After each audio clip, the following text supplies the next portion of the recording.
We'll be reading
tonight the Lost Book of Enki here.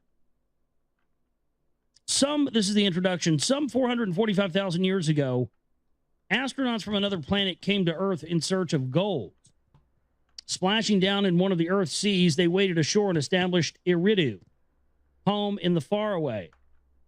In time, the initial settlement expanded to a full-fledged mission Earth with a mission control center, a spaceport, mining operations, and even a way station on Mars. And there's lots of evidence of that. I mean, it absolutely is to me no coincidence. And anybody wants to make you believe it's a coincidence is a liar. That the original area of what is now Iraq, formerly Mesopotamia, was called, before it was Mesopotamia, was called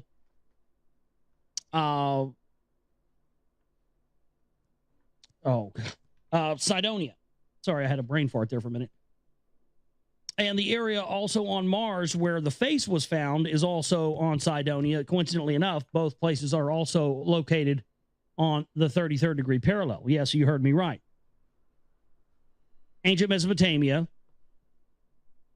was, or is also, Iraq, also located on the 33rd degree parallel, formerly known as Cydonia. Cydonia on Mars, where the face is located, is also on the 33rd degree parallel.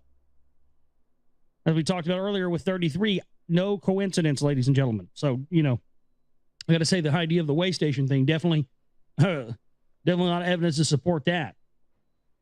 Short of manpower, the astronauts employed genetic engineering to fashion primitive workers, Homo sapiens. It says Horno sapiens, so maybe that's a misprint. Homo sapiens. The deluge that catastrophically swept over the Earth required a fresh start. The astronauts became gods, granting mankind civilization, teaching it to worship. Then, about 4,000 years ago, all that had been achieved unraveled in a nuclear calamity brought about by the visitors to Earth in the course of their own rivalries and wars. Exactly what I talked about earlier. So that's coincidental yet again. This is going to be a good read, I think. I can already tell. We're starting to see synchronicities already. Exactly what I described earlier with the Bhagavad Gita. The pre-flood ash. What had taken place on Earth, and especially the events since human history began, has been culled by Zecharia Sitchin in his The Earth Chronicle series from the Bible, clay tablets, ancient myths, and archaeological discoveries. But what had preceded the events on Earth, what had taken place on the astronauts' own planet Nibiru that caused the space journeys, the need for gold, the creation of man, what emotions, rivalries, beliefs, morals, or lack thereof motivated the principal players in the celestial and space sagas? What were the relationships that caused mounting tensions on Nibiru and on Earth? What tensions arose between old and young, between those who had come from Nibiru and those who were born on Earth?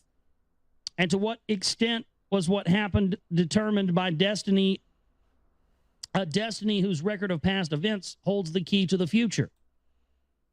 Would it not be auspicious were one of the key players an eyewitness and one who could distinguish between fate and destiny to record for posterity the how and where and when and why of it all, the first things and perhaps the last things? But that is precisely what some of them did do, and foremost among them was the very leader who had commanded the first group of astronauts. Scholars and theologians alike now recognize that the biblical tales of creation, of Adam and Eve, the Garden of Eden, the Deluge, the Tower of Babel, were based on texts written down millennia earlier in Mesopotamia. Now, keep in mind as well, folks, this is, again, why in 2003, in the invasion of Iraq, they went into the Iraq National Museum, stole all the artifacts pertaining to ancient Mesopotamia, the little reptilian alien statues, all the cylinder seals, all that stuff. This is why. And so the Adam and Eve, the tales of creation, the Garden of Eden, the Deluge, the Tower of Babel, were based on texts written down millennia earlier in Mesopotamia, especially by the Sumerians. And they, in turn, clearly stated that they obtained their knowledge of past events, many from a time before civilizations began, even before mankind came to be, from the writings of the Anunnaki. From those from heaven to earth came the gods of antiquity. As a result of a century and a half of archaeological discoveries in the ruins of the ancient civilizations, especially in the Near East, a great number of such early texts have been found. The finds have also revealed the extent of missing texts, so-called lost books, which are either mentioned in discovered texts or are inferred from such texts, or that are known to have existed because they were cataloged in royal or temple libraries. Sometimes the secrets of the gods were partly revealed in epic tales, such as the Epic of Gilgamesh. That disclosed the debate among the gods that led to the decision to let mankind perish in the deluge, or in a text titled Atra Hasis, which recalled the mutiny of the Anunnaki. Good afternoon, Pauline. Good afternoon, beautiful. I hope you like it. Who had toiled in the gold mines that led to the creation of primitive worker earthlings. From time to time, the leaders of the astronauts themselves authored compositions, sometimes dictating the text to a chosen scribe, as the text called the Era Epos, in which one of the two gods who had caused the nuclear calamity sought to shift the blame to his adversary. Sometime the god acted as his own scribe, as is the case regarding the book of the secrets of Thoth, the Egyptian god of knowledge, which the god had secreted in a subterranean chamber. When the Lord God Yahweh, according to the Bible, granted the commandments to his chosen people, he first inscribed in his own hand 2 stone tablets that he gave to Moses on Mount Sinai. When Moses threw down and broke that first set of tablets in response to the golden calf incident, the replacement set was written by Moses on the tablets on both their sides when he stayed on the mount 40 days and 40 nights, recording the dictated words of the Lord. Were it not for a tale recorded on papyrus from the time of the Egyptian king Khufu concerning the book of the secrets of Thoth, the existence of that book would have not become known. Were it not for the biblical narratives in Exodus and Deuteronomy, we would have never known about the divine tablets and their contents. All would have become part of the enigmatic body of lost books whose very existence would have never come to light. No less painful is the fact that in some instances we do know that certain texts had existed, but are in the dark regarding their contents. Such is the case regarding the book of the Wars of Yahweh and the book of Dasher, or also known as the book of Righteousness, which are specifically mentioned in the Bible. In at least 2 instances, the existence of olden books, earlier texts known to the biblical narrator, can be inferred, chapter 5 of Genesis, with the statement, "This is the book of the Toldoth of Adam." The term Toldoth being usually translated as generations, but more accurately meaning historic or genealogical record. Yeah, the book of, the Adamic, the record of Adam, or the genealogy of Isis. That's what it really means. That's what the book of Genesis means. So that's interesting that chapter 5 of Genesis begins with the statement, "This is the book of Toldoth of Adam," of the Toldoth of Adam, meaning the genealogical record of Adam. Well, Adam supposedly is is what we know in Egyptian mythology as you have Isis, Osiris, and Horus. And that's the Trinity. That's where what we know as the Holy Trinity comes from. It's just amazing stuff. Wow. So that's exactly what the book of Genesis means. Yeah. So this is the book of Toldoth of Adam. The term Toldoth being usually translated as generations or meaning historic or genealogical record. The other instances in chapter 6 of Genesis where the events concerning Noah and the deluge begin with the words, "These are the Toldoth of Noah." Indeed, partial versions of a book that became known as the Book of Adam and Eve have survived over the millennia in Armenian, Slovak, Syriac, and Ethiopic languages. And the Book of Enoch, one of the so-called apocryphal books that were not included in the canonized Bible. They contain segments that are considered by scholars to be fragments of a much earlier Book of Noah. An oft-quoted example of the extent of lost books is that of the famed Library of Alexandria in Egypt. Established by the general Ptolemy after Alexander's death in 323 BC, it was said to have contained more than 500,000 volumes of books inscribed on a variety of materials, clay, stone, papyrus, parchment, etc. That great library, where scholars gathered to study the accumulated knowledge, was burnt down and destroyed in the wars that extended from 48 BC to the Arab conquest in AD 642. What has remained of its treasures is a translation of the first 5 books of the Hebrew Bible into Greek and fragments retained in the writings of some of the library's resident scholars. It is only thus that we know that the second King Ptolemy commissioned, circa 270 BC, an Egyptian priest whom the Greeks called Mantho, to compile the history and prehistory of Egypt. At first, Mantho wrote, only the gods reigned there, then demigods, and finally, circa 3100 BC, pharaonic dynasties began. The divine reigns, he wrote, began 10,000 years before the flood and continued for thousands of years thereafter, the latter period having witnessed battles and wars among the gods. In the Asiatic domains of Alexander, where reign fell into the hands of the general, Seleucus and his successors, a similar effort to provide the Greek servants with a record of past events took place. A priest of the Babylonian god Marduk, Berosus, with access to libraries of clay tablets whose core was the temple library of Haran, now in southeastern Turkey, wrote down in 3 volumes a history of gods and men that began 432,000 years before the deluge, when the gods came to earth from the heavens, listing by name and reign durations the first 10 commanders.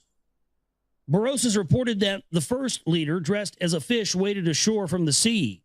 He was the one who gave mankind civilization, and his name, rendered in Greek, was Cams. Dovetailing in many details, both priests thus rendered accounts of gods of heaven who had come to earth of a time when gods alone reigned on earth, and of the catastrophic deluge. In the fragmentary bits and pieces retained in other contemporary writings from the 3 volumes, Berosus specifically reported the existence of writings from before the great flood stone tablets that were hidden for safekeeping in an ancient city called Sippar, one of the original cities established by the ancient gods. Though Sippar, as were other pre-diluvial cities of the gods, was overwhelmed and obliterated by the deluge, a reference to the pre-diluvial writings surfaced in the annals of the Assyrian king Ashurbanipal when archaeologists in the 19th century found the ancient Assyrian capital, Nineveh. Until then known only from the Old Testament, they discovered in the ruins of a palace with the remains of some 25,000 inscribed clay tablets. An assiduous collector of olden texts, Ashurbanipal boasted in his annals, "The god of scribes has bestowed upon me the gift of the knowledge of his art. I have been initiated into the secrets of writing. I can even read the intricate tablets in Sumerian. I understand the enigmatic words in the stone carvings from the days before the flood." It is now known that the Sumerian or Sumerian civilization had blossomed in what is now Iraq almost a millennium before the beginning of the Pharaonic age in Egypt, both to be followed later by the civilization of the Indus Valley in the Indian subcontinent. It is now also known that the Sumerians were the first to write down the annals of tales of gods and men, from which all other peoples, including the Hebrews, obtained the tales of creation of Adam and Eve, Cain and Abel, the deluge, the Tower of Babel, and of the wars and loves of the gods, as reflected in the writings and recollections of the Greeks, Hittites, Canaanites, Persians, and Indo-Europeans. As all these olden writings attest, their sources were even earlier texts, some found, but many lost. The volume of such early writings is staggering. Not thousands, but tens of thousands of clay tablets have been discovered in the ruins of the ancient Near East.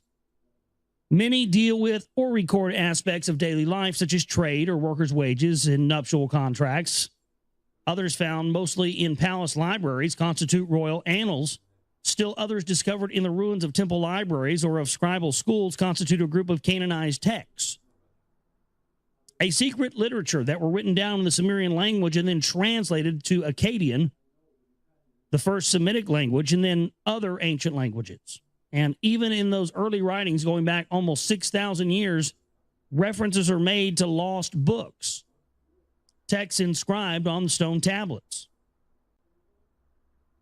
Among the incredible, to say fortunate, does not fully convey the miracle finds in the ruins of ancient cities and their libraries.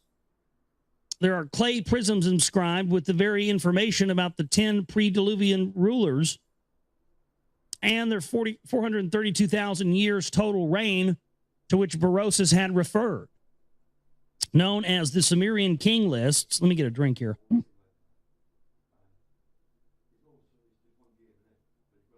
Known as the Sumerian king lists and on display in the Ashmolean Museum in Oxford, England. Their several versions leave no doubt that their Sumerian compilers had access to some earlier common or canonized textual material. Coupled with other equally early texts discovered in various states of preservation, they strongly suggest that the original recorder of the arrival, as well as of the preceding events and certainly of the following events, had to be one of those leaders, a key participant and an eyewitness, one who had been an eyewitness to all those events. Indeed, a key participant in them was the leader who had splashed down with the first group of astronauts. At that time, his epitaph name was Ea, E-A, he whose home is water. He experienced the disappointment of having command of Earth mission given to his half-brother and rival Enlil, Lord of the Command. A humiliation little mitigated by granting him the title Enki, Lord of Earth. Relegated away from the cities of the gods and their spaceport in the Eden, E-D-I-N, which, of course, Eden, to supervise the mining of gold in the Abzu, which was in southeastern Africa. It was Ea Enki, a great scientist who came across the hominids who inhabited those parts. And so when the Anunnaki toiling in the gold mines mutinied and said, "No more," it was he who realized that the needed manpower could be obtained by jumping the gun on evolution through genetic engineering, and thus did the Adam, literally, he of the earth, earthling, came into being. As a hybrid, the Adam could not procreate. The events echoed in the biblical tale of Adam and Eve in the Garden of Eden record the second genetic manipulation by Enki that added the extra chromosomal genes needed for sexual procreation.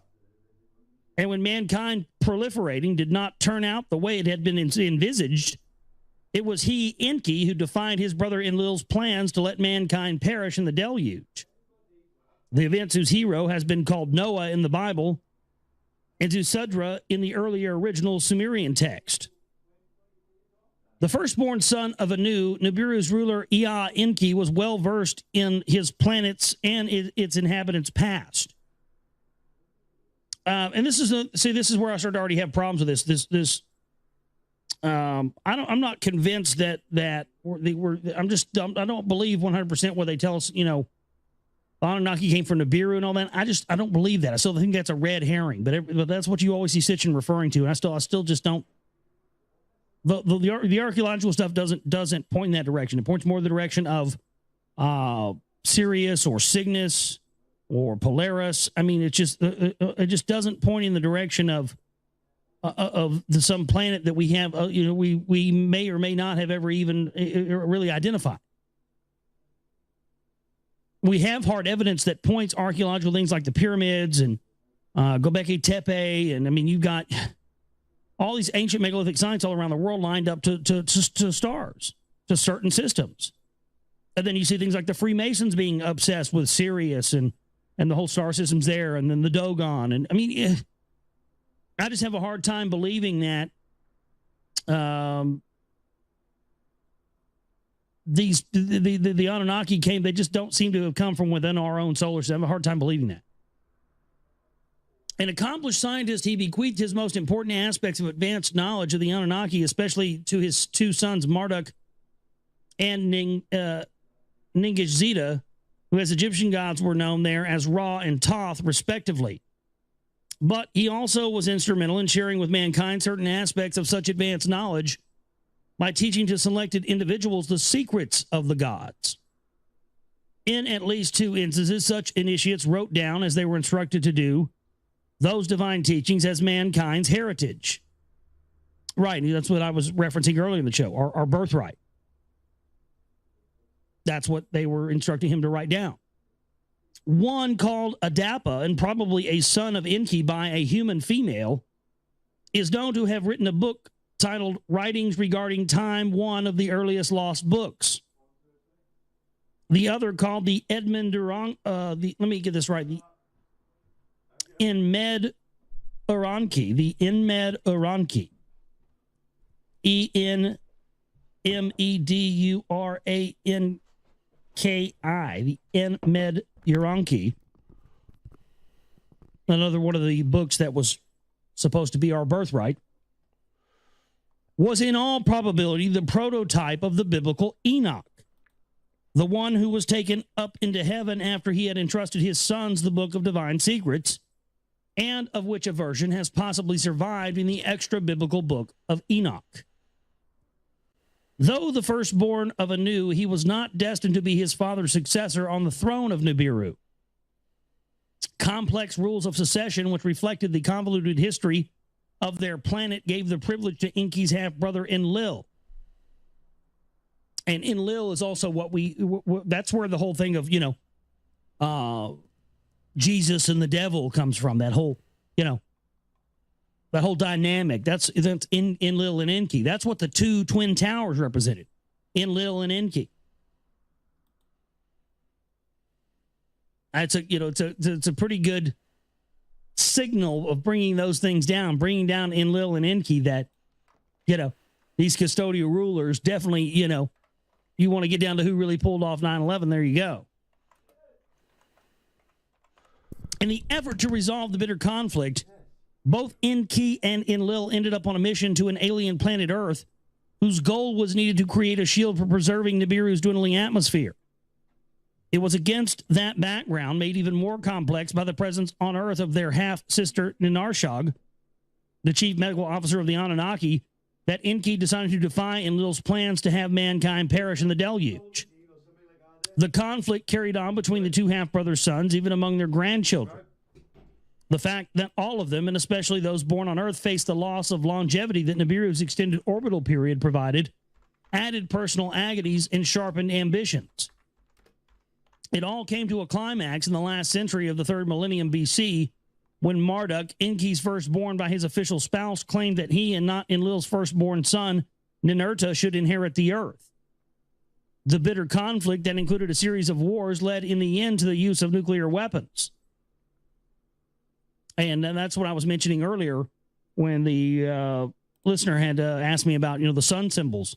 That's why I said I think it has something to do with nuclear weapons and extraterrestrials, because, Polaris, the long-range nuclear missiles launched by submarines, and also the, just the whole thing with how they use nuclear weapons on Earth. And that being the North Star and all those, sun symbols. Again, when you see those depictions of the sun in Egyptian things or anything else, it's not, that doesn't always mean our sun or our star. It could mean someone else's a star somewhere else. That's what people never think. They never teach you that in school. People need to know that information. It's very key. It changes everything once you know that. The bitter conflict that included a series of wars led to the end of the use, in the end, to the use of nuclear weapons. The ensuing, though unintended, result was the demise of the Sumerian civilization.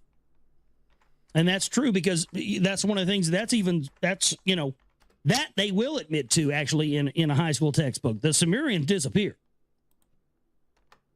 Gone, poof, in the wind, in the dust. Some people think they got raptured out by aliens, but I think probably the more, I think what I believe is that they were vaporized by the use of these extraterrestrial nuclear weapons. And again, the reason I believe that is because, as we talked about earlier, the pre-flood ash. The initiation of chosen individuals into the secrets of the gods had marked the beginning of priesthood, the lineages of mediators between the gods and the people, the transmitters of the divine words to the mortal earthlings. Oracles' interpretations of divine utterances were commingled with the observation of the heavens for omens. And as mankind was increasingly drawn to take sides in the godly conflicts, prophecy began to play a role. Indeed, the term to denote such spokesmen of the gods who proclaimed what was to come, Nabi, was the epitaph for Marduk's firstborn son, Nabu, who had tried on behalf of his exiled father to convince mankind that the heavenly signs bespoke the coming supremacy of Marduk. These developments sharpened... Big up, Morph. Welcome, lad. Again. Yeah, I got some interesting shit here for you to listen to, guys. The realization that one must distinguish between fate and destiny. The proclamations of Enlil, sometimes even of Anu, that used to be unquestioned were now subjected to the scrutiny of the difference between Nam and destiny, like the planetary orbits, whose course had been determined and was unchangeable, and Namtar, literally, a destiny that could be bent, broken, changed, which was fate. Reviewing and recalling the sequence of events and the apparent parallelism between what had happened on Nibiru and what took place on Earth, Enki and Enlil began to ponder philosophically what indeed was destined and could not have been avoided, and what was just fated as a consequence of right or wrong decisions and free choice. The latter could not be predicted. The former could be foreseen, especially if all, as the planetary orbits, was cyclical. If what was shall be again, if the first things shall also be the last things. The climactic event of the nuclear desolation sharpened soul-searching among the leaders of the Anunnaki and raised the need to explain to the devastated human masses why it came to pass this way. Was it destined, or was it just the result of an Anunnaki-made fate? Was anyone responsible? Is there someone accountable? In the councils of the Anunnaki on the eve of the calamity, it was Enki who stood alone in opposition to the use of the forbidden weapon. It was thus important for Enki to explain to the suffering remnants that the turning point in the saga of extraterrestrials, who had meant well but ended as destroyers, had come to pass, and who but Ea Enki, who was the first to come and be an eyewitness to it all, was the most qualified to tell the people so that the future could be divined. And what was the best way to tell that it was all a first-person report by Enki himself? This is kind of in broken English. I apologize. I know how to read, but and the best way to tell it was all as a first-person report by Enki himself. It's just, I don't think Zachariah Sitchin spoke good English. It's just, I'm reading it exactly as it is on the page, and some of this stuff I'm having to like improvise because it's just bad English. I hate that. It's like every time I find a book I want to read, it's written by a fucking first grader. It sucks. That he had recorded his autobiography is certain, for a long text stretching over at least 12 tablets was discovered in a library. Nippur quotes Urki as saying, "When I approached the earth, there was much flooding. When I neared its green meadows, heaps and mounds were piled up at my command. In a pure place, I built my house. An appropriate name I gave it." The long text continues to describe how Ea, or Enki, then assigned tasks to his lieutenants, putting their mission to Earth in motion. Numerous other texts that relate varied aspects of Enki's role in the ensuing developments serve to complete Enki's tale. They include a cosmogony, an epic of creation, at whose core... Guys, can you hear it okay? Is it good? Just want to check. I can hear it clear.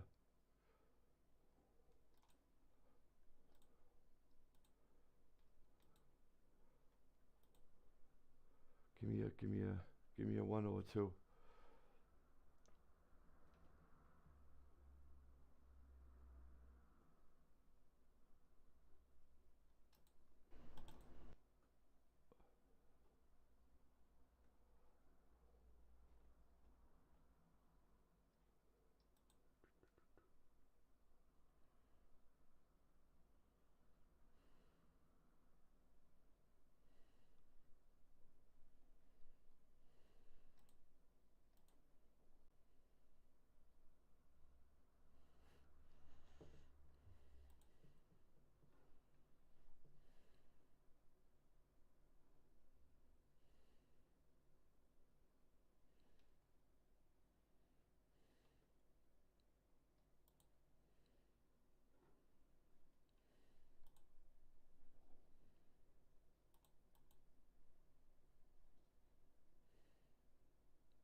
$69.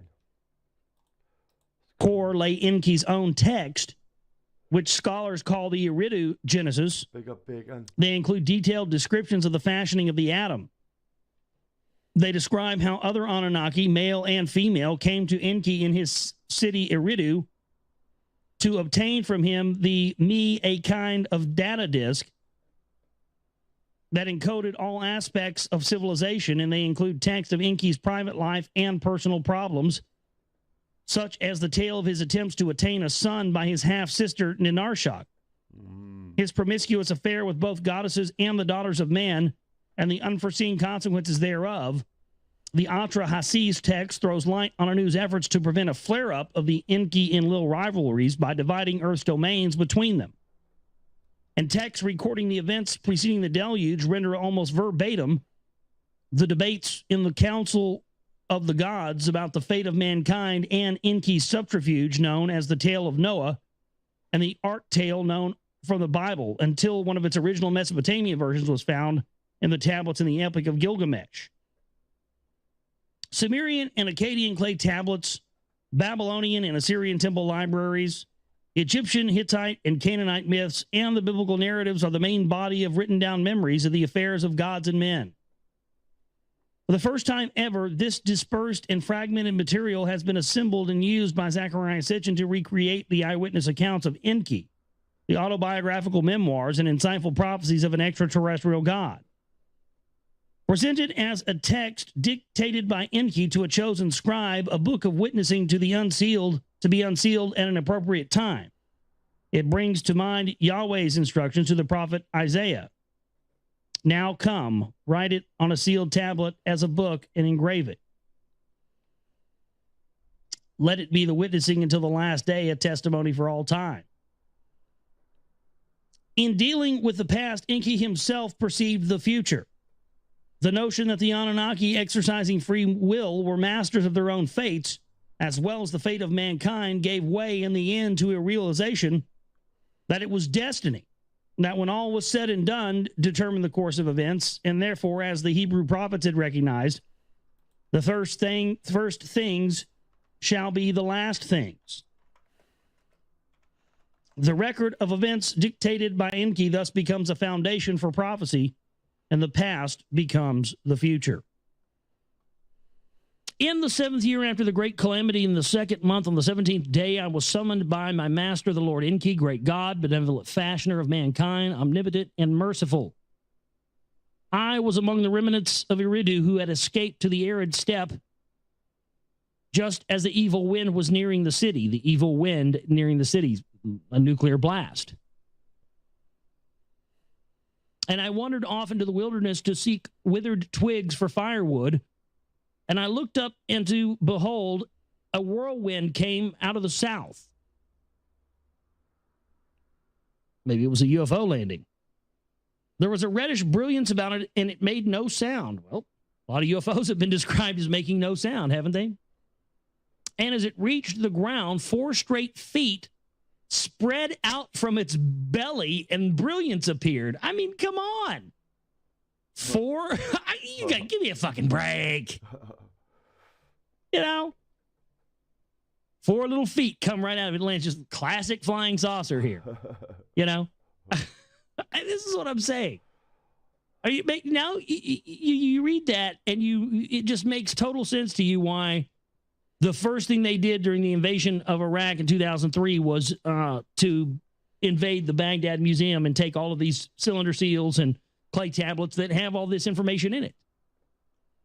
You know, when people started figuring out that, you know, it openly talks about UFOs landing on the ground, that started to become a problem for the power structure, considering Saddam Hussein was about to create this gigantic new library and put all of this stuff out there for people to see. And what they were going to see, he was going to also reveal was that the inhabitants of Iraq that originated there from ancient Mesopotamia were truly God's chosen people.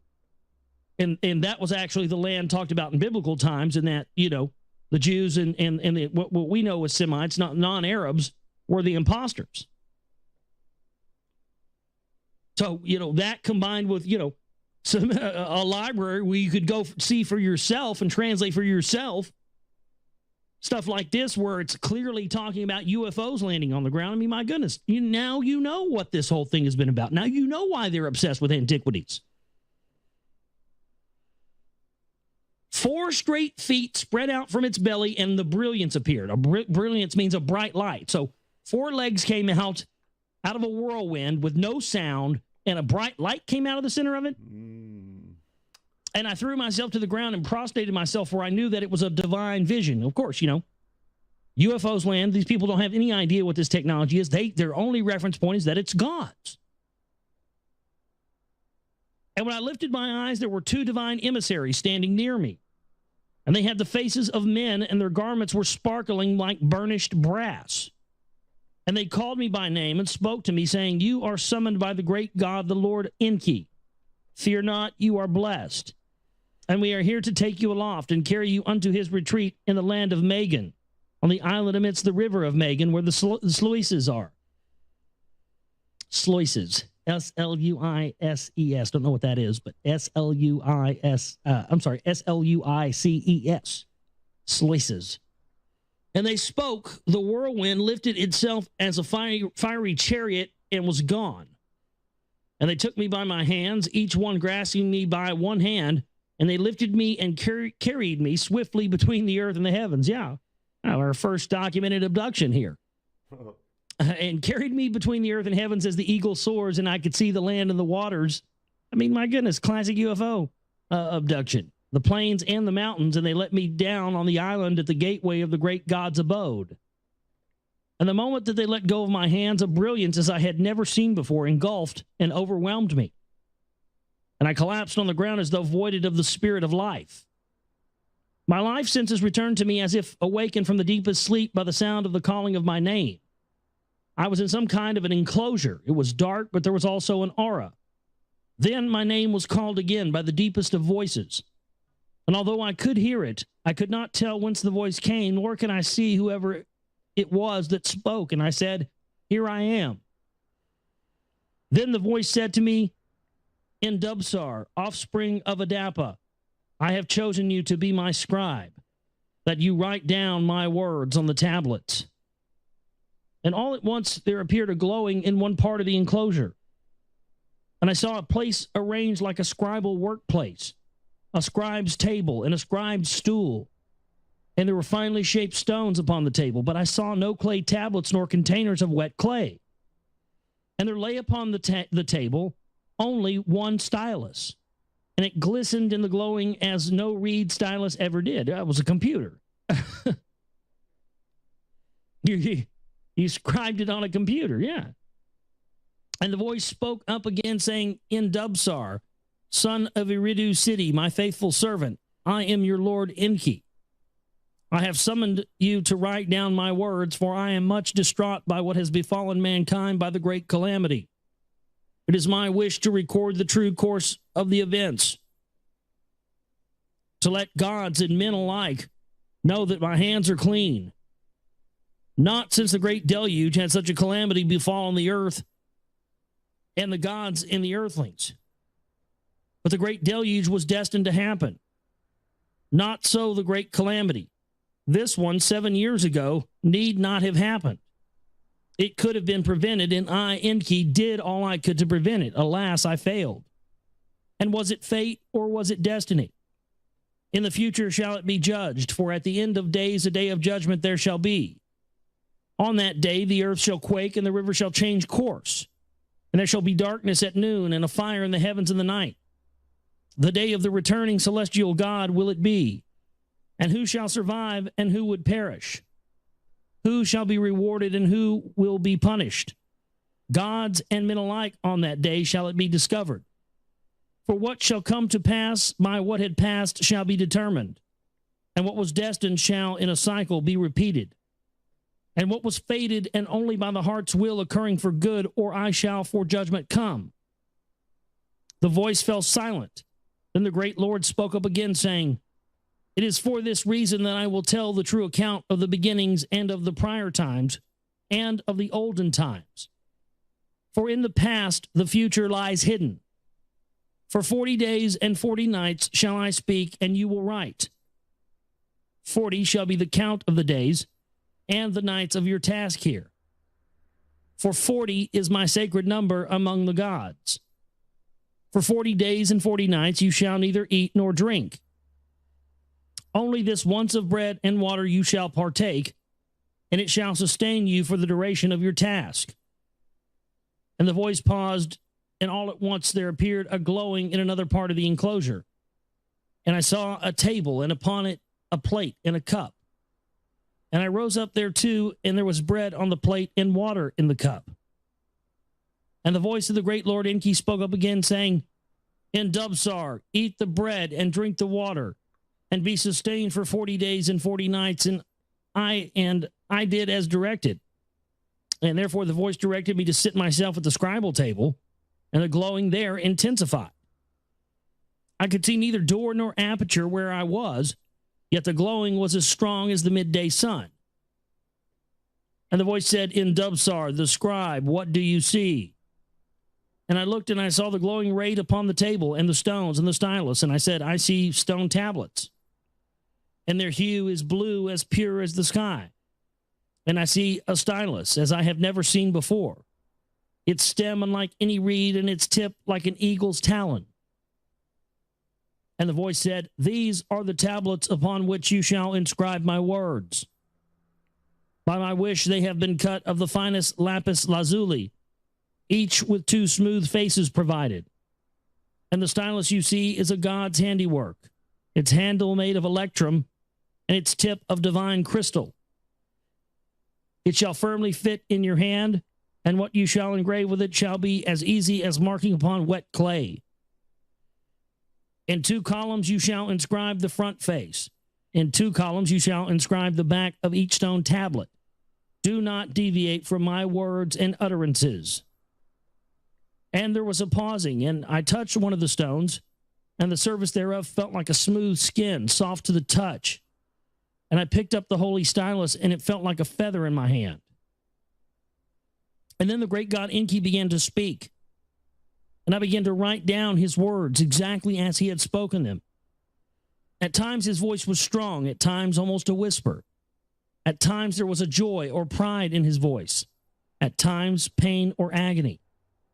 And as one tablet was inscribed on all its faces, I took another to continue. And when the final words were spoken, the great god paused, and I could hear a great sigh. And he said, In Dubsar, my servant, for 40 days and 40 nights you have faithfully recorded my words. Your task here is completed. Now take hold of another tablet, and on it you shall write your own attestation. And at the end thereof, as a witness, mark it with your seal, and take the tablet and put it together with those other tablets in the divine chest.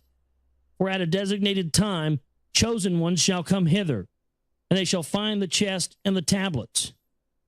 And they shall learn all that I have dictated to you, and that true account of the beginnings and the prior times and the olden times, And the great calamity shall henceforth be known as the words of the Lord Enki. And it shall be a book of witnessing of the past, and a book of foretelling the future. For the future in the past lies, and the first things shall also be the last things. Which means if in the beginning there were gods on earth, that means in the end there's going to be gods on earth. And there was a pause, and I took the tablets and I put them one by one in their correct order in the chest. And the chest was made of acacia wood, and it was inlaid with gold on the outside. Sounds like the Ark of the Covenant, doesn't it? And the voice of my Lord said, now close the chest, cover and fasten its lock. And I did as directed. And there was another pause, and my Lord Enki said, and as for you, Indubsar, with a great God you have spoken. And though you have not seen me in my presence, you have been. Therefore you are blessed, and my spokesman to the people you shall be. You shall admonish them to be righteous, for in that lies a good and long life. And you shall comfort them, for in 70 years the cities will be rebuilt, and the crops shall sprout again. There will be peace, but there will also be wars. New nations will become mighty. Kingdoms shall rise and fall. The olden gods shall step aside, and new gods shall decree the fates. But at the end of days, destiny shall prevail. And of that future it is foretold in my words about the past. All of that, in Dubsar, to the people you shall tell. And there was a pause and a silence, and I, Undubsar, bowed to the ground and said, but how will I know what to say? And the voice of the Lord Enki said, the signs will be in the heavens, and the words to utter shall come to you in dreams and in visions. And after you are there, and after you, there will be another chosen prophet and other chosen prophets. And in the end, there will be a new earth and a new heaven. And for prophets, there will be no more need.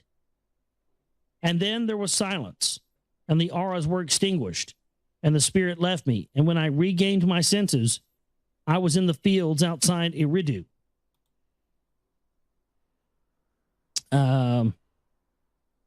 So there you go. There's the end of that. Now we're moving on here. The words of Lord Enki, synopsis of the first tablet, lamentation over the desolation of Sumir.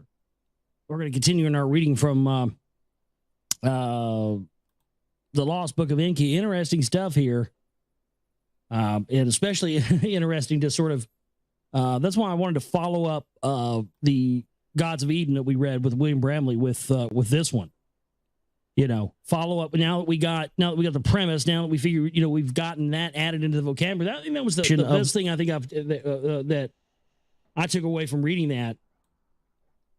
And hopefully you took that away too, was that it sort of added, you know, the other pieces of the picture to this worldview of, you know, the New World Order and the Illuminati and the whole thing. It did for me anyway. And I think that now that since we've done that, now reading, you know, actually stuff that's, you know, from the Sumerian tablets and whatnot is highly interesting. So we're going to jump back into that. TheGlobalReality.com. That's www.theglobalreality.com. That is my website where this broadcast originates from. And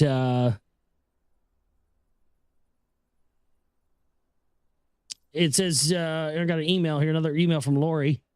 Lori says, hey, Josh, I'm glad you're reading this book. I really enjoy your commentary while reading these books. A lot of things pop in your head that aren't popping in mine. While you're reading Gods of Eden, I started reading the Lost Book of Enki. You started reading that as I was reading Gods of Eden. That's odd. It's a hard read and kind of reads like the Bible. This father, son, brothers, cousins, blah, blah, blah. Anyways, I'd looked up some of the changes of some of these guys in the book. Like Murdoch is also Ra. Don't know if they're right or not. Yeah, well, that's true. Murdoch, Ra, you know, A lot of the ones that started out as Sumerian ones later became the verbatim the same ones that were in Egyptian mythology and stuff. So yeah, absolutely the same gods. They just had different names. But anyway, there you go. So thanks so much to Lori for that. Again, chipping banner donate button is there at the website, and we need to be getting in more support than we have over this past week. We need an influx of cash right now. All right. Synopsis of the first tablet, lamentation over the desolation of Sumer. How the gods fled their cities as the nuclear cloud spread. The debates in the council of the gods, the fateful decision to unleash the weapons of terror. The origin of the gods and the awesome weapons on Nibiru. Nibiru's north-south wars, unification and dynastic rules. Nibiru's place in the solar system. A dwindling atmosphere causes climate changes. Efforts to obtain gold to shield the atmosphere fail. Alalu, a usurper, uses nuclear weapons to stir volcanic gases. Anu, a dynastic heir, disposes Alalu. Alalu steals a spacecraft and escapes from Nibiru. The first tablet. So now we're reading from the first tablet. Here we go. The words of the Lord Enki, firstborn son of Anu, who reigns on Nibiru. With heavy spirit I utter laments. Laments that are bitter fill my heart. How smitten is the land, its people delivered to the evil wind, its stables abandoned, its sheepfolds empty. Yeah, it was, Sumer was reduced to dust. That's why the Sumerians just disappeared. They got wiped out by a nuclear war. How smitten are the cities? Their people piled up as dead corpses afflicted by the evil wind. How smitten are the fields, their vegetation withered, touched by the evil wind. How smitten are the rivers, nothing swims anymore, pure sparkling waters turned into poison. Of its black-headed people, Sumer is emptied, gone is all life. Of its cattle and sheep, Sumer is emptied. Did you hear that, guys? Of its black-headed people. Yeah. Silent is the hum of churning milk. In its glorious cities, only the wind howls. Death is the only smell. The temples whose heads to heaven arose by their gods have been abandoned. Of lordship and kingship command there is none. Scepter and tiara are now gone. On the banks of the two great rivers, once lush and life-giving, only weeds grow. No one treads the highways. No one seeks out the roads. Flourishing Sumer is like an abandoned desert. How smitten is the land, home of gods and men. On that land a calamity fell, one unknown to man. A calamity that mankind had never before seen, one that could not be withstood. On all the lands from west to east, a disruptive hand of terror was placed. The gods in their cities were helpless as man. An evil wind, a storm born in a distant plain, a great calamity wrought in its path. A death-dealing wind born in the west, its way to the east is made, its course set by fate. A storm devouring as the deluge, by wind and not by water, a destroyer by poisoned air, not tidal waves overwhelming. By fate, not destiny, was it engendered. The great gods and their council, the great calamity had caused. By Enlil and Nirhashag, it was permitted. I alone for a halt was beseeching. Day and night to accept what the heavens decree, I argue, to no avail. So he's basically saying he tried to stop it. They wouldn't listen to him. Ninurta, Enlil's warrior son, and Nergal, my very own son, poisoned weapons in the great plain, then unleashed them. That an evil wind shall follow the brilliance we knew not. Thy now cry in agony. They act like they didn't know what these weapons were going to do. They'd never used them before. You almost see them as almost in the same place that we are now with our technology. It's almost as if that's where they were at, a little bit more advanced than us. They could travel places, but before anybody ever dropped a nuclear weapon, nobody knew what it was going to do, even though they had that technology, and knew about it, but just didn't, they didn't know. Seems like this was kind of the same way. In their holy cities, the gods stood disbelieving as the evil wind toward Sumer made its way. One after another, the gods fled their cities, their temples abandoned to the wind. In my city, Eridu, as the poison cloud approached, I could do nothing to stop it.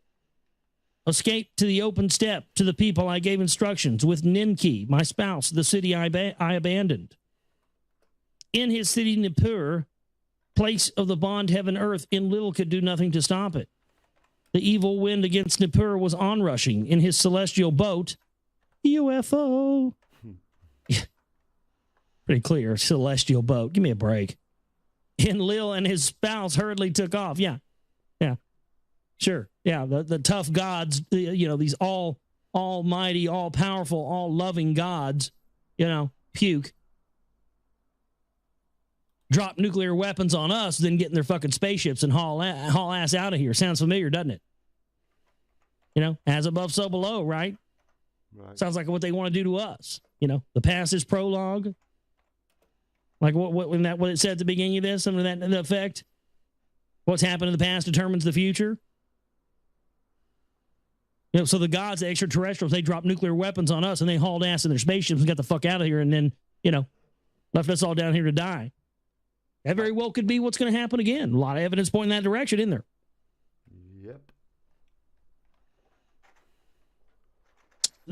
In Sumer's city of kingship, Nanar to his father Enlil for help cried. In the place of the temple that to the heaven in 7 steps rises, Nanar, the hand of fate, refused to heed.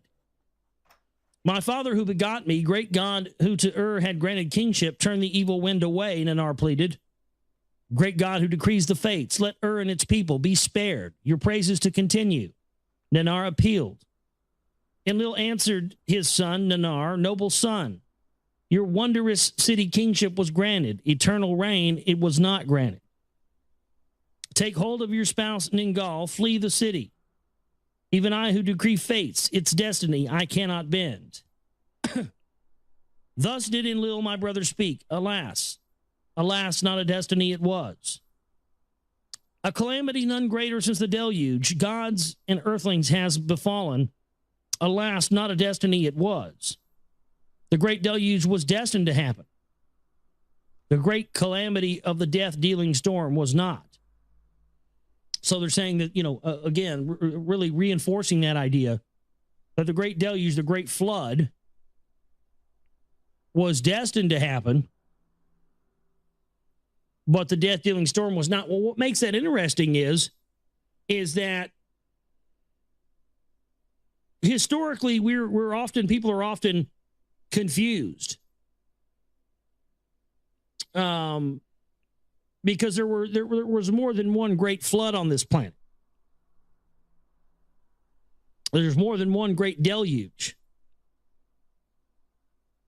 And the reason that we know that is true scientifically is, again, because of that layer of pre-flood ash. So according to this, we have the great deluge. We have this great calamity of nuclear weapons unleashed, which, again,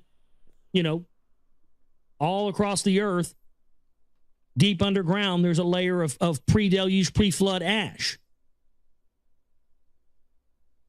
So according to this, we had a great deluge. We have the nuclear decimation of Earth, reducing it to ash. Then we had another flood after that at some point. And that's proven because it's proven that there was a flood after this event that caused the Earth to be reduced to ashes. That's very interesting. And you see that reference that there was more than one flood. You hear that talked about. By the breach of a vow, by a council decision, it was caused. By weapons of terror was it created. By a decision, not destiny, were the poisoned weapons unleashed. By deliberation was the lot cast. So they're saying that this was done with, impunity. This was done on purpose. There was no accident that these nuclear weapons were deployed. Against Marduk, my firstborn, did the 2 sons destruction direct. Vengeance was in their hearts. Ascendancy is not Marduk's to grasp. Enlil's firstborn shouted, with weapons I shall oppose him, Ninurta said. Of people he raised an army, Babili as earth's navel to declare. Nergal, Marduk's brother, so shouted. In the council of the great gods, words of venom were spread. Day and night I raised my opposing voice. Peace I counsel, deploring haste. For the second time the people have raised his heavenly image. Why does opposing continue? I asked in pleading. Have all the instruments been checked? Did not the era of Marduk in the heavens arrive? I once more inquired. Ningish Zeta, my very son, other signs of heaven cited. His heart, I knew, Marduk's injustice to him could not forgive. Nanartu and Lil on Earthborn was unrelenting too. Marduk, my temple in the North City, his own abode made, so he said. Ishkur, Enlil's youngest son, demanded punishment. In my lands to whore after him the people he made, he said. Utu, son of Nanar, Marduk's son Nabu, his wrath directed. And this goes on, and this is like on and on. This is like an argument. I'm going to, I'm going to fuck you up. No, I'm going to fuck you up. I'm going to fuck you up. No, I'm going to fuck you up. On, pissing contest, essentially. Nurgle, lord of the lower domain, ferociously was demanding, let the olden weapons of terror for obliteration be used. The olden weapons of terror for obliteration, meaning that those were, something from the weapons of the past of this civilization.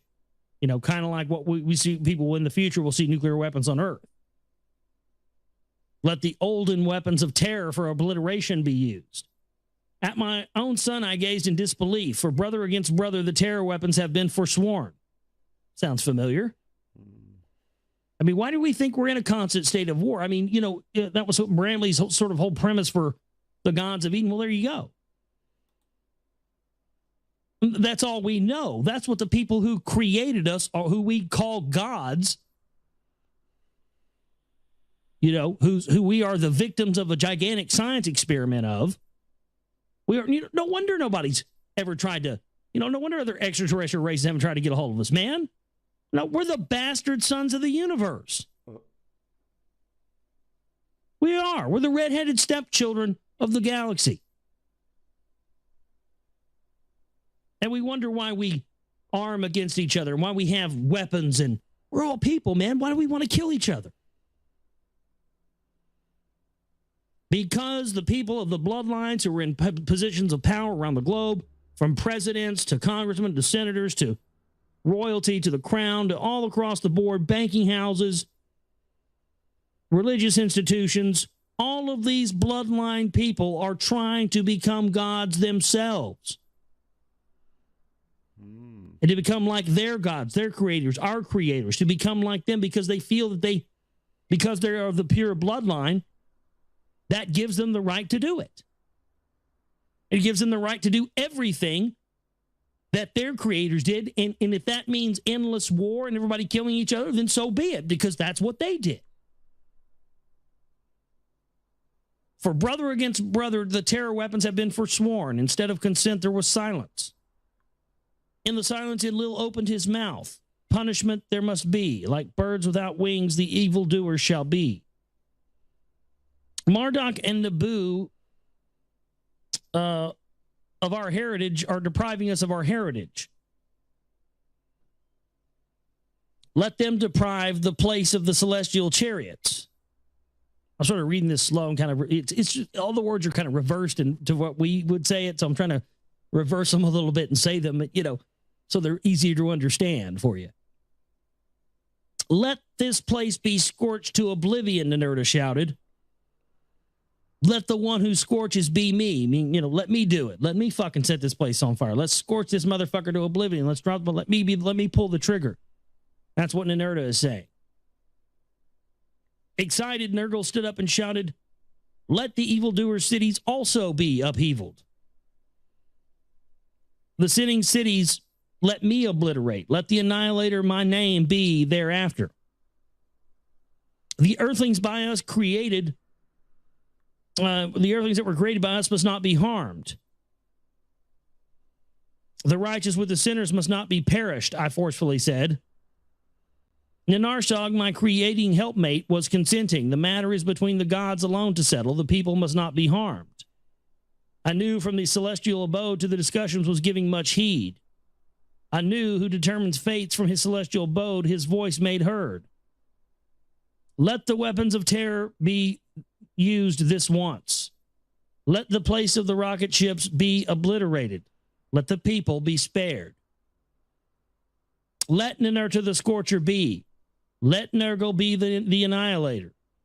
So did Enlil announce the decision. To them a secret of the gods I shall reveal. The hiding place of the terror weapons to them I shall disclose. The two sons, one mine, one his, to his inner chamber Enlil summoned. Nergal, as he went by me, averted his gaze to me. Alas, I cried out without words, brother has turned against brother. Are the prior times fated to repeat? A secret from the olden times to them Enlil was revealing. They had entrusted in their hands the weapons of terror. Clad with terror, with a brilliance they are unleashed, and they touch to dust and heap dust, turning everything into dust, essentially is what they're saying. For brother against brother on earth they were forsworn, and neither region to effect. Now the oath was undone like a broken jar in useless pieces. The two sons, full of glee, with quickened step from Enlil's chambers emerged, for the and the weapons departing. I mean, what weapon turns everything to dust, guys? What fucking weapon turns everything to dust? It's not a bullet. It's not a rocket. It's a bomb. Bomb. They launched the weapons. The other gods turned their back to the cities. None of his own calamity had a foreboding. Which means, they got the fuck out of there. Now, this is the account of the prior times and of the weapons of terror. Before the prior times was the beginning. After the prior times was the olden times. In the olden times, the gods came to earth and created the earthlings. In the prior time, none of the gods were on earth, and the earthlings were not yet fashioned. They were not yet made. In the prior times, the abode of the gods was on their own planet. Nibiru is its name. A great planet, reddish in radiance, around the sun, an elongated circuit Nibiru makes. This really gets interesting, guys. It has a long orbit, allegedly. For a time in the cold is Nibiru engulfed, for part of its circuit by the sun strongly is it heated. So every time it does a rotation, it gets so close to the Earth that it heats up. But because it's got such a slow orbit, life was able to flourish there, essentially is what they're saying. A thick atmosphere envelops Nibiru by volcanic eruptions. All manner of life this atmosphere sustains, but without the atmosphere, there will only be dying, perishing. In the cold period, the inner heat of Nibiru keeps the planet warm, like a warm coat. In the hot period, it shields Nibiru from the sun's scorching rays. In the midst, I guess, in the springtime, it rains and it holds and releases to lakes and streams, giving rise. Lush vegetation, our atmosphere feeds and protects. All manner of life in the waters and on land has been caused to sprout. After eons of time, our own species sprouted, and by our own essence, an eternal seed was used to procreate.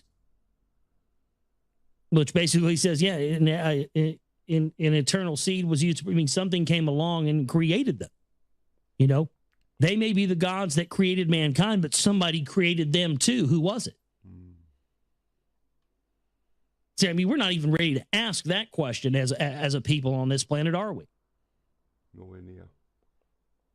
That if there is a god or gods, most likely that god or gods has a god too, someone who created them. Well, who is that? This is going to start to open up more questions than it is answers. As our numbers grew to many regions of Nibiru, our ancestors spread. Some tilled the land, some four-legged creatures shepherded. Like, they had dogs, is what it means. I knew dogs were from another planet. Fucking cats, too. Bastards. I love dogs and cats, though. They're great. fucking love them. And sometimes, man, you get a good one. You're like, man, you are not from this planet. My cat, I don't know where the fuck planet my cat's from. He ain't from here, though. I swear he's a spy from Sirius. Tries to get on computers, gets on people's computers and type shit. It's out of control. Some lived on the mountains, some in the valleys, made their home. Some of them made their homes in the valleys. It's saying rivalries occurred, encroachments happened, clashes occurred, sticks became weapons. Clans gathered into tribes, and then two great nations faced each other. The nation of the north took arms against the nation of the south. And it talks about that they threw spears, which they call missiles, and they weapons of thunder and brilliance. You increase the terror. So they started out with, sticks, and then it became weapons, guns, and then missiles, and then weapons of thunder. So, it kind of sounds like the evolution of our weapons, doesn't it? Mm-hmm. First it was sticks, then it was, bows and arrows and spears and all that, and swords. Then it became, bullets and missiles and weapons of thunder, which, that's our modern day weaponry, isn't it? Weather warfare, HARP and chemtrails. So, I mean, that almost, wow, that almost sounds like there was, an evolution of weapons in the same way we've seen an evolution of weapons. A war long and fierce engulfed the planet. Brother amassed against brother. There was death and destruction both north and south. For many circuits, desolation reigned the land, and all life was diminished. So for many orbits, for many rotations around the sun, there was no life on Nibiru at all. Then a truce was declared, and peacemaking was conducted. Let the nations be united, the emissaries said to one another. There they are, forming their world order. So this is great, isn't it? They have a war, brother against brother on the whole planet. Everybody wipes everybody out except for a few, and then the few that are left form a new world order where everybody's united. Sound familiar? I mean, that's what as above, so below means, folks. That's why they take that so seriously. As in the macrocosm, so in the microcosm. I mean, it looks like this is lining up to be our fate as well. Well, you know what? Just as it said here, is it fate or is it destiny? It was destiny for that flood to happen, but it was the fate of them to be wiped out by nuclear weapons. Well, this doesn't have to be our fate. Our fate can be determined by our actions or our inactions. But if we continue to not, do anything, if we, I mean, my goodness, like I've talked about, we got listeners in like 30-something countries now. Our listenership has just been going through the roof, but yet we have 3 or 4 or 5 out of, hundreds and hundreds of thousands of listeners that donate and support our work. Are we going to choose to do like we've always done and be lazy and assume this is somebody else's problem to handle? Or are we going to step up and change fate? Because if not, then this is what is going to be our fate. If we don't get involved and do something, this is going to be our fate. We are going to suffer the same fate that the people of old did. And something tells me the elite want it that way. That's exactly what they're planning.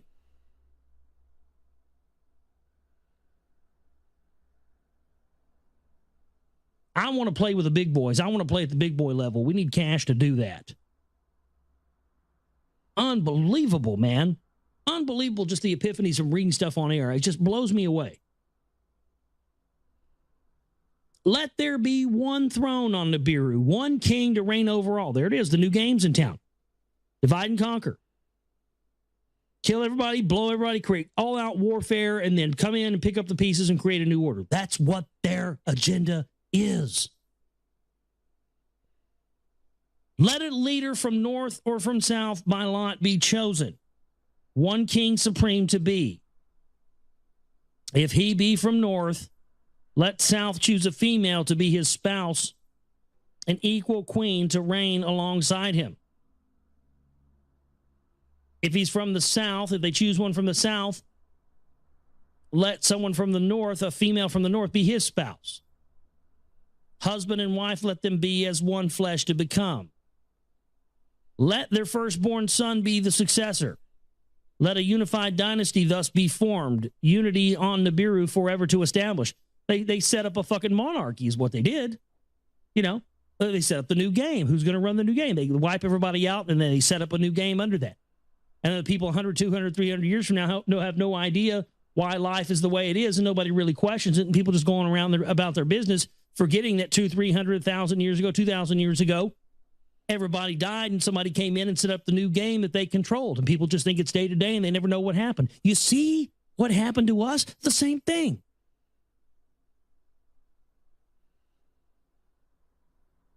They did it here. They did it on their planet. And then they seeded us with the ability to do it again ourselves. We've gone down the same road they are. You know, you see these, we call them vicious cycles. You know, a father is an alcoholic and a wife beater. And so, you know, and then the son grows up and becomes an alcoholic and a wife beater. And then his son grows up and becomes, and you know, it's a vicious cycle. But all it takes to break that vicious cycle is one person standing up and saying, no more, not me. I'm not going to be the one that continues that vicious cycle. It ends here. And that's what we have to do as a people, folks. It's our only hope. We have to say, no, we are not going to allow this to play out the way it's played out before. Every person on this planet needs to know this information. We've got to get this out to the people. People need to know that our destiny is going to be death and destruction and the setting up of a new power structure, resetting the game, resetting the table, starting it all over again. And that's exactly what they want to do because that's what their predecessors did. Their gods, the ones that tinkered on earth and created us in this whole thing. But someone can stand up to this eventually and say no more. And by God, there's never been a better time than now. It's got to be us. We have to be the ones that say, no, no, no. This vicious cycle ends here. Otherwise, it's going to continue on. And that's exactly what the elite want. And I bet they never counted on the fact we'd ever even identify it. But now that we have, it can't be held back anymore. The royal throne into one flesh combined, an unbroken line of kingship established, just like they did on earth. The first king after peace was made, a warrior of the north he was, a mighty commander. He was true and fair to the people. He was chosen because his degrees were accepted by all of the people. He built a splendid city to live in, and it was called Agade, which meant unity. So see how even the title of the city was uniting, you know, bringing everything together, bringing together the new order. For his reign, a royal title he was granted, and it was the celestial one. His name was On. And his name On means the celestial one.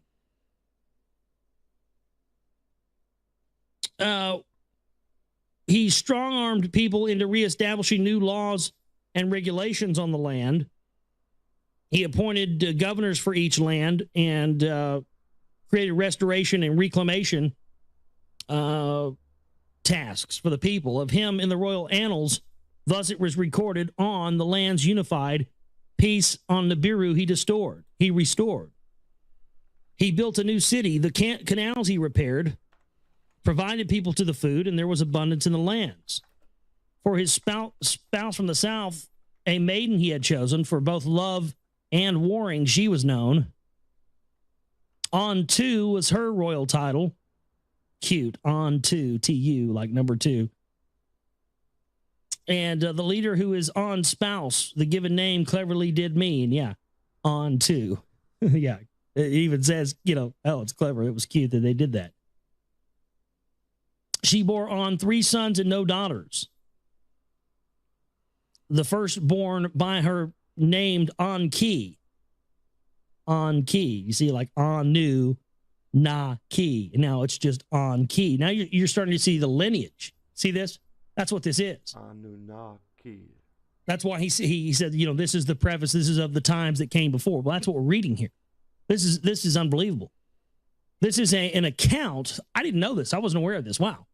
It's mind blowing now that I'm reading this. Now that I figured out what this is. Wow, man. This is killer. This is a genealogical record of the generations of people that came before what we know as the Anunnaki. This is the record of their lineage and of their lives and of what they did. And the reason this is important to us, this is amazing. You know, I mean, people, you know, say a lot of crap about these, you know, translations and stuff, blah, blah, blah, you know. I think a lot of that's disinfo. I think a lot of people are like, oh, no, those aren't real. Those aren't true, you know, blah, blah. I think people are real scared of this. Because what this is doing is, and that's why it said, you know, what has happened in the past is important to the future, because they're showing what the bloodline lineage, the relatives, ancestors of the Anunnaki who came to Earth and seeded life, they're showing what they did in their lives and how they set things up. And by having that access to that knowledge, that's why this was one of the things that Enki wanted mankind to have, this book. He wanted mankind to know this, because something in this information was going to be a gift to us to save us from some fate that may be forced upon us by these custodians in the future. So this is unbelievable, man. I mean, this,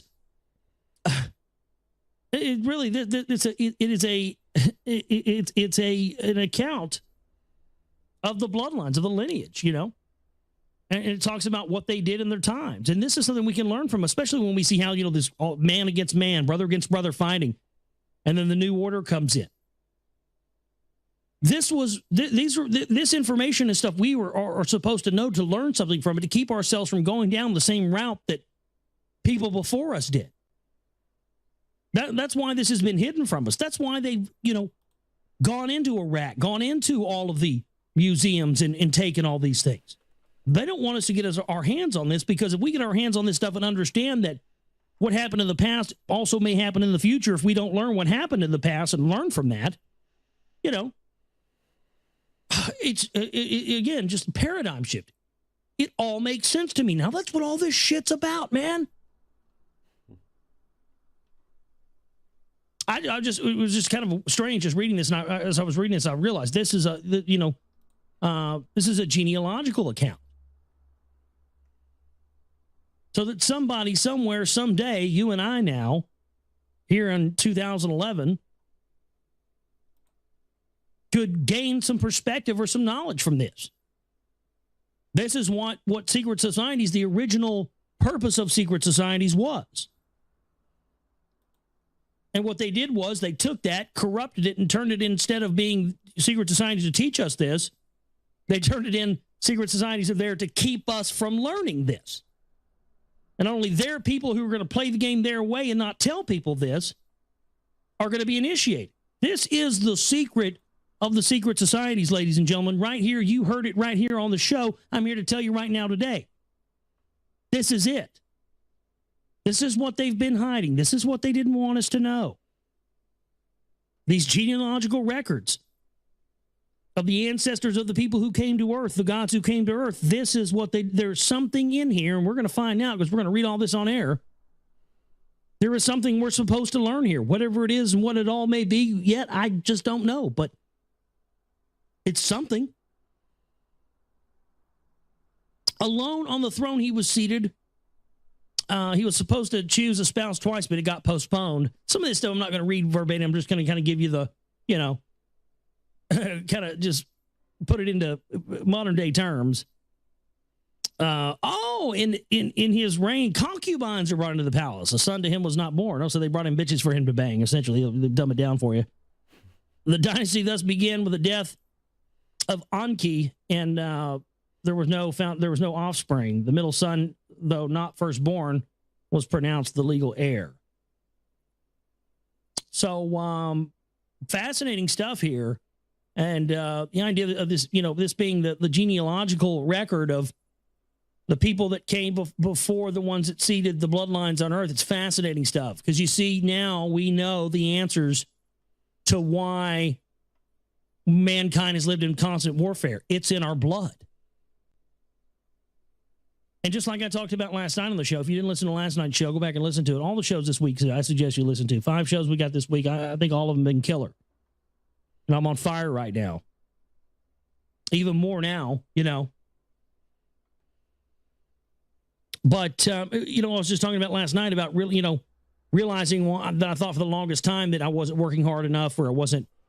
So that's the end of the first tablet, guys. I'm going to go straight into the second one. Because this is mind-blowing shit. He who ignores the past This is the second tablet. Is someone who is not going to know what's going to happen in the future. And this was recorded for us so that we wouldn't make the same mistakes that they made. And unfortunately, you know, well, trying to figure out how to repair your atmosphere and stuff like that. Sounds like we're pretty much already there, doesn't it? My life senses returned to me as if awakened from the deepest sleep by the sound of the calling of my name. I was in some kind of an enclosure. It was dark, but there was also an aura.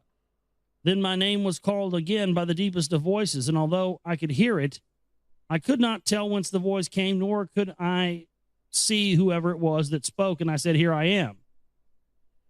Oh, wait, I've already read this. Did we get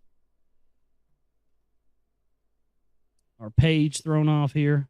Mm-hmm.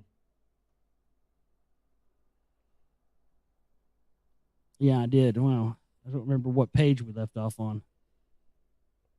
Well, that stinks. Yeah, dickhead. Let me just scroll through the page. Bear with me for a minute. Come on, sort your life out. A destiny it is in the orbit of Nibiru embedded. So they're saying that there's, you know, the destiny of what's to happen on their planet and our planet is hidden in the orbit of Nibiru, and many people out there believe that this comet Elenin, which is going to pass near to Earth very soon, is actually the famed Nibiru. I don't really believe that myself, but I don't not believe it either. You know what I mean? I'm just sort of could go either way. Others of knowledge of the orbit did not consider the Nibiru's destiny to be tied with that orbit. They found that there was a breaching in their atmosphere. Volcanoes, the atmosphere were belching and spitting up. I'm sort of, you know, as I was doing Friday night, I'm sort of kind of going over. Some of this stuff is in kind of a weird, it doesn't really translate well in modern day English. So I'm kind of just summarizing it all for you because it just sounds dumb to read. Volcanoes, the atmosphere forbear, less belching were spitting up. I'd rather just say there were volcanoes and shit was coming out of them, you know. Nibiru's air has been made thinner. The protective shit lid has been diminished. I think it's supposed to say shield, but it says shit lid. Is that what they call it in ancient Sumeria? The shit lid? Yeah, get that shit lid up there, boy, before we burn to death.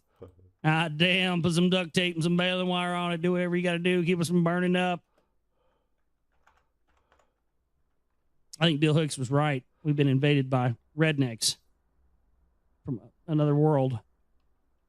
In the reign of Anshar and Kishar, pestilences appeared, and they could not overcome them.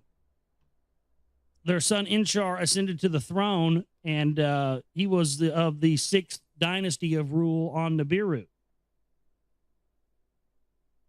His name became Master of the Shar. With great understanding, he was born. So when he was born, he was already, you know, he already had knowledge when he was born. He was born with a great knowledge of something. With much learning, he mastered much knowledge. To remedy the afflictions in the ways he sought to remedy the afflictions of people. And he spent much time studying the orbit of Nibiru. In its looping of the sun, 5 family members embraced the planets of dazzling beauty for cures to the afflictions of their atmosphere. He examined the atmosphere. So they were finding out that people were dying on their planet, and the reason that was because of their atmosphere being depleted. To each he gave a name. Ancestral forefathers he honored as heavenly couples. He considered them. On and Onto were like twin planets. He called the first two that he encountered On and Onto. Beyond Nibiru's orbit were Anshar and Kishar, and they were the largest in size. As a messenger, Gaga among the others, course, sometimes first Nibiru meet. I think Gaga is Jupiter or Saturn or one of those. So there's your occultic reference and your occultic explanation behind Lady Gaga. Oh, you didn't know that? Yeah, that's where they came from. It's all, I mean, come on. She's Italian, too. Give me a fucking break. These guys in the priest class that run the music industry and all this, they're all well aware of this stuff. I mean, every one of her videos, Lady Gaga's videos, one of her first videos, there's, Sirius in the background to the twin dogs. I mean, there's occultic stuff in every single one of those. That's not there by mistake. And it's not put there by her either. Don't confuse that.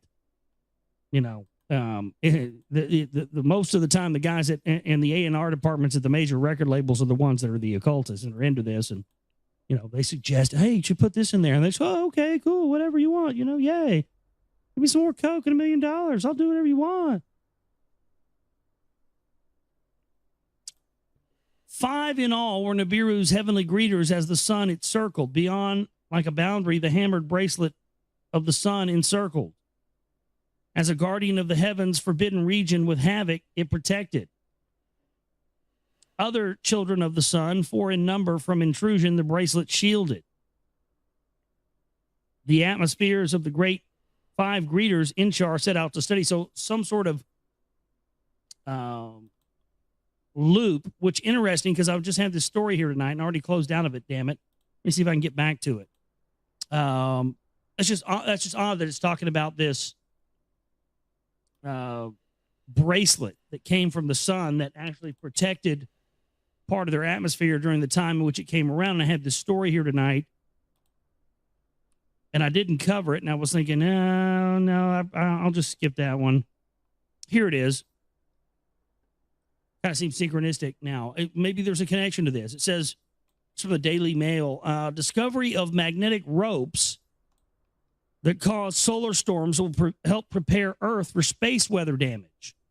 So they discovered these ropes that precede these solar flares, which should be able to help us be able to understand when these are going to happen and protect against them.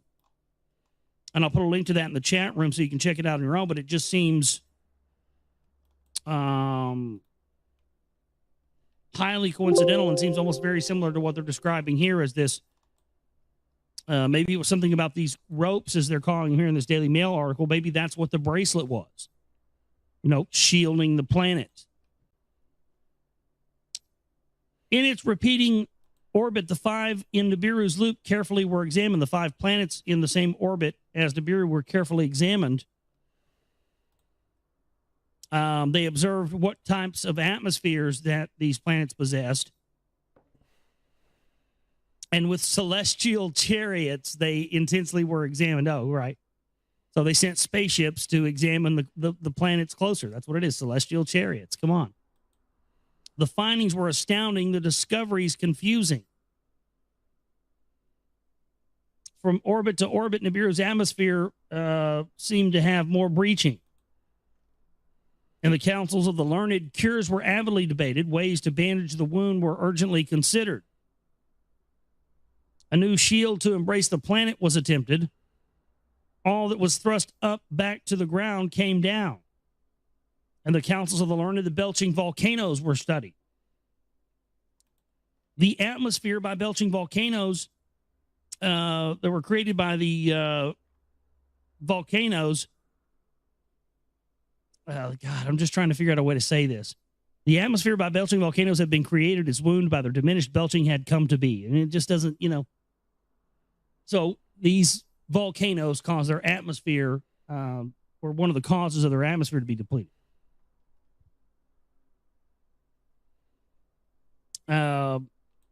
It says here that they basically figured out how to make a new invention that would utilize the volcanoes to basically solve their problem.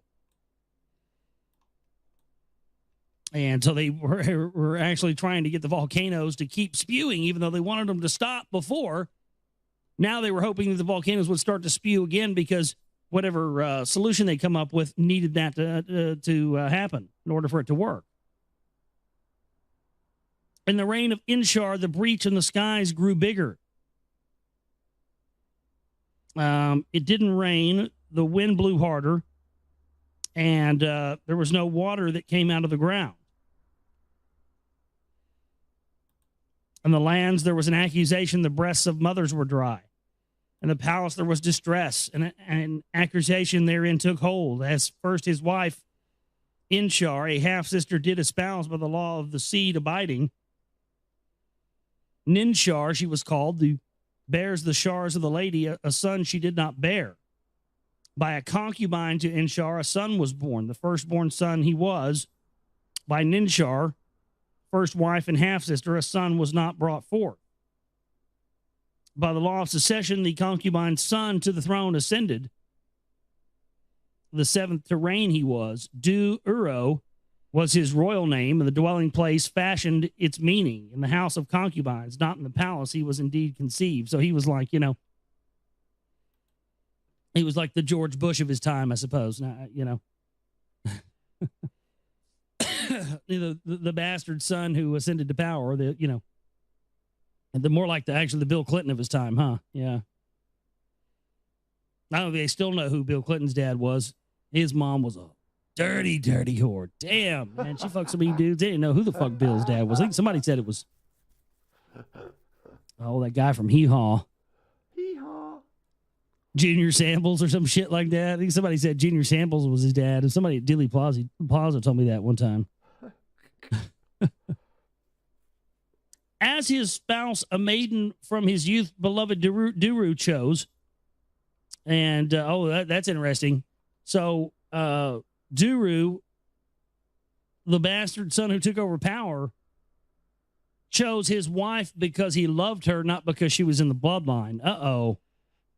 Well, this is interesting, man. This story's starting to get thick. Now we're starting to see why, we need to learn this. This sounds very similar to the history of some of our kings and queens and power structure on earth, doesn't it? Da-Uru was her royal name. She who is by my side was the meaning. Wow, that's kind of a downgrade from, the wife before. What she was like, the one who does something in the sky. This is like, the bitch who stands by my side all the time. Wow, that's just beautiful, man. Wonderful, wonderful poetry there. In the royal court, confusion was rampant. Sons were not heirs. Wives were not half-sisters.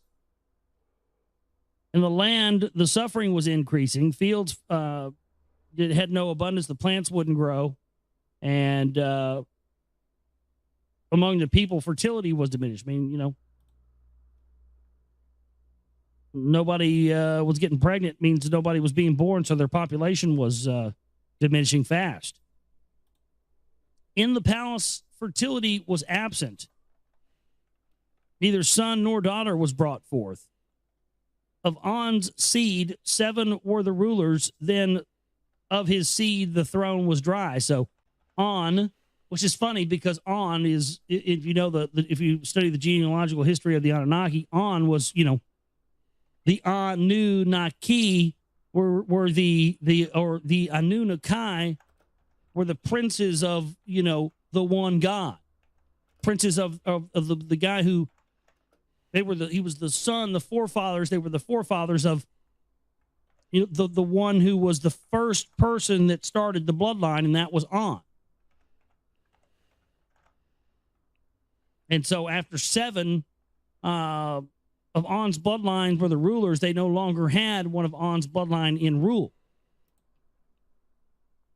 Daru, a child at the palace gateway, was embraced as a son. Duru, in the end, was adopted. His name became Lama, meaning dryness. In the palace, the princes were very mad, and they were complaining to the council of counselors. In the end, Lama ascended the throne. Though not of On seed, he was the 8th to reign. Now, it's very interesting. He sounds very much like a Akhenaten type character, you know. In the councils of the learned to heal the breach, there were 2 suggestions. One was to use a metal to fix their atmosphere, a metal by the name of gold. On Nibiru, it was greatly rare. Within the hammered bracelet, it was abundant. So the zone, I guess, the hammered bracelet may be where we were talking about the asteroid belt. It was the only substance that to the finest powder could be ground up and put in high into the heaven, into the atmosphere, and would stay suspended. Thus, with replenishments, the breach would heal and it would have better protection. Let the celestial boats be built. Let a celestial fleet fleet the gold to Nibiru bring over. So here they are. They're talking about let's create ships and go somewhere out, you know, on the other side of our solar system and find some gold and bring it back here. So this gold, guys, is for Nibiru. It's a monatomic gold. It's dust, like a dust. They turn it into a dust, and they use it in their atmosphere, put it around their atmosphere in Nibiru. So that's why they came to Earth for. Our fucking gold. So Africa. Yeah, loads of gold there. South Africa. So on, so on, so on. Funny, that would just be the one thing our monetary system just happened to be based on, huh? Yeah, get us all to mine it, get us all to build our whole, you know, fight and kill each other for, 3,500 years or 3,600 years or however long it is, and then create this power structure, then get everybody to hoard it in one spot. And then when they get to come, when the Anunnaki come back and tell us, pathetic earthlings, bow down to me. We are the Anunnaki, and we have returned for our gold. We will take it back to our planet and leave you pathetic earthlings here on the planet to die. Stranger things have happened. Probably what it's going to be, isn't it? Folks, you're going to have to get this gold right now, folks, because Anunnaki want to take the gold away from you, folks. Ted's got a great deal on Jugo for you today, and you need to get it now, because you don't have much time left, folks. The Anunnaki are going to take your gold, folks, and I'm fucking mad about it. Yeah, you'll probably hear that before it's over with. Let weapons of terror be created. Now, we've established from reading William Bramley and reading the rest of this that the weapons of terror they refer to are the nuclear weapons, weapons of mass destruction. So they're saying they should, go to this planet or wherever it is and just launch nuclear weapons and blow the shit out of stuff and go in and pick up all the gold. For a decision, Lama was too feeble. What did he know about making that kind of a choice?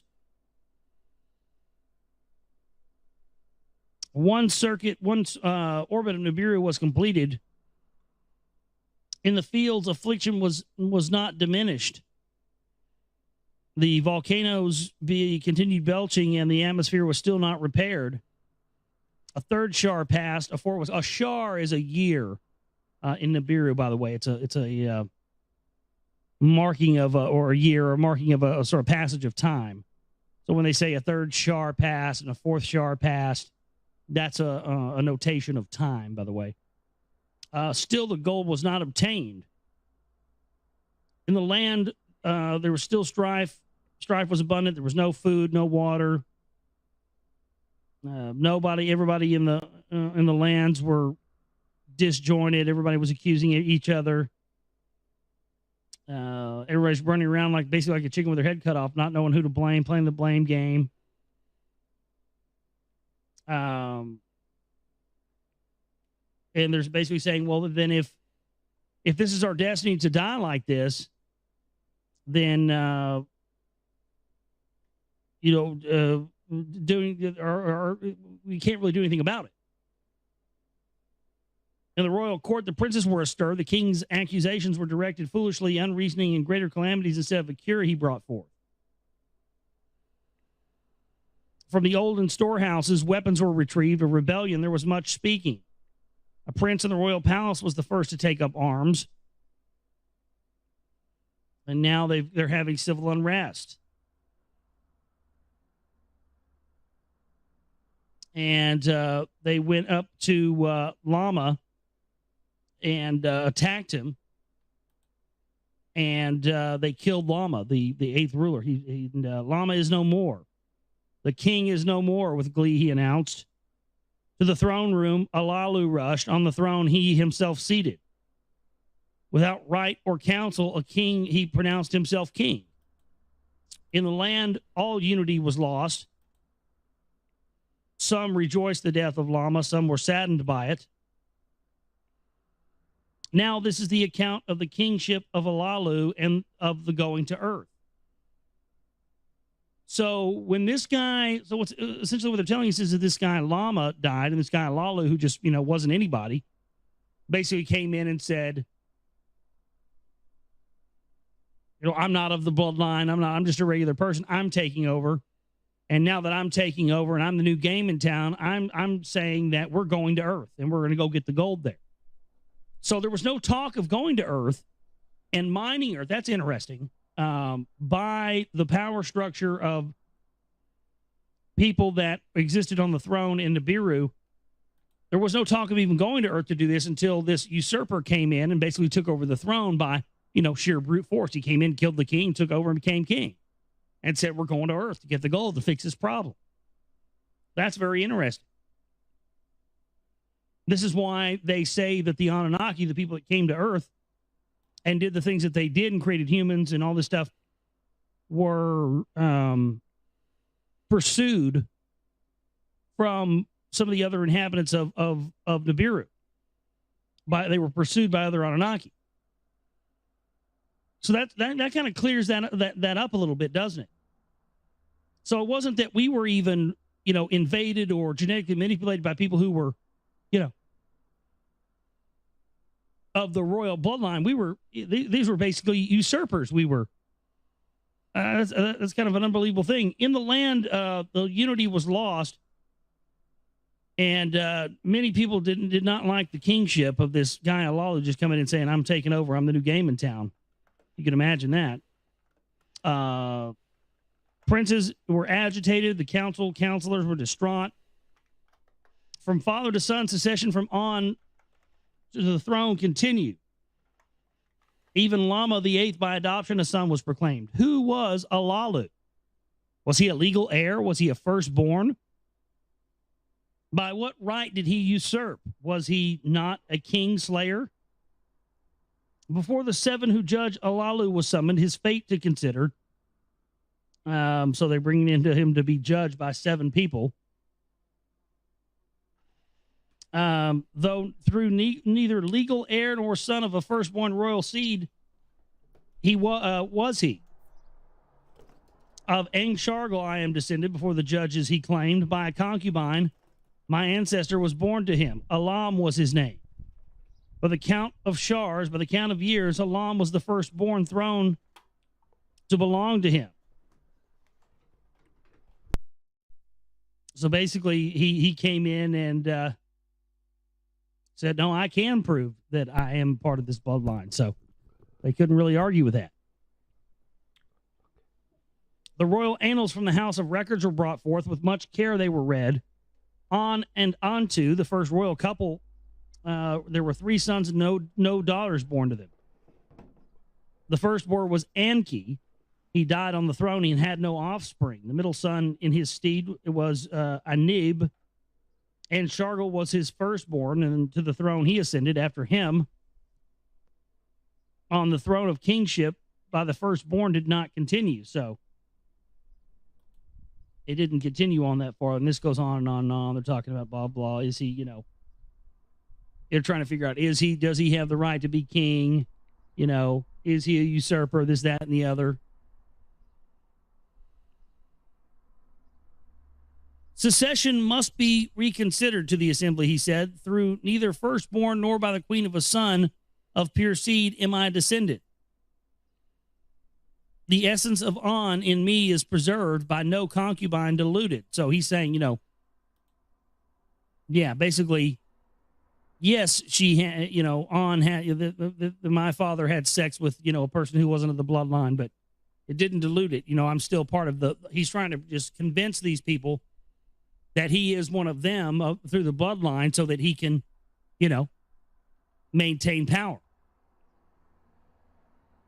They asked for his name. It is Anu. After my forefather, I named. Now, what's interesting about that? Wow. So this is the story of Anu. So the guy who took over and usurped the throne was Anu, and we know that Anu's sons later on were Enlil and Enki. So Enlil and Enki, who allegedly caused all this havoc on Earth, the flood and genetic manipulation and all this stuff and seeding mankind with these phony religions, were the result of someone who may or may not have actually been a part of the royal bloodline. So if that's true, and these people that are in charge and power today, and presidents, kings, queens, power structure all over the world, that are part of this bloodline, and they're basing their whole divine right to rule on the fact that they're a part of these bloodlines, right? If that's true, then that would make them imposters. That would make them these, because from what this genealogical and historical record of the ancestors of the Anunnaki tells us, is that it wasn't the people who had been in the bloodlines and in the power structure and everything up to that point who made the decision to Earth. They seemed to act like that was taboo. Then this guy comes in, kills the king, takes over, and then goes through this big, long drawn-out ordeal of being in front of the council and show, oh, look at me, and and I came from this bloodline, and my baby daddy was over here, and he fucked this whore, the concubine, and just because she's a whore doesn't mean I'm not a part of the bloodline. All this convincing going on, you see.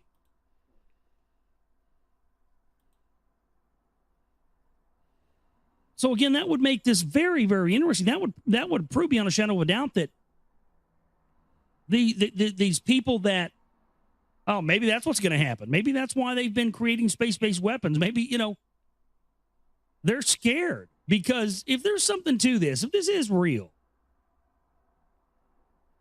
then that would mean that at some point, the real bloodlines of power, if any of these people still exist anywhere, could actually feasibly come back and call out the power structure here on Earth as being the usurpers and the descendants of the usurper who took over the throne on Nibiru.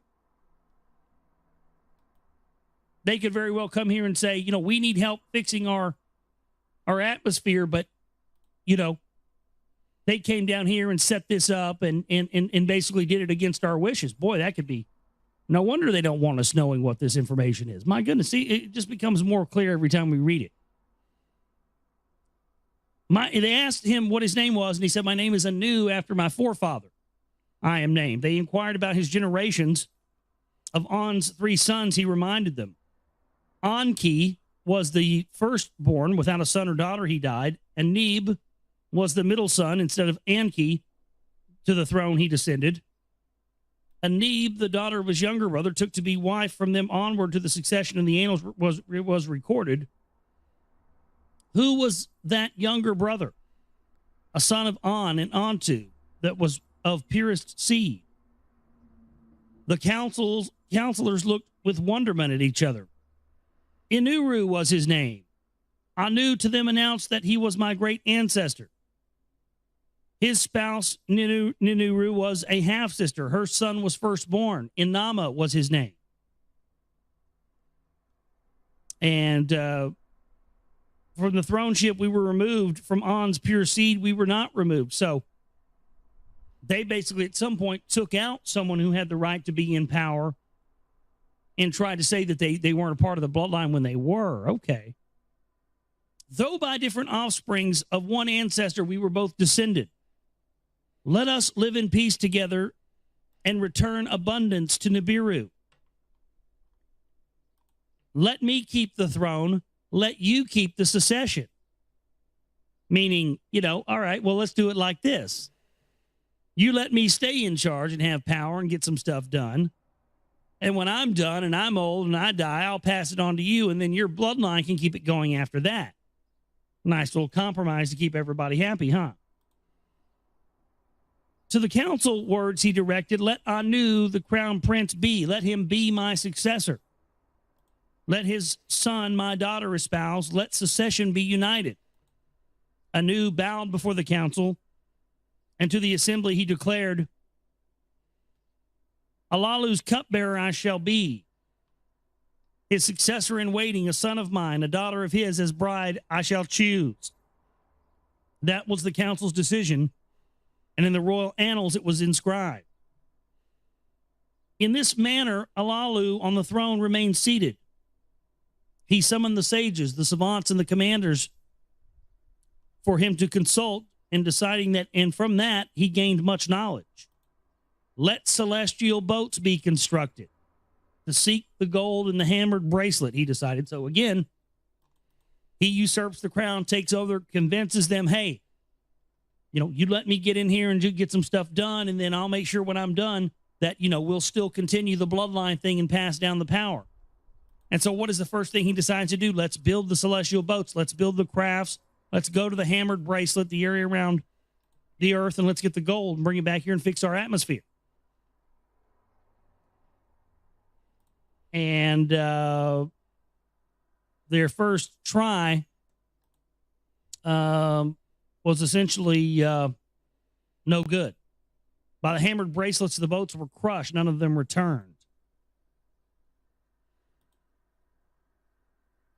Let the weapons of terror enter the bowels of Nibiru. Let Nibiru be cut open. Let the volcanoes again erupt, he then commanded. So this asshole tries to, build these ships to go and get the gold. It fails. They are destroyed. And then he gets pissed off and unleashes, weather weapons and says, let the volcanoes erupt, unleashes nuclear weapons. With weapons of terror, skyborne chariots were armed with terror missiles from the skies where the volcano struck. Oh, so he sent up the ships and launched nuclear weapons inside of the volcanoes of Nibiru.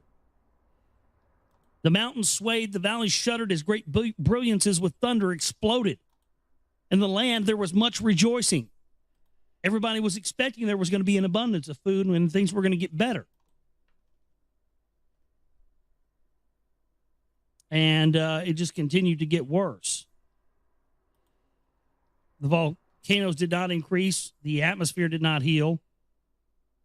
And it kept going around its orbit, and it kept getting colder and colder on Nibiru. Of rocks and boulders was it together hammered. Like orphans with no mother, they banded together, surging back and forth a bygone destiny they followed. Their doings were loathsome, troubling their ways. Nibiru's probing chariots like preying lions they devoured. So something basically, devoured these spaceships. The precious gold needed for surviving, they refused to dislodge. The chariot of Alalu toward the hammered bracelet was headlong moving. The ferocious builders in close combat to boldly face. So there was definitely a fight going on here. Alalu, the firestones in his chariot more strongly stirred up. That which shows the way with steady hands he directed. The ominous boulders against the chariot charged forward like an enemy in battle attacking. Toward them, Olalu shot a death-dealing missile from his spaceship. That's literally what it says. This is towards them, Olalu, a death-dealing missile from the chariot let loose. So he shot a missile out of a spaceship. Then another and another against the enemy. The terror weapons he thrust. So he's shooting nukes. This is great. How come nobody's made a sci-fi movie out of this shit yet? Somebody will now that I've said it. Make billions of dollars, and I wish I would have done it. That always happens to me. As frightened warriors, the boulders turned back, a path for Olalu granting. Like by a spell, the hammered bracelet, a doorway to the king had opened. That sounds like a Stargate. So a Stargate opened. In the dark deepness, Olalu, the heavens, he could clearly see. By the bracelet's ferocity, he was not defeated. His mission was not ended. In the distance, the sun's fiery ball was sending forth its brilliance. Welcoming rays towards Olalu, it was emitting. Before it was a red-brown planet on its orbit. The sixth in count of celestial gods it was. Olalu could but glimpse it. On its destined course from Olalu's path, it was quickly moving. Then snow-hued earth appeared. The seventh in the celestial count. So he's getting, he blows up and blows this stuff out of the way, the people that are chasing him. And then, so they're chasing him from Nibiru. He shoots these nuclear weapons, blows them up, and starts making his way towards Earth, presumably to come down and see this with culture and information and religion and to call himself a god and everything else. Toward the planet, Olalu set his course to a destination most inviting. Smaller than Nibiru was its alluring ball. Weaker than Nibiru was its attracting net, its gravity. Its atmosphere was thinner than Nibiru's, and its clouds were within it swirling. Below, the earth to three regions was divided: snow white at the top and on the bottom, blue and brown in between. Deftly, Olalu spread the chariot's arresting wings around the earth's ball to circle. Again, let's keep in mind this stuff came out of Sumerian clay tablets. You think these people could have just made up perfect descriptions of the earth? It just boggles my mind to people that say that this is hogwash or whatever. I mean, that's 5,000-year-old text. How can you explain that? In the middle region, dry lands and watery oceans he could discern. The beam that penetrates downward he directed Earth's innards to detect. I have attained it, he ecstatically shouted. So right there he tells you he had a beam that he could shoot down to Earth and determine how much gold was there. That's high technology. I have attained it, ecstatically, he shouted. Gold, much gold. The beam has indicated it was beneath the dark-hued region. In the waters it was, too. With pounding heart, Olalu's a decision was contemplating. Shall he, on the dry land, his chariot bring down, penchance to crash and die? Perchance to crash and die. So, will he land on land, or shall he land on the water and risk sinking? Which way shall he survive? Will he the treasured gold discover? In the eagle seat, Olalu was not stirring. To fate's hands, the chariot he entrusted. Fully caught in Earth's attracting net, the chariot was moving faster. Its spread wings became aglow. Its spread wings became aglow. Was this motherfucker landing in a Klingon bird of prey or something? Jesus Christ. Is that where the fuck they got that at, too? Wouldn't surprise me. Von Braun's Nazis were in on the science advisory board on the original Star Trek series. Fact. It spread its wings. Its spread wings became aglow. He's landing in a bird ship. A fucking Klingon bird of prey. Jesus Christ, the Anunnaki are Klingons. Great. No wonder they're dumbasses. Klingons are fucking dumb. Earth's atmosphere was like an oven. Well, yeah, you come in through the atmosphere, you start heating up, motherfucker. Guess you weren't smart enough to know that in advance, were you? I guess you didn't have a nifty little laser beam you could shoot down here to figure that out, now did you? Then the chariot shook, emitting a mortifying thunder. With abruptness, the chariot crashed, and with a suddenness altogether stopping. Senseless from the shaking and stunned by the crash, Alalu wasn't moving. Then he opened his eyes and knew he was among the living. At the planet of gold, he victoriously arrived. Now, this is the account of the earth and its gold. It is an account of the beginning and how the celestial gods were created. In the beginning, when in the above, the gods in the heavens had not been called into being. And in the below, Ki, the firm ground, had not yet been named. Alone in the void there existed Apsu, the primordial begetter. In the heights of the above, the celestial gods had not yet been created. So, see, that's exactly. Celestial gods, the ones that were the hierarchy that was the bloodlines on Nibiru that we talked about earlier, that had that genealogical record. Those are the ones that became the gods. Above and below, the gods had not yet been formed. Destinies were not yet decreed. No reed had yet been formed. No marshland had appeared. Alone did Apsu reign in the void. Then by his winds the primordial waters were mingled. A divine and artful spell Apsu upon the waters cast. On the void's deep he poured a sound sleep. Tiamat, the mother of all, as a spouse for himself, he fashioned. A celestial mother, a watery beauty he was indeed. A watery beauty she was indeed. Now, Tiamat is said to be the mother of all, which is supposed to be this other planet that was once in our solar system that was a water planet that looked like a second sun from Earth because of the way the sun reflected off the water on the planet. Beside him, Apsu, little Mumu, then brought forth, as his messenger he him appointed, a gift for Tiamat to present. A gift resplendent to his spouse, Apsu granted, a shining metal, the everlasting gold, for her alone to possess. Then it was that the two, their waters mingled, their waters mingled, yeah. You know what it says when their waters mingled, right? And like Jesus turning the water into wine. And how Jesus turned the water into wine, he shot a fat load right in some girl's mouth. Divine children, yeah, really.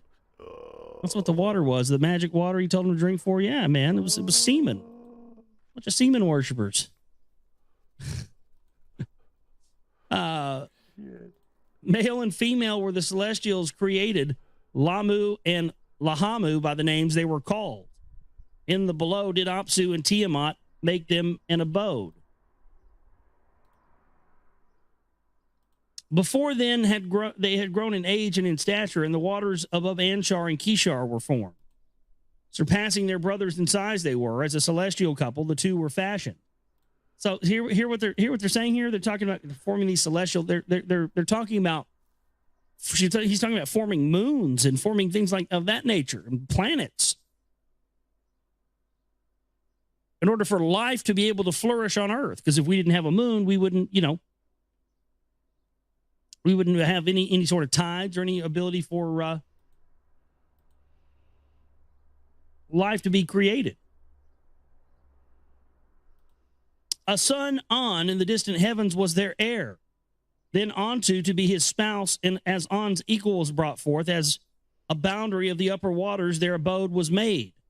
Thus were three heavenly couples, below and above, in the depths created by names that were called the family of Apsu with Mumu and Tiamat they formed. At that time, Nibiru had not yet been seen. The earth was not yet called into being. Mingled were the heavenly waters by a hammered bracelet. They were not yet separated. At that time, circuits were not yet fully fashioned. Oh, so that even, okay, well, that's interesting. That tells you right there. They're talking about forming planetary systems. I've talked about this and speculated about this for a long time. That I believe that at some point during one of these cataclysms, the earth was re-terraformed. I think that's what these guys have been doing. They've been going around terraforming planets forever. And that's kind of what it's talking about here. I mean, that is what it's talking about here. I mean, it says at that time the circuits were not yet fully fashioned. Well, the circuits, we know, they're referring to orbits. So that's an admission that they had the technology to be able to create orbits for particular planets. I mean, that's insane. Their celestial kinfolk banded together. Erratic were their ways. Their ways to Apsu were very loathsome. Tiamat, getting no rest, was aggravated and raged. A throng to march by her side she formed. A growing, raging host against the sons of Apsu she brought forth. With 11 of this kind she brought forth. She made the firstborn Kingu, chief among them. When the celestial gods of this herd did hear, for counsel they rallied. Kingu she has elevated to rank as on command to him she gave. A tablet of destiny to his chest she has attached, his own orbit to acquire. To battle against the gods of her offspring Kingu she instructed. Who will stand up to Tiamat, the gods asked each other. Now this is crazy, because this is turning into this like sort of mythological story of these planets, you know, in our solar system battling each other. That's just bizarre. So who shall stand up to Tiamat? So let me guess. Somebody's going to defeat Tiamat. And then when they defeat Tiamat, that's what's going to cause the asteroid belt to form. It's going to cause all the water to rush to Earth. And then that's what they're going to refer to in the book of Genesis as the waters above the firmament, right? Yeah. Let me guess. Watch, whatever happens, Tiamat's going to be defeated. And that's what that's symbolic of. None in their orbit stepped forward. None a weapon for battle would bear. At that time, in the heart of the deep, a god was engendered. In a chamber of fates, a place of destinies, he was born. By an artful creator was he fashioned. The son of his own son he was. From the deep where he was engendered, the god from his family in a rushing departed. A gift to his creator, the seed of life, he carried with him. To the void he set his course, a new destiny he was seeking. The first to glimpse the wandering celestial was the ever-watchful Antu. Alluring with his figure a radiance he was beaming. Lordly was his gait, G-A-I-T gait. Exceedingly great was his course. Of all the gods he was the loftiest, surpassing their orbit he was. The first to glimpse him was Antu. Her breast by child never sucked. Her breast by child never sucked. I bet there's an anagram in there, Alice. Come be my son, she called to him. Let me your mother become. She cast her net and made him welcome, and made his course for the purpose suited. Oh, whoa, nice orbit, pulling in something in the orbit there. Her words filled the newcomer's heart with pride. The one who would nurse him made him haughty. His head to double size grew larger. 4 members at his side he sprouted, and his lips, he moved his lips in acceptance. A godly fire from them blazed forth. See, this is talking about, you know, probably Jupiter forming. Toward Antu his course he turned, his face to An soon to show. When An or On saw him, my son, with exultation he shouted. To leadership you shall be consigned. A host by your side will be your servants. Let Nibiru be your name, as crossing forever known. He bowed to Nibiru, turning his face at Nibiru's passage. He spread his net for Nibiru. 4 servants he brought forth. So this is saying that the gods themselves are the planets, and the planets themselves are the gods. As in, they are conscious, and in each of the planets are actually living entities that are conscious. That would have unbelievable implications for our planet and all planets, wouldn't it? But that's what they're saying here. His host by his side to be the south wind, the north wind, the fast wind, and the west wind. With joyful heart on to Anshar, his forebearer, the arrival of Nibiru announced. Anshar, upon hearing this, Gaga, who was by his side as an emissary, sent forth words of wisdom to On to deliver, to task Nibiru to assign. He charged Gaga, which I believe is Venus, to give voice to what was in his heart. To On thus say, Tiamat, she who bore us now detests us. She has set up a warring host. She is furious with rage. Against the gods, her children, 11 warriors, march by her side. Kingu among them she elevated. A destiny to his chest she attached without right. No god among us against her venom can stand up. Her host in all of us has established fear. Let Nibiru become our avenger. Let him vanquish Tiamat. Let him save our lives. For him to decree a fate, let him go forth and face our mighty foe. To On, Gaga departed. He bowed before him. The words of Anshar, he repeated. On to Nibiru's forebearers, words repeated. Gaga's message to him he revealed. To the words, Nibiru with wonder listened. Of the mother who would her children devour, with fascination he heard. His heart, without saying, to set out against Tiamat, he had already prompted. He opened his mouth to On, and Gaga said, if indeed I am to vanquish Tiamat, to save your lives, then convene the gods to assembly and proclaim my destiny to be supreme. Let all the gods agree in council to make me the leader and bow to my command. When Lamu and Lahamu heard this, they cried out with anguish. Strange was the demand, its meaning cannot be fathomed. Thus they said, the gods who decree the fates with each other consulted.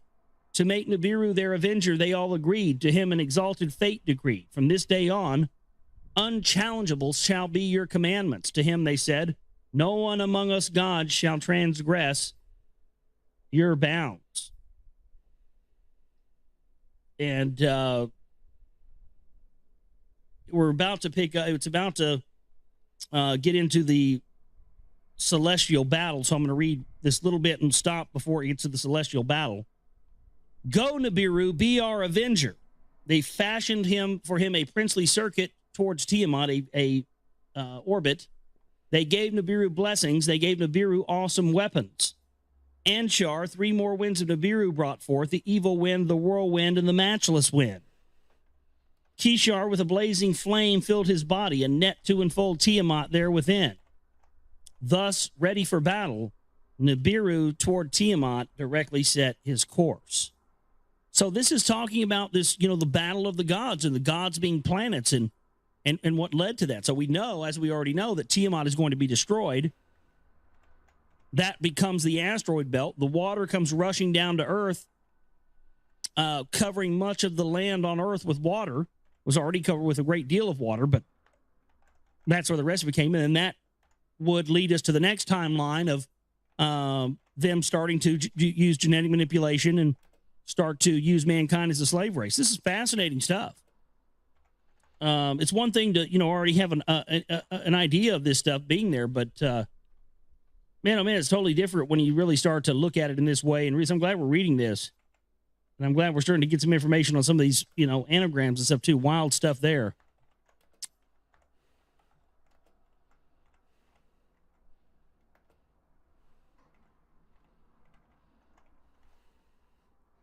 Now, this is the account of the celestial battle. We had the lead up to that last night, so tonight we're going to actually have the battle. And how the earth came to be, and of Nibiru's destiny. The Lord went forth, his fated course he followed.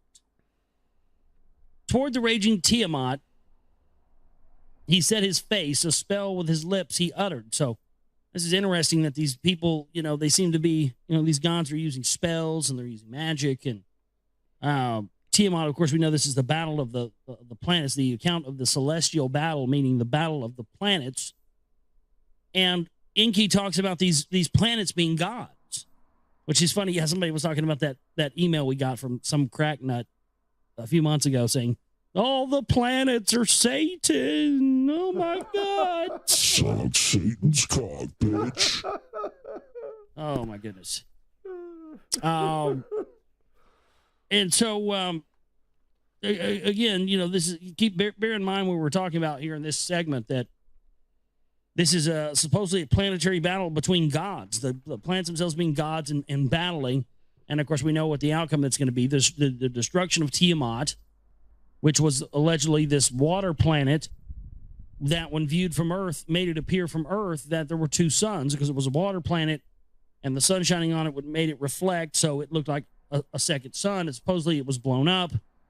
The pieces of it became the asteroid belt, and all the water came rushing down to Earth, causing the Great Deluge. And so this is essentially what this is going to be talking about right here. Toward the raging Tiamat, he had set his face, a spell with his lips he uttered. As a cloak for protection, he, the pulsar, and the emitter put on. So even then, guys, they were chucking around jujus, yeah, like fucking, like Tic Tacs, yeah, chucking jujus on people and that. Pulsar and emitter, so that's like, I mean, this sounds like high technology, doesn't it? I mean, again, you have to understand that this is talking about very, very advanced technology, advanced beyond what we even have right now in 2011, way beyond that. With a fearsome radiance, his head was crowned. On his right, he posted the smiter. On his left, the repeller he placed. These, some sort of laser weapons, it sounds like. This is just insane.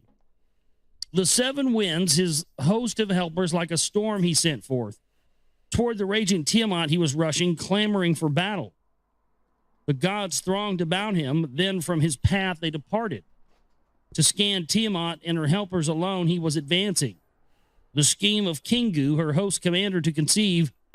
When he saw vigilant Kingu, his vision became blurred. As he gazed upon in the direction of the monsters, he was distracted, and he got off course, and he was confused. Tiamat's band tightly encircled her. With terror they trembled. Tiamat gave a shudder to her roots, and a mighty roar she emitted. On Nibiru, she cast a spell and engulfed him with her charms. The issue between them was joined. The battle was unavoided. Face to face they came, Tiamat and Nibiru against each other. They were advancing. They approached for battle, and they pressed on for single combat, meaning one-on-one, man-on-man. The Lord spread his net to encompass her. He cast it. With fury, Tiamat cried out like one possessed. She lost her senses. The evil wind which had been behind him, Nibiru drove forward. In her face, he let it loose.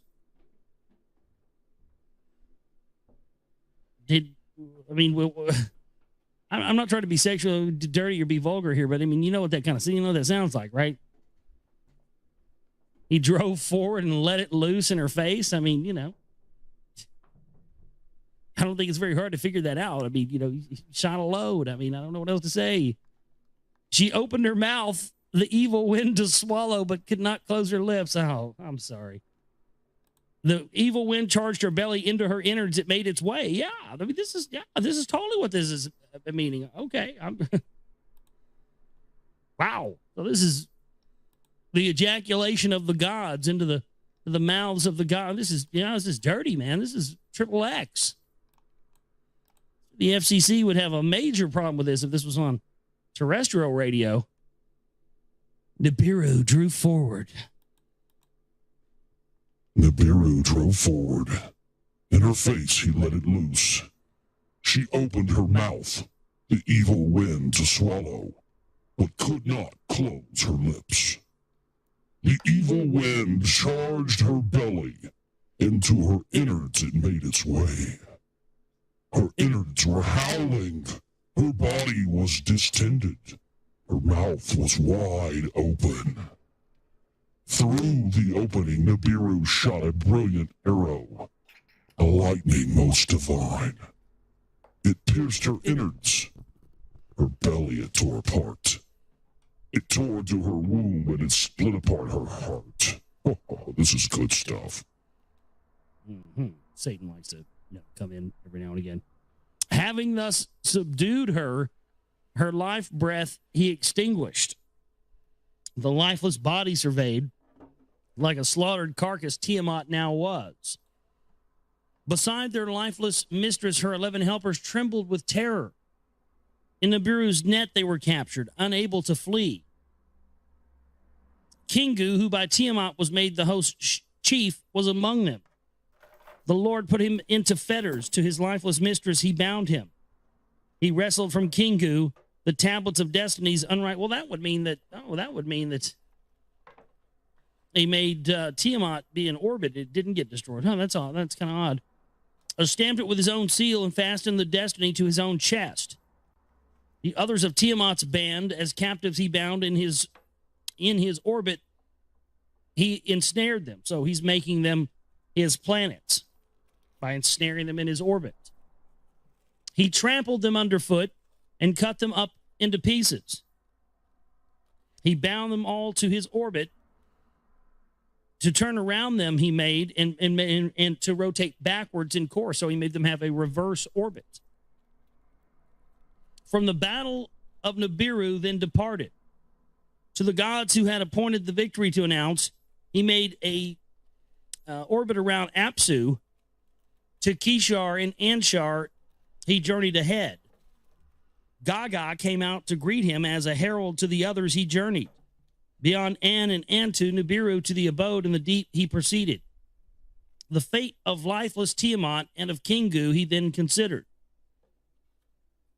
To Tiamat, whom he had subdued, the Lord Nibiru then returned. He made his way to her, paused to view her lifeless body, and to artfully divide the monster in his heart that was planning something. Then, as a muscle into two parts, he split her. Her chest from her lower parts he separated. Her inner channels he cut apart. Her golden veins he beheld with wonder. Trotting upon her hinder part, the Lord, her uppermost part completely severed. The north wind, his helper from his side, he summoned. To thrust away the severed head, the wind he commanded to the void, in the void to place it. Nibiru wind upon Tiamat then hovered, sweeping upon her gushing waters. Nibiru shot a lightning. To north wind he gave a signal. In a brilliance was Tiamat's upper part to a region unknown carried. With her then bound, Kingu was also exiled. Of the severed part, a companion to be, the hinder part fate Nibiru then considered. As an everlasting trophy of the battle he wished it to be, a constant reminder in the heavens, the place of the battle to enshrine. With his mace, the hinder part, he smashed to bits and pieces, then strung them together as a band to form a hammered bracelet. So is that Saturn? Locking them together as a watchman. No, that's the asteroid belt. The hammered bracelet is the asteroid belt. Locking them together as a watchman, he stationed them, a firmament to divide the waters from the waters. Yeah, waters above the firmament. That's what they're talking about in the book of Genesis. The destruction of Tiamat. The upper waters above the firmament from the waters below it, he separated. Artful works Nibiru thus fashioned. The Lord then crossed the heavens to survey the regions. From Apsu's quarter to the abode of Gaga, he measured the dimensions. The edge of the deep Nibiru then examined towards his birthplace, he cast his gaze. He paused and hesitated then to the firmament, the place of the battle. Slowly he returned. Passing again to Apsu's region of the sun, missing his spouse that he thought about with remorse. He missed her because she was dead. He gazed upon Tiamat's wounded half. To her upper part he gave attention. The waters of life, her bounty from the wounds, were still pouring. Her golden veins, Apsu's rays were reflecting. The seed of life, his creator's legacy, Nibiru then remembered. When he trod on Tiamat, when he split her asunder, to her the seed he surely imparted. He addressed words to Apsu, to him saying, with your warming rays to the wounds give healing. Let the broken part new life be given, in your family as a daughter to be. Let the waters to one place be gathered. Let firm land appear. This is when they're transferring the water to earth. Big up yourself, Morph, and anybody else listening. Much love. Earth, folks, that's what this is. By firm land, let her be called Ki. Henceforth, her name to be. And Ki, before it was named Earth, was called Ki, K-I. Apsu to the words of Nibiru gave heed.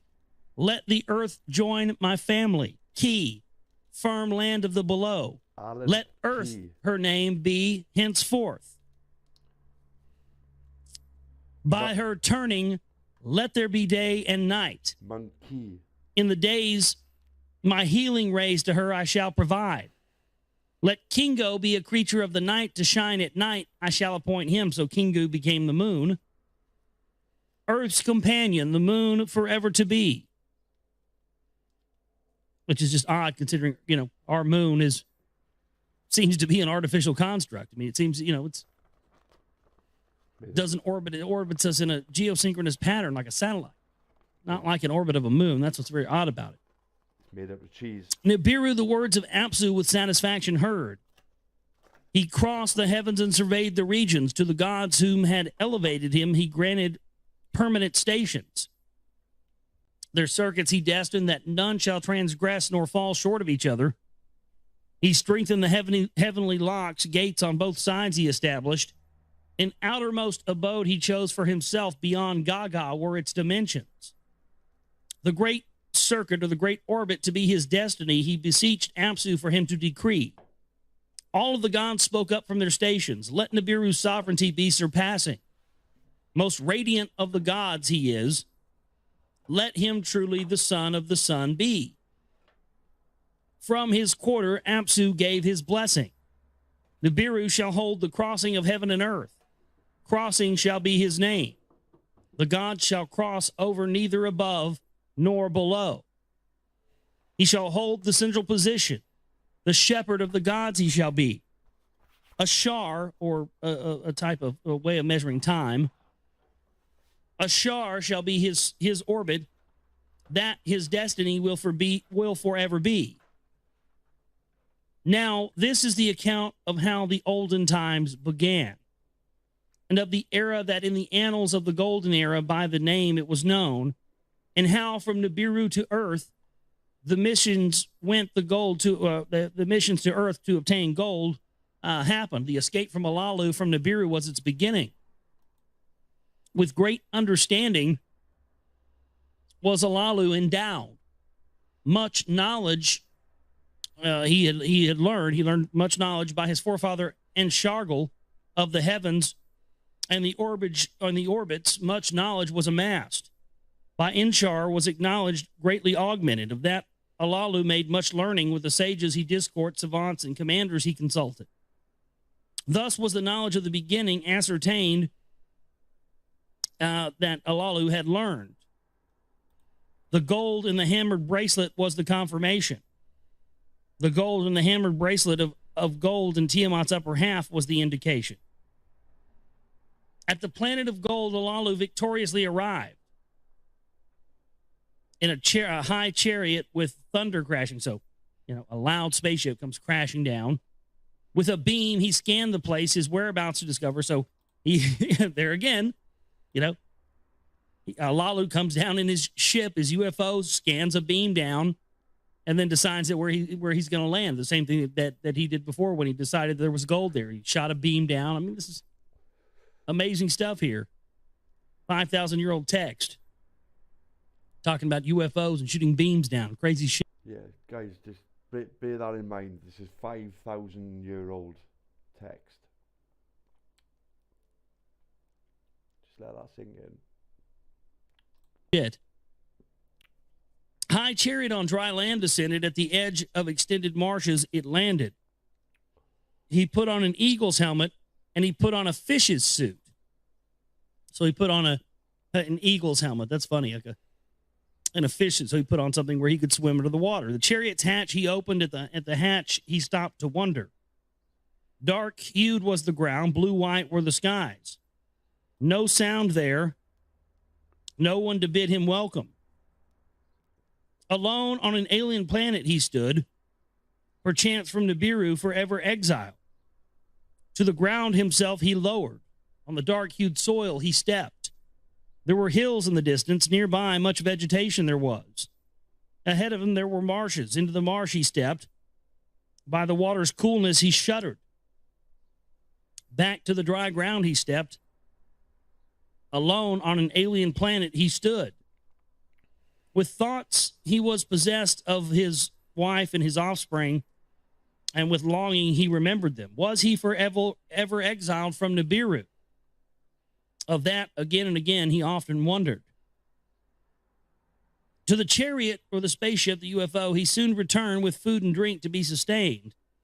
Then deep sleep overcame him, a very powerful slumber. How long he slept, he could not remember. What awakened him, he could not tell. A brightness there was outside, a brilliance on Nibiru unseen, the sun. A pole from a chariot he extended. With a tester it was equipped. It breathed the planet's air, compatibility it indicated. The chariot's hatch he opened. At the open hatch he took a breath. Another breath, then another. The air of Ki indeed was completely compatible with Nibiru's. Alalu clapped his hands, a song of joy he was singing. Without an eagle's helmet, without a fish's suit, to the ground himself he lowered. The brightness outside was blinding. The rays of the sun were overpowering. Into the chariot he returned, a mask for the eyes he donned. He went and got his ass some sunglasses. Good call. Glad you had those with you. Smart thinking. Always carry sunglasses when you go to an alien planet. Okay? Put that on the fucking board. Always carry fucking sunglasses when you go to an alien planet. Smart. Okay. Always carry your sunglasses when you go to Mars, okay? Smart move. I'm glad we had some sensible people in our ancestry here.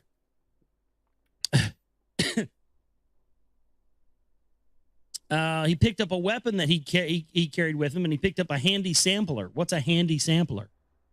Got a little bit of everything in there. Oh, I got a gun. I got me a laser beam. I got me a tractor beam. I got all kinds of stuff in here, man. To the ground he himself lowered. On the dark-hued soil he stepped. He made his way towards the marshes. Dark green were the waters. By the marsh's edge there were pebbles. Alalu picked up a pebble and thrust it into the marsh. In the marsh, a moving his eyes glimpsed. The waters were filled with fishes. Into the marsh, the sampler he lowered and looked at the murky waters. For drinking the water, it was not fit. Alalu was greatly disappointed. He turned away from the marshes in the direction of the hills he went. He made his way through the vegetation. Bushes gave way to trees. This place was like an orchard. The trees with fruits were laden with fruits. By their sweet smell, they enticed him, and Alalu picked a fruit and put it in his mouth. It was smelled very sweet and tasted very sweet, and he was greatly delighted. Away from the sun's rays, Alalu was walking toward the hills. He set his direction. Among the trees, a wetness under his feet, he sensed, a sign of close-by waters. In the direction of the wetness, he set his course. In the midst of the forest, there was a pond, a pool of silent waters. Into the pond, the sampler he lowered. For drinking, the water was good. Alalu laughed, and unstopping laughter seized him. The air was good. The water was fit for drinking. There was fruit. There were fishes.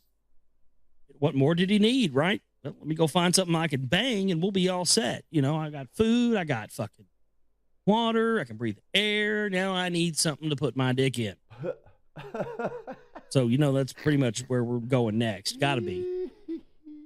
He's a man, right? He's got his food. He's got his shelter. What's he need next? He needs vagina. Pussy. And boom, here you go. That's how the human race got here. The end. Thank you very much. Have a good night. Just kidding. Boom, that brings us up to date. That's how we got here. There you go. Some dude, you know, with a big ego, crashed on an alien planet, found some food, found some shelter, found breathable air, found something to fuck, and bam. Wham. This is how life was created. I don't know, we'll just walk into a classroom and teach that, you know. All right, kids, here we go. We're going to learn about creation and evolution today. Here's how it happened. 5,000 years ago, an alien, drunk-ass, horny, egotistical alien crashed on Earth. He missed his wife and his kids. Mostly he missed his wife because he couldn't get any poontang. And, you know, he found some fucking fruits and berries and some water and some breathable air. I was like, this is badass. Now I got to get my dick wet. And that about brings us up to date, kids. We'll have a quiz on this on Friday. Be sure and tell your parents what we learned today, okay? You guys be safe. Thanks. So, that's the end of the second part. I'm gonna go quickly into this third one, guys. Well, I got your attention. That's Global Reality Show at gmail.com. We're going to continue reading here from this is from the Lost Book of Enki. Tablet 3.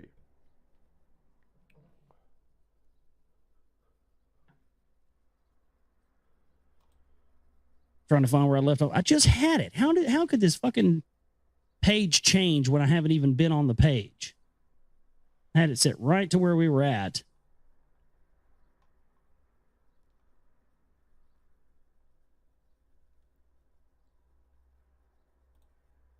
Here it is. All right, now I got to back to where I just scrolled up a little bit.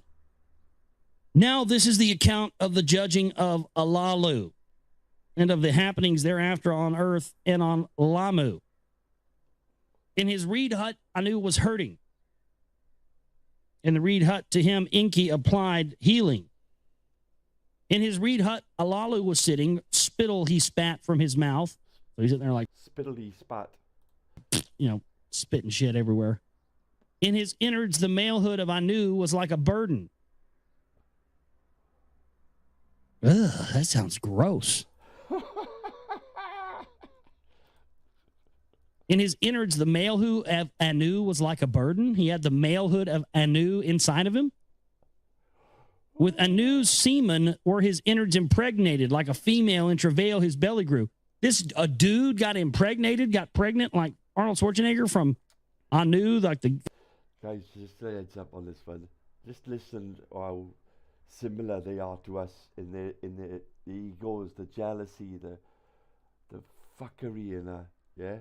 And it's like created in their image. We are these, basically, but with less of a brain. They created us to mine the gold that they came here for. Because their guys didn't want to do it. Which comes on in later tablets. Yeah? I don't want to spoil it for you. God of the Anunnakis? Oh, God, I'm sorry, dude. I feel for you. I mean, maybe you should, keep the back door closed more often. I don't know. Ugh. This is some sick stuff in here. On the third day, Anu's pain subsided. His pride was greatly hurting. To Nibiru, I wish to return. Yeah, get me out of here with these ass fuckers, please. To his two sons did Anu say, beforehand upon Alalu, there must be a judgment, a sentence, the crime befitting must be imposed. By the laws of Nibiru, 7 judges were required, the highest rank of them to preside. In the square of Eridu, the heroes were assembled. The trial of Alalu they were observing. For the 7 who judged, 7 seats were provided. And they provided the tallest seat of all to Anu. Yeah, because he's a fucking giant, right? To his right was seated Enki. On his left, on the left of Anu, was seated Enlil. On Enki's right, Anzu and Nungal were seated. Abgal and Alagar to the left of Enlil sat. Before these 7 who judge Alalu was brought, his hands and feet were united. Enlil was first to speak. In fairness, a wrestling match was held. Alalu, the kingship to Anu, was forfeited. What say you, Alalu? Enki asked him. In fairness, the wrestling match was held. The kingship I forfeited, Alalu said. Having been vanished, Alalu, an abominable crime performed. He bit the malehood, the cock of Anu, and swallowed it. Wow. I'm not making this up. It literally says this. So he did a Mike Tyson on him, only he didn't go for the ear. He went right to the cack and bit the fucker off and swallowed it. You heard that about, like, what was it? The Isis, Osiris, Horus thing, Wow. That's like Set cut off the penis of Horus or something like that and fed it to this fish. I mean, what was up with these guys? the worst thing you could do. I'll make sure that fucker never comes back. Cut his cock off. Feed it to a fish. Jesus. Thus, Enlil made an accusation of the crime Death is the punishment, Enlil said. What do you say, Alalu? Enki, his father by marriage, asked. There was silence. Alu did not answer the question. We all witnessed the crime. Alagar was saying judgment must be in accordance. If words you wish to utter, speak before the judging, Enki to Alalu said. Yeah, Jupiter would love this. Okay, she would. Jupiter would be right into this. I hope you're enjoying it, love. Ed, in the silence, and everybody else. Alalu slowly began to speak. On Nibiru, I was king. By right of succession, I was reigning. Anu was my cupbearer. The princes he aroused. So he turned on the males, the princes. To a wrestling match, he challenged me. For 9 counted orbits, I was king on Nibiru. To my seed, kingship belonged. On my throne sat Anu himself. To escape death, I made a dangerous journey to the distant earth. For the salvation of Nibiru, I, Alalu, discovered the alien planet. Return to Nibiru I was promised, in fairness the throne to regain. Then to earth came Ea, the one by compromise, the next to reign Nibiru, he was designated. Then came Enlil, the secession from Anu to himself he claimed. Then Anu came, and he tricked Ea a lot, and Enki, the Lord of the earth, he was proclaimed. Of earth, not Nibiru, to be the master. Saying, this is your domain. That's why Ea, earth, is called earth. It's the realm of Ea. That's what it means. Nobody ever thinks of where that term comes from or why we call the earth, earth. It's the realm of Ea. The first 2 letters of earth are Ea. Ea. Hello? If that's not enough to bitch slap you out of your comatose state, I don't know what is. And just people go through their everyday lives never even knowing that fact or even, questioning it. But it's a fact.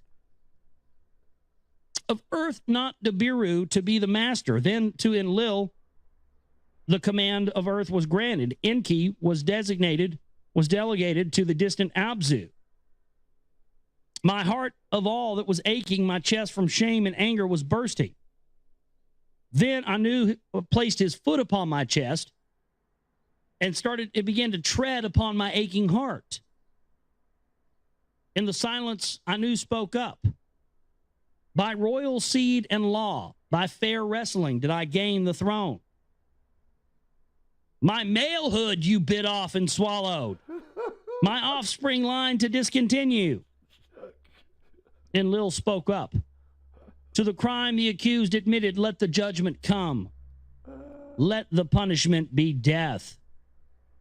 Death, said Alagar. Death, said Abgal. Death, said Nungal. Death to Alalu by itself will be coming. What he had swallowed in his innards, death will bring. Enki said, let Alalu rest of his days on earth be imprisoned. Anzu was saying that their words Anu was contemplated. Anger and pity engulfed both of them. To die in exile, let this be his judgment, Anu was saying. So in other words, banish him to earth.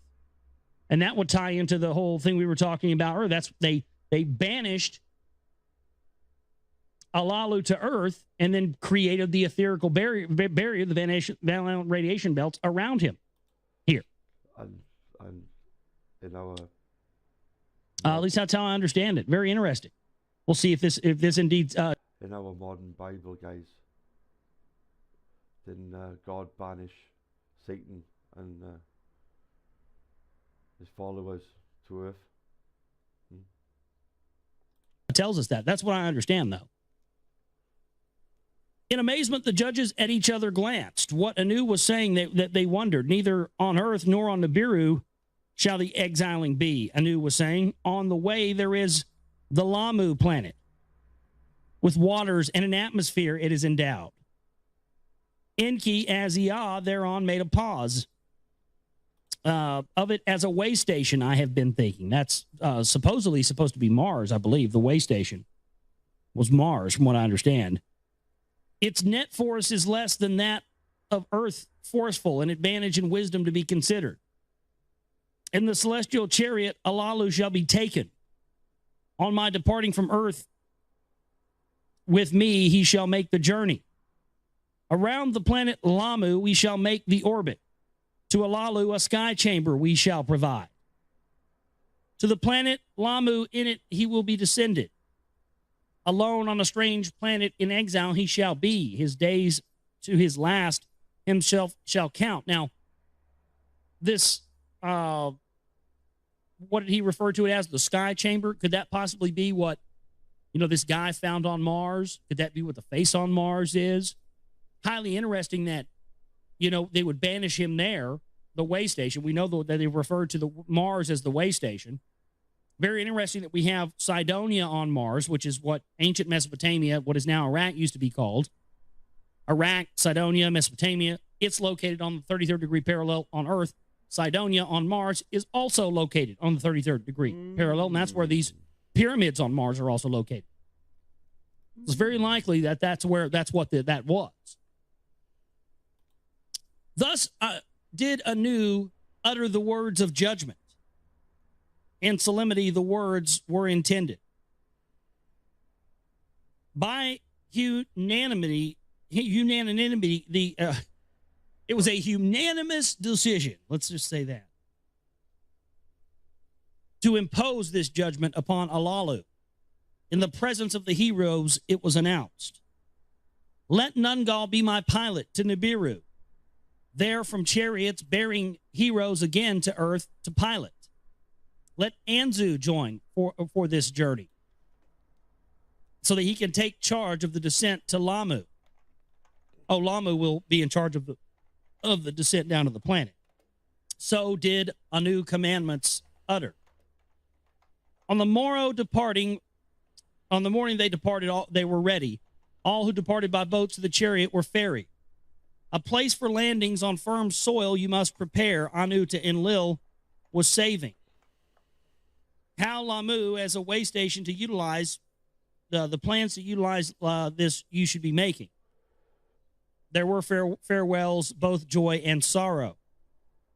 Limping, Anu was limping when he embarked on his chariot. He had his hands, and with his hands he tied Alalu, and then drug him into the chariot, the spacecraft. Then to the heavens the chariot soared up, and the royal visit had ended. They made an orbit around the moon, and Anu was enchanted by the sight of the moon.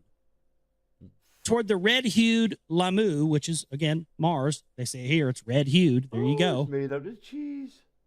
And they circled around it twice.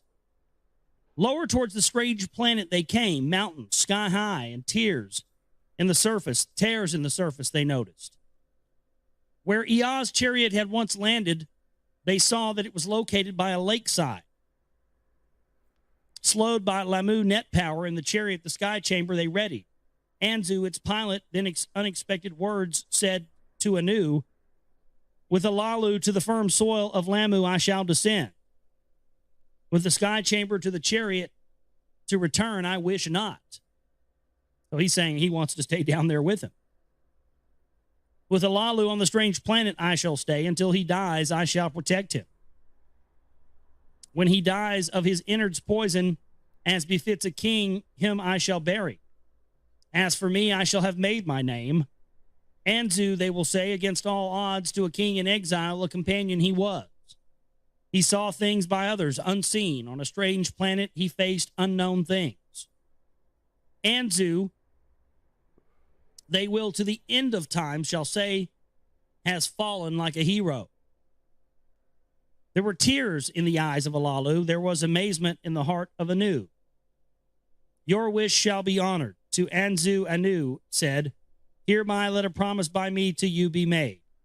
By my raised hand to you I this swear. On the next journey a chariot by Lamu shall circuit and orbit. Its skyship to you shall descend. If alive it shall find you, the master of Lamu you shall be proclaimed. So he's making him the king of Mars here. When a way station on Lamu's shell has been established, its commander you shall be. Anzu bowed his head. So be it. To Anu he said. Into the sky chamber Alalu and Anzu were ushered. With eagle's helmets and fish's suits they were provided. Meaning suits they could fly in space in and... Hold on, shut up a minute, bro. Jose, big up, my friend, big up. Just coming in. If you're just coming in, guys, we're on tablet number 3. We got through to tablet number 3, so it's just the start of it, like. But Jupiter was on about this the other day when she was on about the characters that were on Mars, yeah, and she was talking about a group of people called the Gigi. And apparently that's where you got the face on Mars and all this shit, and you can see a lot of life there now on Mars.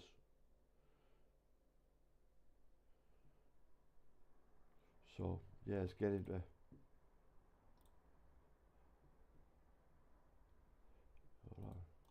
Suits he could go underwater in.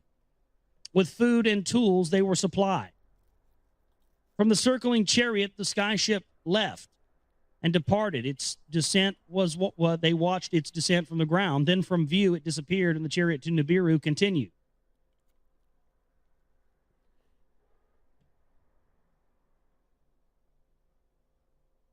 I lost my place. This thing just scrolls down on me sometimes. Here it is. For 9 years was Alu the king on Nibiru. For 8 years, Iridu he commanded. In the 9th Shar, or year, to die in exile on Lamu was his fate. Now, this is the account of the return of Anu to Nibiru. So this is a new segment we're starting here, a new part, the account of Anu's return to Nibiru. And how Alalu on Lamu was buried, how Enlil on earth the landing place built. On Nibiru, for Anu, there was a joyous welcome.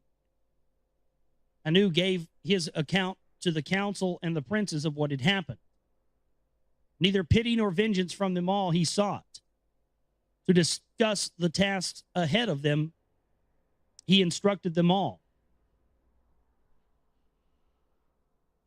And he outlined a great vision that he had, he assembled a great vision to let the council know about.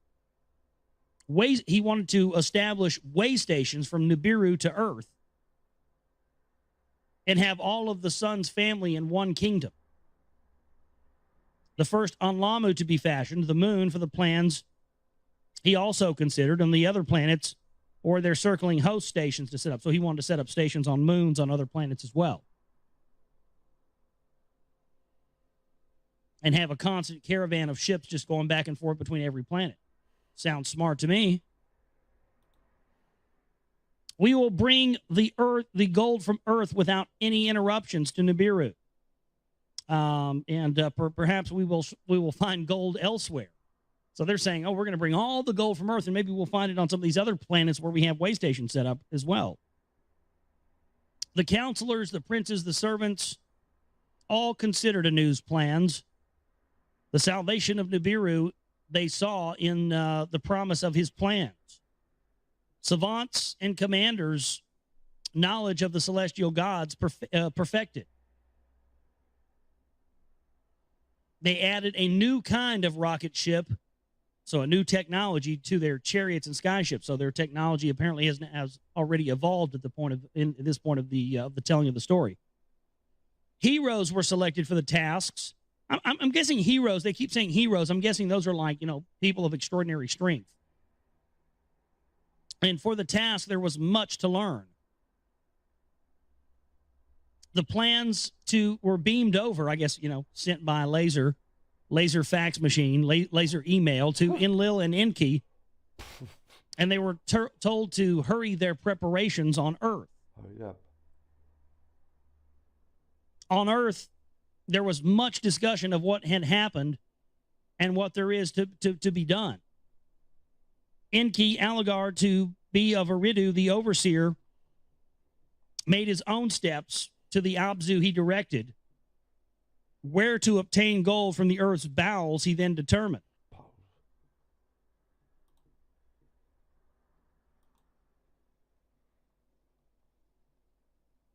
What heroes to the task are needed, he calculated. What tools will be required? An earth splitter with cleverness, Enki designed. An earth splitter, something that would open up the earth. There within the earth to make a gash and reach its innards by way of tunnels. Could this be where these ancient underground tunnels that have been found under the earth, found in places like Dallas when they first built the city sewer system here? They found tunnels that were older than there had been people here, laser etched tunnels under the city of Dallas. Found these little green creatures in there. Yeah. That which crunches and that which crushes was the name of the machine. Of other matters, Nibiru savants he had to contemplate. So of matters in health and well-being of heroes, he needed to listen. To the heroes, Earth's quick circuits were upsetting. Yeah, they were not happy about the quick orbit because, they're getting older faster.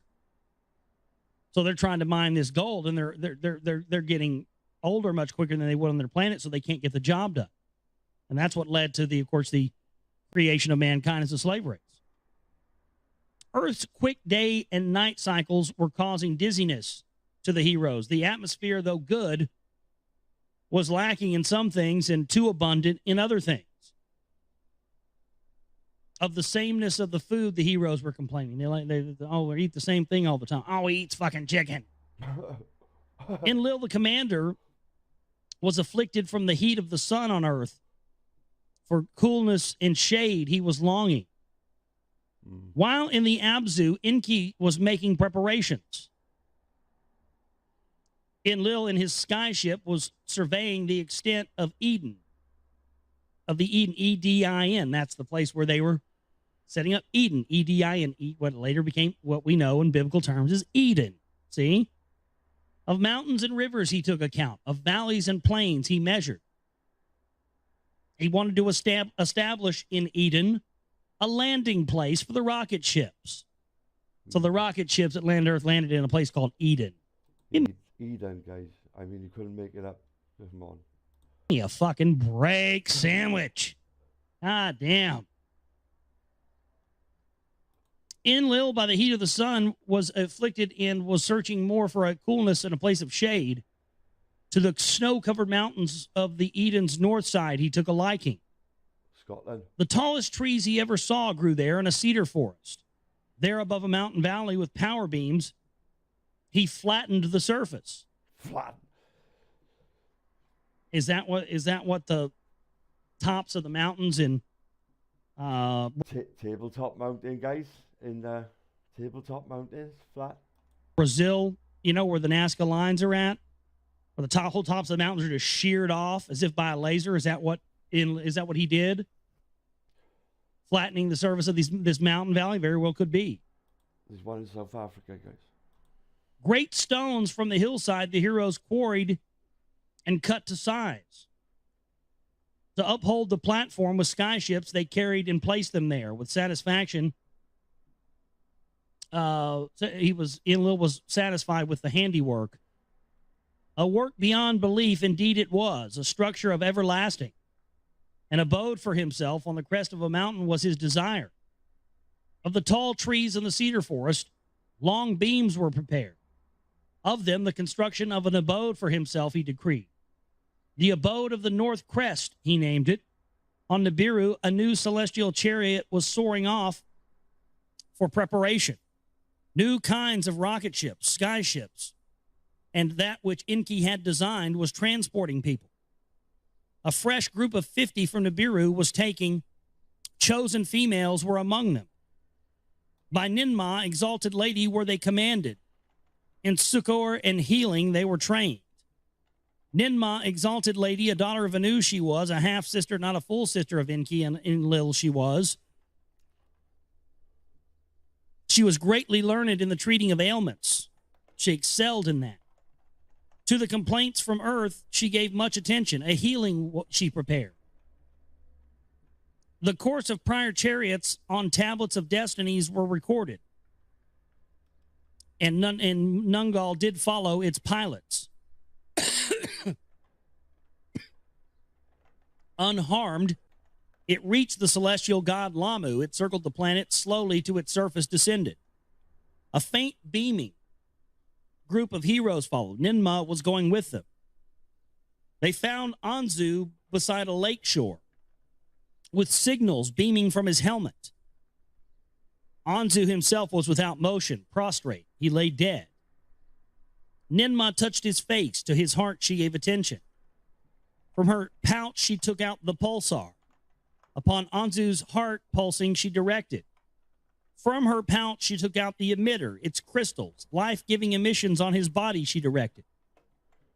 60 times did Ninmah direct the pulsar. 60 times did the emitter. So this is some sort of crystal that puts out a frequency, and I guess after 60 pulses of the frequency, it brings an organic life form back to life. These guys have the technology to bring people back to life. Well, no wonder they don't want us to get our hands on this alien technology. There you go. Because, boy, it would suck if we were able to just go over to flash a crystal in front of somebody's heart 60 times and make them come back to life, isn't it? That would just suck for this planet. Man. On the 60th time, Anzu opened his eyes. And he began to talk. Gently upon his face, Ninmah poured the water of life and wetted his lips with it. Gentle into his mouth, she placed the food of life. Then the miracle happened. Anzu rose from the dead. No way. They inquired to him about Alalu. Anzu told them of Alalu's death. He led them to a great rock protruding heavenward from the plain. There he told them what happened. Alalu, soon after the landing, began to scream from unremitting pain. From his mouth, his innards he was spitting. In agony, he peered over the wall.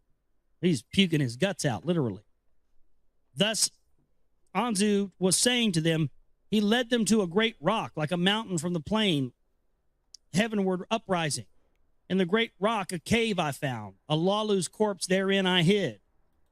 Its entrance with stones I covered. So Anzu was saying to them, as they followed the rock and they removed the stones and entered the cave. Inside, they found what remained of Alalu. He who once on Nibiru was a king was a pile of bones in a cave now. The first time in our annals, a king not on Nibiru has died. Not on Nibiru was he buried. So, said Ninmah, let him in peace for eternity rest. They then again covered the cave's entrance with stone. The image of Alalu upon the great rock mountain with beams they carved. So somewhere on Mars, there are probably still evidence of that rock carving done with lasers. Now, some of the rock carvings we've seen on Earth appear to be done with lasers. Stuff we've seen in Egypt, stuff we've seen in South America, all over the place. Samir. So there again, whoever these people are, they had that technology. They showed him wearing an eagle's helmet. Oh, I see what they're saying. Now I get it. Okay. So on top of the great mountain, oh my God, this is on top of the face. The face on Mars is Alalu's face. That's why it's on the 33rd degree parallel in Cydonia, where it just happens to be where Enki set up the landing for Eden. Where was that? The 33rd degree parallel on Earth in Mesopotamia, formerly known as Cydonia, Iraq, who we've bombed and blown the shit out of and taken all their antiquities because they can't allow this info to get out to everybody. And he had a helmet on. And the guy on the face on Mars has what? A helmet.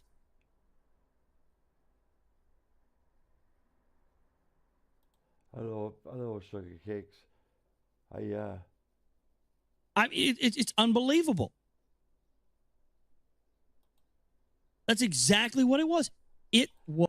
I'm halfway through tablet 3. I love this shit, though. I do love this shit. Was a helmet. And they're saying right here that they laser etched into this rock on this mountain an image of Alalu wearing a helmet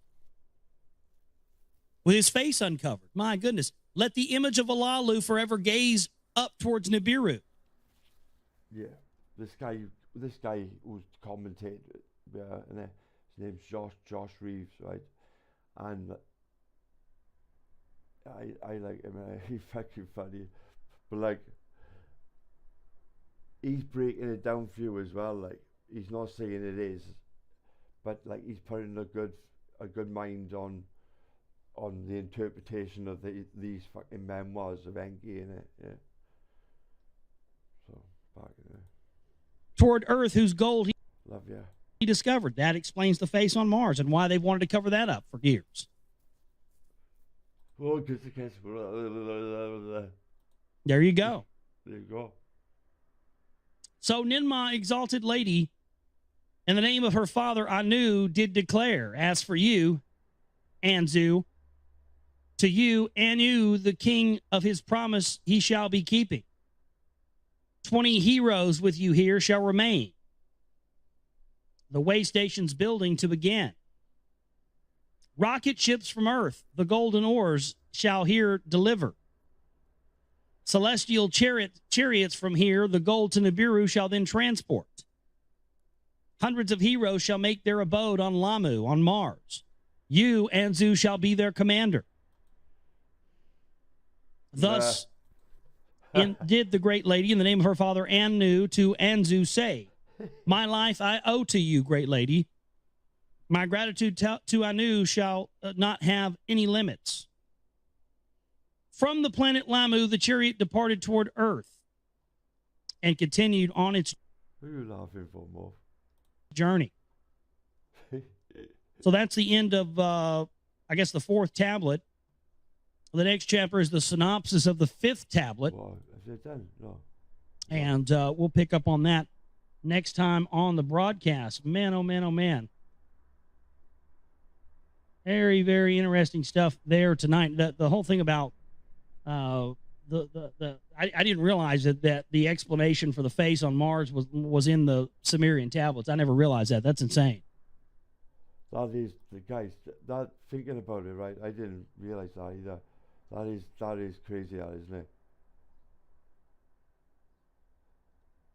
So that face that they're picking up on Mars is on them tablets. Learn something new every day, or you should, right? Let's get into it now. Synopsis of the fifth tablet. Ninmah arrives on Earth with a group of female nurses. She delivers seeds to grow elixir-providing plants. What? Marijuana, psilocybin, peyote. Come on. Hemp. Yeah, I mean, it's probably what it was. She brings in little news of their out-of-wedlock son, Inerta. And the Abzu, Enki establishes an abode in mining sites. In the Eden, Enlil builds space and other facilities. He's building a spaceport.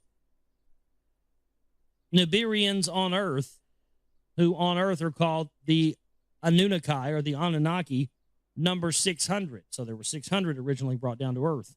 I did not know that. 300 Igigi operate the facilities on Lamu or Mars. Exiled for date-raping Sud, and Lil learns of the hidden weapons.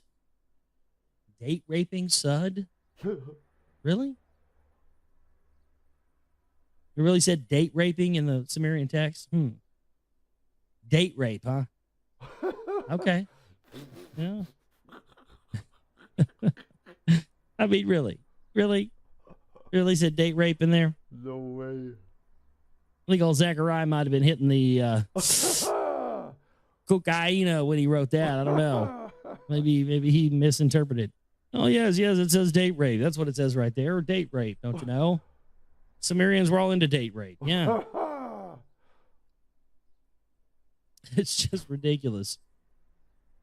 So, exiled for date raping Sud, Enlil learns of the hidden weapon. Sud becomes Enlil's spouse. Enlil bears a son named Nanar. Ninmah joins Enki in the Abzu and bears him daughters. Baby, that's with our tune. Na na na na, na na na na. Hey. Nenki, Enki's spouse, arrives with their son Marduk. See, they named their son Marduk. My dog. Going back to the conversation we were having with the email from Cherry earlier. Clans form on Earth as Enki and Enlil beget more sons. Beset by hardships, the Igigi launch a coup against Enlil. Ninurta defeats their leader Anzu in aerial battles. These are what I interpret to be like the Virmanas that are talked about in Eastern mythology. The Anunnaki, driven to produce gold faster, mutiny. Enlil and Ninurta denounce the mutineers. Enki suggests to artificially fashion primitive workers. So here we go. Now we are jumping smack dab into the fifth tablet. The nitty-gritty. From the planet Lamu, the chariot departed towards Earth. The journey continued. Around the moon, they made an orbit and went there to explore a way station. Around the Earth, they made more orbits and slowed down so they could have a splashdown in the water. In the waters beside Eridu, Nungal brought the chariot down to a quay by Enlil constructed. They stepped off. Boats were no longer needed. So there was some... I've just had a thought. If I actually do believe in this book and this text and from these tablets for you now, right?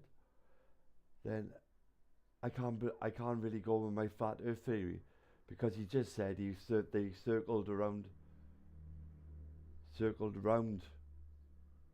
Earth. So that just blew my flat Earth fucking theory out the window, like so. Sort of platform built of the spaceport there by the water, probably in the Red Sea. Enlil and Enki, their sister, with embraces, greeted with Nungal, the pilot. They locked arms. But what I will say is, I'm willing to even forget about the flat Earth theory, because I believe this book more. I believe this text more. The Sumerian text, all of it. I just believe it's a proper account of. It's like these are Enki's words, and he was one of the. That's the god. That's our god, Enki guys, yeah. But look at the family god, all the fucking kids and all the fucking. You imagine it, it's just like us guys, yeah. Arms. The heroes, male and female, by the present heroes were greeted with shouts. Everything that was brought on the spaceship was quickly unloaded. Rockets, skyships, and the tools that were designed by Enki, and provisions and food of all kinds. Of all that transpired on Nibiru, the death Ninmah was told of the death and burying of Alalu by her brothers. She also related to them the story of the way station on Lamu that was being commanded by Anzu. Enki uttered his approval of that, and Enki's words gave them bewilderment. That is a news decision. His word is unalterable. Ninmah to Enlil was saying, for the malady's relief I have brought. Ninmah to her brother said, from her pouch, a bag of seeds she brought. Seeds to be sown in the soil. Kaylee, are you listening? A host of bushes shall sprout from the seeds, and they will produce a juicy fruit. Woo! The juice shall form an elixir. For drinking by the heroes it shall be. Their ailments it will chase away, and it will make their mood happier. Come on. In a cool place, the seeds need to be sown. By warmth and water they need nourishing. So Ninmah to her brothers did say, the place that for this is perfect, I will show you, Enlil said. And it's, of course, this is probably going to be the Eden, E-D-I-N. It is where the land... Wales, guys. This is what they're talking about, Wales. ...landing place was fashioned, where an abode of cedar wood I have made. In Enlil's skyship, the two of them, Enlil and Ninmah, soared towards the sky. To the landing place in the snow-covered mountains by the cedar forest, brother and sister went. On the great stone platform, the skyship landed. To Enlil's abode they went. Once inside, Enlil embraced her. With fervor, he kissed Ninmah. Oh, my sister, my beloved, Enlil to her whispered. By her loins, he grabbed her. Uh-oh. Keep it in the family. This is where the interbreeding started. Filthy bastards, yeah. Into her womb his semen he did not pour. I got to stop right there. I got to say this before I go any further. That is the greatest thing I've ever been able to say on radio in my almost 4 years now of doing this show. I got to say it one more time. You ready for this? Greatest thing I've ever been able to say on the show. Here it is. Into her womb his semen he did not pour. He did not pour her semen. Because she waited for mine. Because she wanted to suck Satan's cock. Yes. Into her womb his semen he did not pour. Oh, that's just beautiful. Poetry. Yeah. So basically, he had sex with his sister, but he didn't come inside of her. He pulled out. Well, good job. I can't believe Sumerian text went as far as to tell us about pulling out. You know, there you go. There's a message in the Sumerian text. Yeah, there is a message in the Sumerian text, you dumb fucks. Pull out. Teach that to Britney Spears and her sister. My God. It's been there for thousands of years. So he fucked his sister, but he pulled out, so it's all good. Is basically what they're telling us. So the moral of the story is, it's okay to have sex with your sister as long as you pull out. Well, thank you. Thank you, Sumerian text. Thank you, Anunnaki. Thank you for clearing that up for us. We were all confused. Thank you. Of our son Ninurta, I will bring you word, Ninmah said to him softly. He is a young prince. He is ready for adventure, and he is ready to join you on Earth. He is prepared. That's what they say. If you stay here on Earth, let us, Ninurta, bring over our son, Enlil to her said. To the landing place, heroes were... Sounds a bit like fucking Islam to me. It'll fucking famous. Arriving, rocket ships and skyships were carried to the platform. From the pouch of Ninmah, the seeds were obtained. In the valley soils, they were sown. A fruit from Nibiru was to be grown here on Earth. Oh, I knew that then. Guys, the clue is there then. In the valleys, they said, yeah? He said the fruit was sown. Seeds were obtained. In the valley soils, they were sown. In the valley soils. A fruit from Nibiru was to be grown here on Earth. In the skyship, Enlil and Ninmah returned to Eridu. On the way, Enlil showed her the landscape and showed her the extent of the Eden. From the skies, Enlil to her explained the plans. I have designed an everlasting plan, he was saying to her. That for which all time construction shall determine I have laid out. That means like he's talking about like all time construction. He's talking about, see, that's a very interesting thing. That's something I've come across in my research and wondered about, but never been able to really prove. He says that for which all time construction shall determine I have laid out. And what I mean, I take that to believe from my research is this. Now I could be off the mark on this, but I'm going to tell you, I've come across that, but seeing that statement there is very telling. It seems that when you see the way that cities are laid out and the grids are laid out, and you can even look at official mainstream documentation on the civilization of Sumeria, the first civilization. And they got it right. Even when you go look at like the Library of Congress, real milquetoast, mainstream information, historical information regarding Sumeria, you find that it talks about how they had societal structure that we follow to this day set up, one shot, one try. Where'd they get that knowledge from?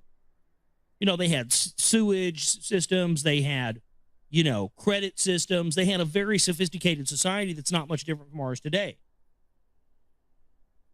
And that's what he's saying here. And so when you see new cities built... Guys, I've had the day off work, innit? Right? I'll tell you a story, guys. I got off for work this morning, right? Went into work, and they told me I had the day off. I booked the day off and I forgot about it. So that was nice. So I come home and I fucking done this. I was thinking about it. I come home and I done this in it because I think this is brilliant fucking knowledge, guys. But what I'm thinking is I put in the title, right? Help me out a bit now. I put in the title, tablets 1 to 3. But I'm thinking I might just blast them all off now in one fucking sitting, like. But I'm looking at the list on the, like, we're on number 3, right? There's one by there, right? The next one is an hour and 23 minutes. That's the next tablet. That's number 4, yeah. The next one had 124 minutes. Next one then 102, 55, 105 minutes, 110, motherfucker, right? And 19 is the last one, like. That's fucking. Oh, let me do a quick math, man. Yeah.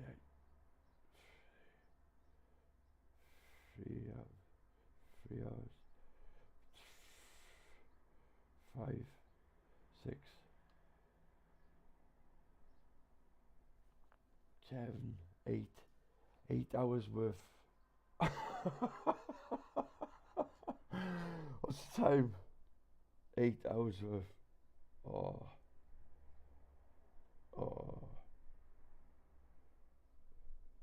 Maybe if I have some faggots, peas and chips now. What do you think, guys? Are you still with me? What do you think?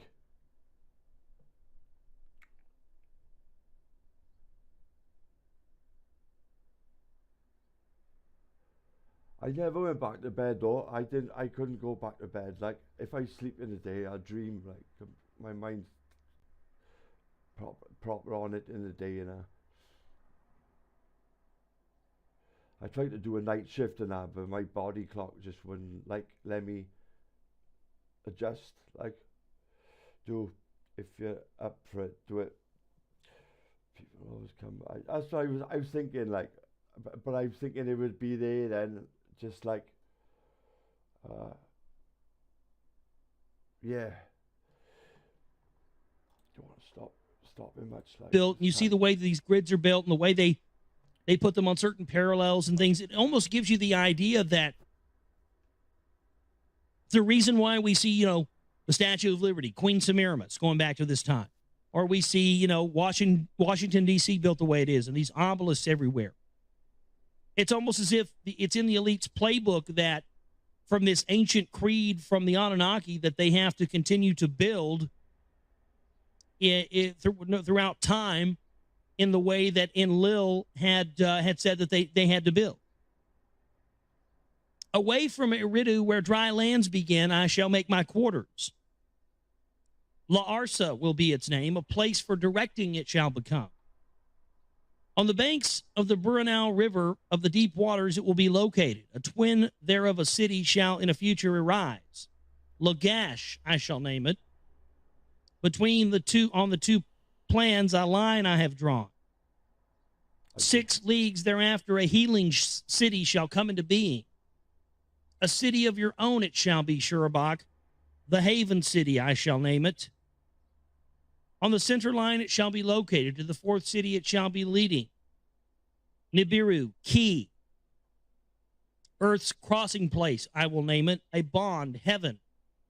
Earth in it I shall establish. The tablets of destiny it shall house. All missions it will control. The tablets of destiny. This could be what they've been looking for. So the tablets of destiny have been, see, I didn't know that, or have been stored on Earth. Come on. And that's what all this search for the Sumerian cylinder seals and clay tablets has been about. Mm. They're looking for the tablet of destiny with all these, basically these missions for what to do on Earth and in other places. They very well probably have found them by this point. In Iraq. With Eridu, 5 cities there shall be counted. To eternity they shall exist. On a crystal tablet, Enlil to Ninmah was showing this master plan. On the tablet, she saw more markings and inquired of them to Enlil. Beyond the 5 cities, I shall place a chariot, and I shall from henceforth build this chariot, a spaceship. From Nibiru to Earth directly to arrive. No, not a spaceship, a chariot place. This is talking about a Stargate. Because he's not saying he's going to build a spaceship itself, a chariot or a skyship like they refer to it. It says a chariot place, meaning a place that is itself a chariot to carry you from one place to another. This is a Stargate. Let me read it again. That's exactly what this is. Watch my film, The Sumerian Stargate, Norway Spiral film, Reality of Illusion Series Part 2. It's up on YouTube. It's also at my website, theglobalreality.com, because that's where I drew all that from. Because I had remembered, I had read about this somewhere. This is the first time I've seen it again in a very long time. Because I think I had seen, probably clips from this book posted on a website and stuff long ago, but never come across it again. And that's where I got that from, was in that movie. Because there are, in that film, I've got a picture of a Sumerian, it's like a big rock carving thing. And the guy's got a watch on. It just appears that he's in a fucking Stargate. So that's exactly what this is. So he's talking about the Anunnaki built a Stargate beyond the 5 cities. So you're saying then, guys, do it, is it? Do it. Just do it. Just do it. If we determine exactly where these 5 cities are, and we know they're in the Middle East, we'd be able to determine where that Stargate is now, wouldn't we? Beyond the 5 cities, a chariot place I shall henceforth build. From Nibiru to Earth directly arrive. So meaning you can derive directly from Earth by just walking through this chariot place. There again, it's a portal. Enlil was responding to her. Why by Anu's plans for Lamu? Enlil was bewildered. Ninmah then understood. My brother, magnificent is your plan for the 5 cities. The creation of Shurabak, a city for healing, is my abode. For my own to be is a matter for which I am grateful. Beyond that plan, do not transgress your father. Do not offend your brother. You are as wise as you are beautiful, Enlil said to her. In the Abzu Enki plan, it was also conceiving plans on where to build his house. For where would he prepare a hero's dwelling? Where in the bowels of the earth to enter? So Enki wanted to build his where? Underground in the bowels of the earth. Where the first underground, this is why people have found these, ancient underground tunnels under the earth. They were built there thousands of years ago. In his skyship, the extent of the Abzu was measured, and he did survey its districts very carefully. A distant land, the Abzu was, beyond the waters from the Eden it was away. A rich land it was, bursting with riches, perfect in fullness. Mighty rivers rushed across the region. Great waters there rapidly flowed. An abode by the following waters Enki himself established. To the midst of the Abzu, to a place of pure waters, Enki betook himself. In that land, the place of deepness, Enki determined for the heroes into the earth for the bowels to descend. The earth sputter, Enki there established there within the earth to make a gash. So he cut open the earth to make a way to go, to make I like that word, gash. tunnels into the earth. By way of tunnels, they reached Earth's innards, and they hoped to uncover its golden veins, meaning they hoped to dig into the earth and pull the gold out. Nearby that which crunches and that which crushes he in place, which we determined that was some big mover, some big thing, that machine that did the work of mining the gold. The gold-bearing ores to crunch and crush and to be carried by the sky ships to the landing place in the Cedar Mountains to be brought. Therefore, by rocket ships to the way station on Lamu to be transported. So they transported them from Earth to the way station on Mars and then to Nibiru. Makes total sense. On Earth, more heroes were arriving. Some to the Eden they were assigned, and some to the Abzu they were given tasks. Larasa and Lagash by Enki were constructed, and Sir Barak for Ninmah he did establish. Within her therein a host of female healers were dwelling. In Nibiru, Ki, in Lil, a bond heaven earth was assembling. From there, all missions to command. So they were going to command all their new missions for their new, revitalizing and re-strengthening of Nibiru from Earth. That was how they were launching their operations. Between Iridu and the Abzu, Enki was journeying back and forth for supervising. On Mars, construction was progressing, and a way station for the heroes was starting to be constructed. A shar, 2 shars, which is a period of time, lasted for the preparation. So it took the preparations, took them a few years. Then Anu gave the word. And now you'll see where this came from. Again, much older than Christianity. Anu gave the word. We know what the word is. On earth, the 7th day it was. A day of resting. At the very beginning was decreed by Enki on the 7th day. So the idea of the 7th day being day of rest goes back to the time of Enki. Not way before the Bible, ladies and gentlemen. There you go.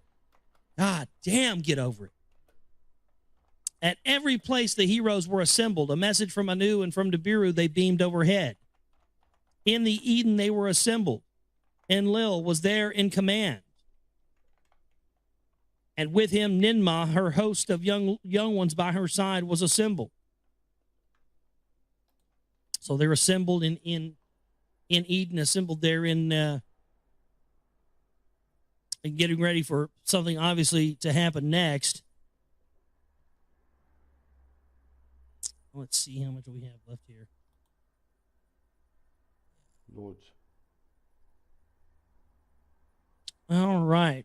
It says it in the Abzu where the heroes assembled under the gaze of Enki they stood. With Enki was his vizier Izimud. Nungul the pilot was there too. On Lamu the heroes were assembled. With their proud commander Anzu they stood. 600 were on Earth, 300 on Mars were gathered. In all, there were 900. The words of Anu the king they all heard. Heroes of Nibiru, you are the saviors. The fate of all is in your hands. Your success shall for eternity be recorded. By glorious names you shall be called. Those who are on Earth shall be forever known as the Anunnaki. Those who from heaven to earth came. So that what we refer to as heaven, we now know to be Nibiru. Those who are on Lamu, Mars, Igigi it shall be named. Those who observe and see shall they be. So saying that basically they've been, observing and watching the activities from their way station on Mars all of this time. Unbeknownst to us, that could have been that structure that guy found on Google Earth or Mars Google Images type thing recently. All that is required is ready. Let the gold start coming. Let Nibiru be saved. So the next part is now this is the account of Enlil and Enki and Ninmah. So this starts getting into the sort of the, twisted love triangle stuff here. But very interesting, again, the history of these people who allegedly came down. Again, I'm not saying I 100% agree with all this or think it's all true or anything else. But a lot of this stuff is just hard to deny. It's hard to ignore. And I see a clear pattern that has been set before us by these gatekeepers of the phony truth movement. And anytime I see somebody constantly saying, don't look at this, don't look at that, don't look at this information over here, it's always made me want to look at it more. Don't look at the Black Pope stuff. Don't look at the secret right. Just focus on the left wing, all that stuff. You know, it always made me go, well, there must be something to it. You know, if they're telling us not to look at anybody's insinuating don't look at some piece of information that could be helpful to attaining a better idea of the grand scope of the big picture, then it should be looked at. You know, you can decide for yourself what's bullshit and what's not. You don't need somebody telling you that. I mean, I just get sick of that. You have to allow people to look at this stuff and determine for what themselves is for true. And again, that's why I've read all this stuff. That's why I read William Bramley. That's why I'm reading this. Because I felt like for the longest time of the show, I was just kind of making broad assumptions about things and dismissing certain things without really giving them a fair shake. And so that's what this is about. And that's why we're reading this. And I hope you enjoy it. I hope you get something out of it. I know I certainly do. I gain a greater knowledge, a greater understanding of the things I already know. You know, a lot of this I've already known, but it's just the clarity of being able to see a much wider picture of it. So it really is, I think, enjoyable, and I think it No, it's okay, Josh. Just take your time, bruv. Yeah. is very, very vital in understanding. This is the stuff that we've got to understand before we can understand why this whole world system that we're up against is in place. It's all a result of this stuff. And the gatekeepers have been there to keep you from ever finding that and keep you from ever asking those more crucial questions. But I think now we're in a time where by hook or by crook, the information, it's all around us all the time. But if we, you know, really the choice is up to us. Are we going to choose to open our minds, open our hearts, open our consciousness, and try to receive the healing energy and the information that the Creator is trying to channel to us? We have to open ourselves up to this. Our destruction, our Savior, it's not going to come on a guy in a white steed or the man in a mythological, craft. It's going to come from inside of us. We are the saviors. We are the ones we've been looking for. It's up to us. We are the That's world. What these different incarnations of Ea and Enki were trying to tell us. Be it Jesus or any of the other ones, Quetzalcoatl, on and on, that we are them and they are us. And everything that we've been told they are capable of and God is capable of, we are capable of, because we are of that. Whatever I say, I am. And that's what they don't want us to know. And we just got to keep pushing for it. We have the power, not the people that run the banks and the people that run this criminal death machine.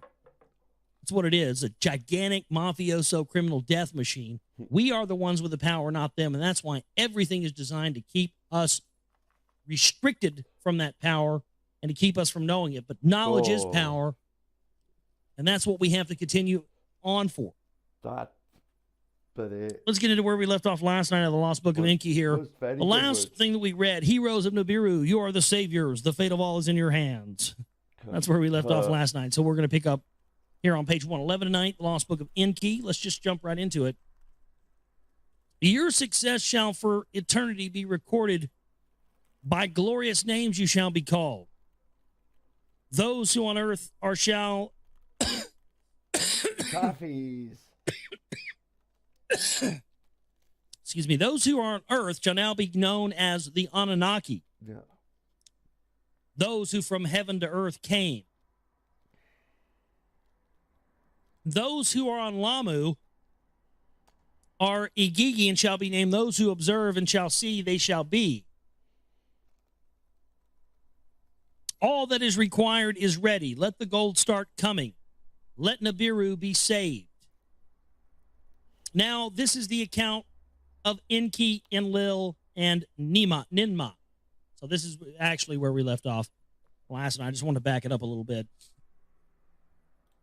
So, like, okay, so if they're saying, like, these people were on Mars, guys. Look at Mars now, right? It's just a red fucking. It's a lot smaller compared to Earth, like I think Mars is. Yeah, but it's like something have happened to that. Yeah, something have just like stripped. Like it's maybe lost this. I don't know. It's maybe it's core like that. So where you get that. I don't know. Their loves and espousals and by get me thinking and how to do this, listening to this, like their sons, their rivalries. The offspring of Anu were the three leaders, and they were all born by different mothers. Enki was the firstborn son. A concubine of Anu was his mother. Enlil was born by Antu, the spouse of Anu, who was born the legal heir he became. Ninmah was born by another concubine, a half-sister of the two brothers she was. The firstborn daughter of Anu she was, by her title name Ninmah, this was indicated. Greatly beautiful she was, full of wisdom, one quick to learn. Ea, as Enki then was named, see, they clarify that for you. Ea was called, or Enki was called Ea back then. And later on, as you're reading this, I talked about this last night, you'll hear them, they'll be calling him Enki, but when they're on Earth, Enlil will address Enki as Ea sometimes. It's like a nickname. You know how sometimes somebody's name will be Frank or John or David, and some families will just name that kid Bubba. I mean, I don't know if a lot of you are from, I mean if that's just a southern thing from where I'm from down here in Redneckville, but Bubba. Where I come from, people do that, Hey, Bubba. Hey, Bubba, get over here, Bubba. And they'll just call him Bubba's. And it's kind of, that's what it is, So he refers to Enki as Ea. That's kind of like a childhood name. As what is Bubba in Forrest Gump? He was then named by Anu to espouse Ninmah was chosen. And thereby their offspring would be the legal successor to the throne of Nibiru. Ninmah of Enlil, a dashing commander, was enamored. Oh, this is going to get into the incest is the best. Put your sister to the test stuff, isn't it? By him she was seduced. Into her womb he poured his seed. Uh-oh. Here we go again. I thought we had another thing where it said something about not pouring the seed into their womb. Uh-oh, he poured it. Yeah. Uh-oh, he poured the seed in her. Ah, God, I just poured my seed in you, baby. And try saying that to your woman next time you're doing your business. Probably wind up with a snipped penis. I'm about to pour my sword in you.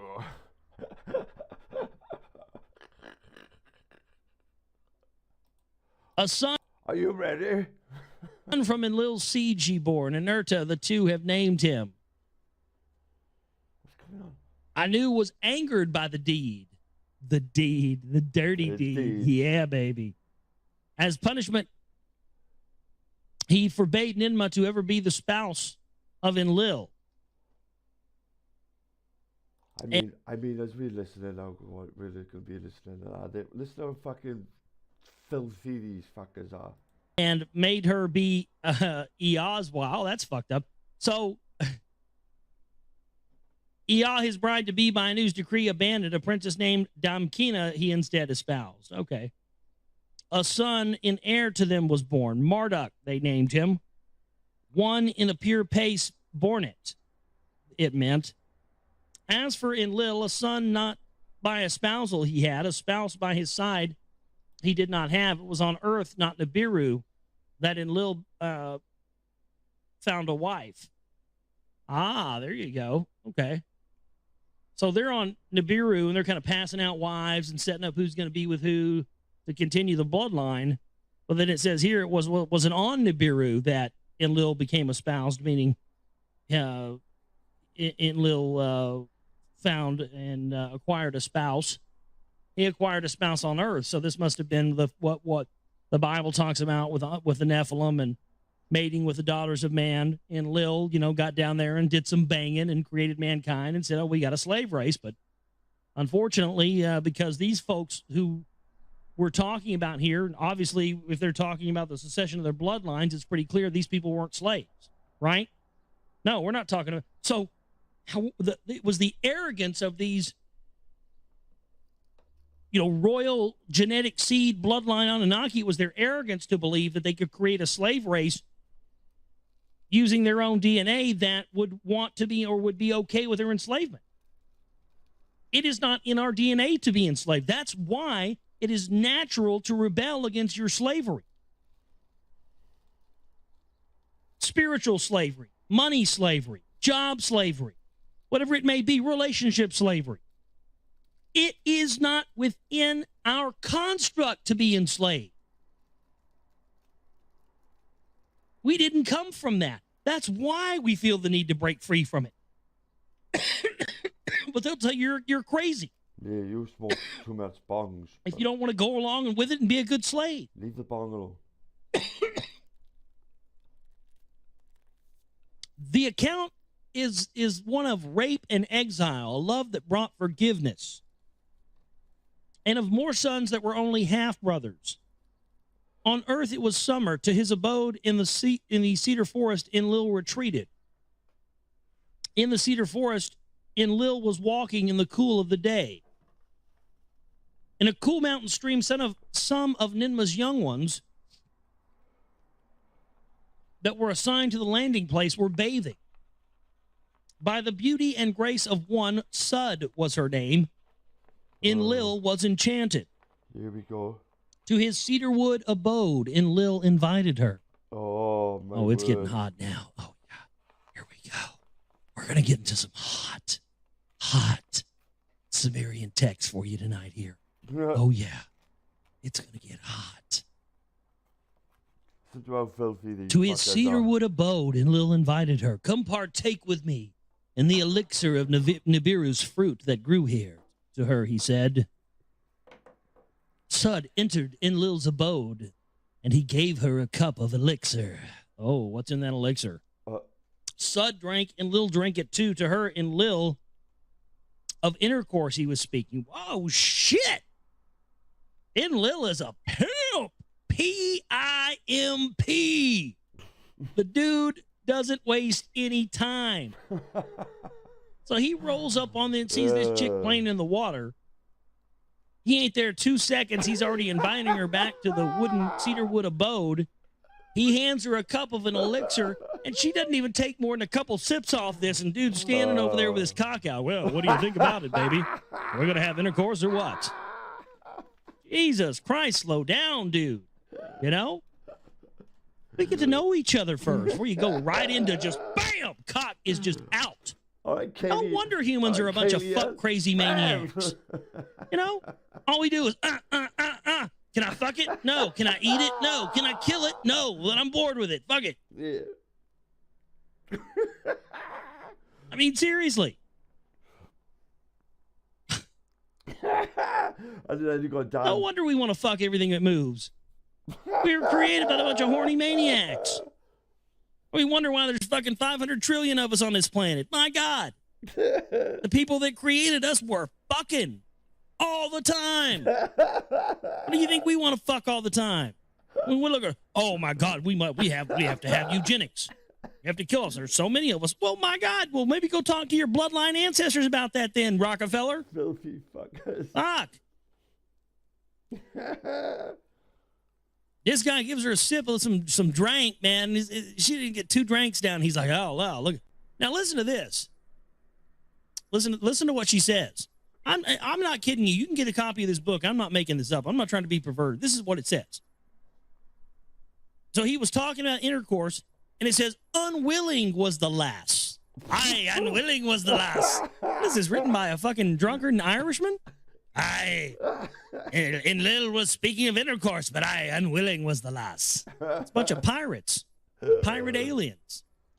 And I'm not kidding you. This is what she says. She says, my vagina is too little. It knows not copulation. To Enlil, she was saying. So she said her vagina is too tight. It knows not copulation. So she's never been penetrated. And, so he's like, so he's, he's totally, like wanting it bad now. He's like, oh shit, you're a virgin too? Fuck. Oh man, I'm good. Damn it. I saw you swimming around over there. mean, shit, I move fast, but damn. Doing her and Lil was kissing and was speaking. Unwilling still was the loss. My lips are too small. They know not kissing. And Lil laughed and embraced her. He's a fucking pedo. Suck Satan's cock. Endel's a fucking pedo, bro. Pecker down your gullet, baby. You're gonna like it. Oh, yeah. Oh, kiss it, yes. Oh, that's what I like. Oh, and Lil likes that. You didn't know that Lil was also Lucifer, did you? Suck Satan's cock, baby. His semen poured into her womb. Again. So, Endel, I'm thinking, is getting classed as Satan there. So that would make a bit of sense, I suppose. Filth. This is Filth. dirty. Triple X Sumerian text. No wonder they don't want us reading this stuff. 5,000-year-old porn etched into rocks. Who knew, right? I sure as fuck didn't. That's what I'm saying. I get these letters from people all the time. Can you not cuss on your show? I want to allow my little kids to listen to it. This is an NC-17 show here for that reason. Because if I would have been reading this on air on some, FM station or something, or somewhere where I couldn't cuss, that wouldn't have been my fault. I didn't know all this stuff was in there. Literally, this is talking about my pussy lips are too tight and pouring semen into the womb. I didn't have any idea any of this stuff was in there. I'm sorry. I know I'm so there's people out there that want to allow their kids to hear this information, but sometimes this stuff. That's what, I don't know. You gotta let kids be kids. Get them. I understand it's important. Also, you want to start teaching these kids at a young age, but I'm just saying, man.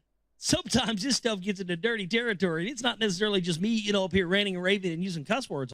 Because if you think about it, guys, right? If it is true, and this is the way we come about through these guys, through this Anunnaki, Enki creating us to mine gold on Earth, because the miners were saying to Enki, you can create a human to do this. Why do we have to labor to get this gold when you could create something? And that's where we step in, yeah, with little brain, just enough to mine gold. But they never thought we'd procreate on a fucking scale that we did. But we are, because we're a bunch of dirty bastards like these lot, because we created it in their image. All the time. My goodness. Every other page, somebody's pouring semen into somebody's womb, or like the other night, biting somebody's cock off and then puking up blood, and there's, tight vag and stuff in here. This shit is fucking filthy. But guess what? You know what's funny about it all? This is where all the teachings of the Lord came from, ladies and gentlemen. Yes, it is. Yeah. That's why they're trying to tell you, sex is sin and the devil. Don't have sex. That's why they do that. That's why those Christians do that. It's of the devil. Yeah, because they don't want you to know where we came from. Everybody knew our ancestors were a bunch of, fuck crazy maniacs just going through the galaxy, fucking everything they get their hands on. Look down there. They got some life forms. Let's see if we can go down there and fuck them. Take me to your leader. We are here to fuck your women. We're just horny guys just flying around in sky chariots going down and going, yes, we're gods. Yes, bow to us. Yeah, I'm a god. Yes, I am your God, and never do anything that says anything bad about your God. Always make sure that your God comes first. Don't have sex. Don't do anything like that. No. And also, do you have anything I could fuck, by the way? Thanks. Yes, I am your God. Bow to me. Now give me something to fuck. That's pretty much what these guys sound like. These guys went around doing. I mean, it's totally out of control.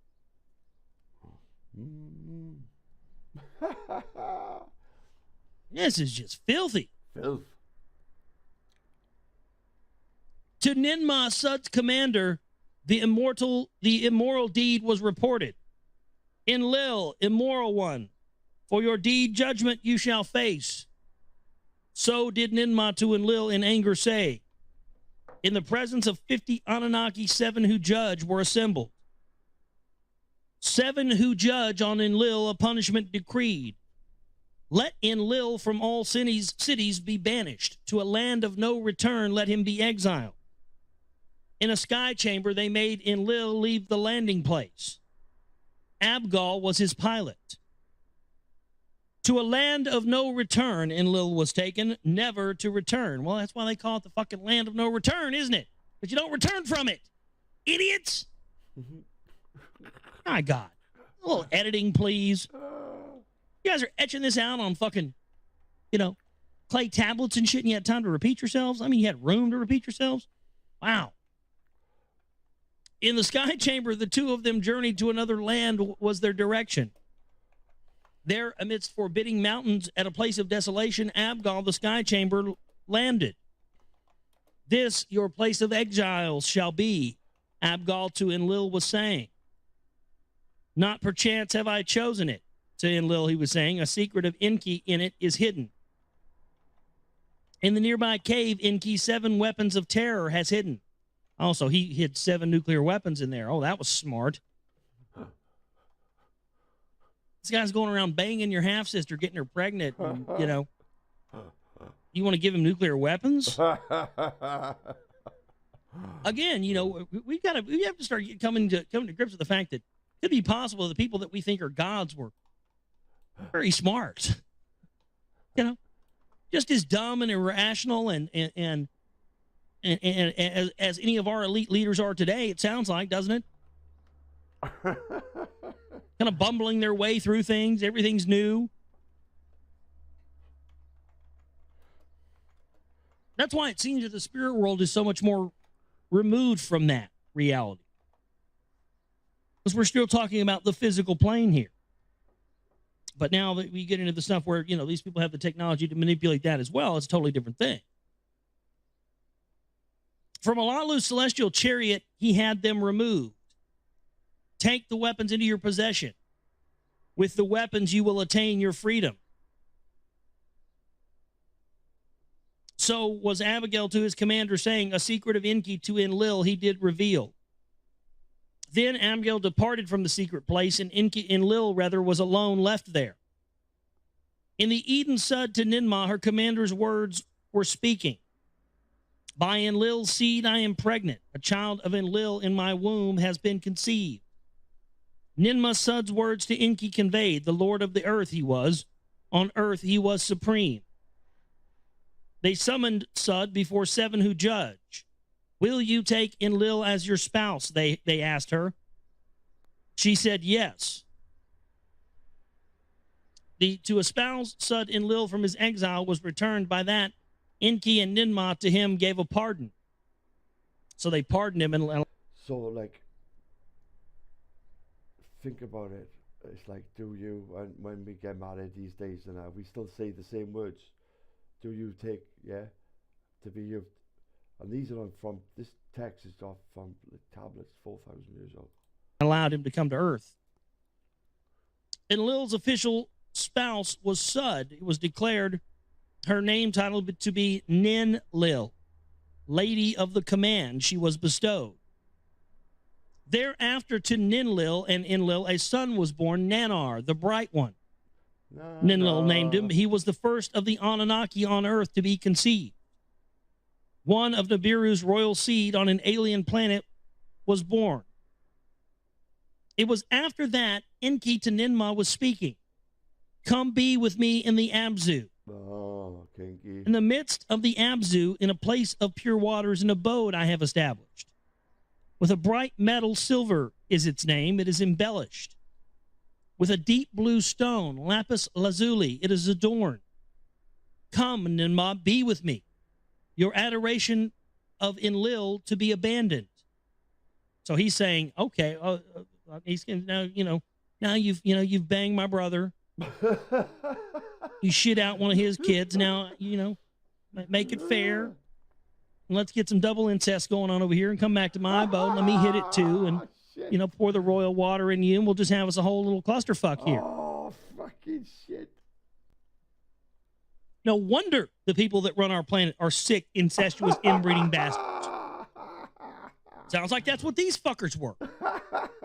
No wonder our elite interbreed and do all this stuff. My God. Yeah. This is why. That's why everything in our realm on this earth is a blueprint that was taken and done somewhere else on another planet and transplanted here. Again, that's the answer to the question of why humans are the only thing on this planet that just doesn't fit. Because we were planted here by a bunch of fucking inbred, disgusting idiots, it sounds like. No wonder we got a bunch of inbred, disgusting idiots running this planet. Hello? Everybody figure that out now? My goodness.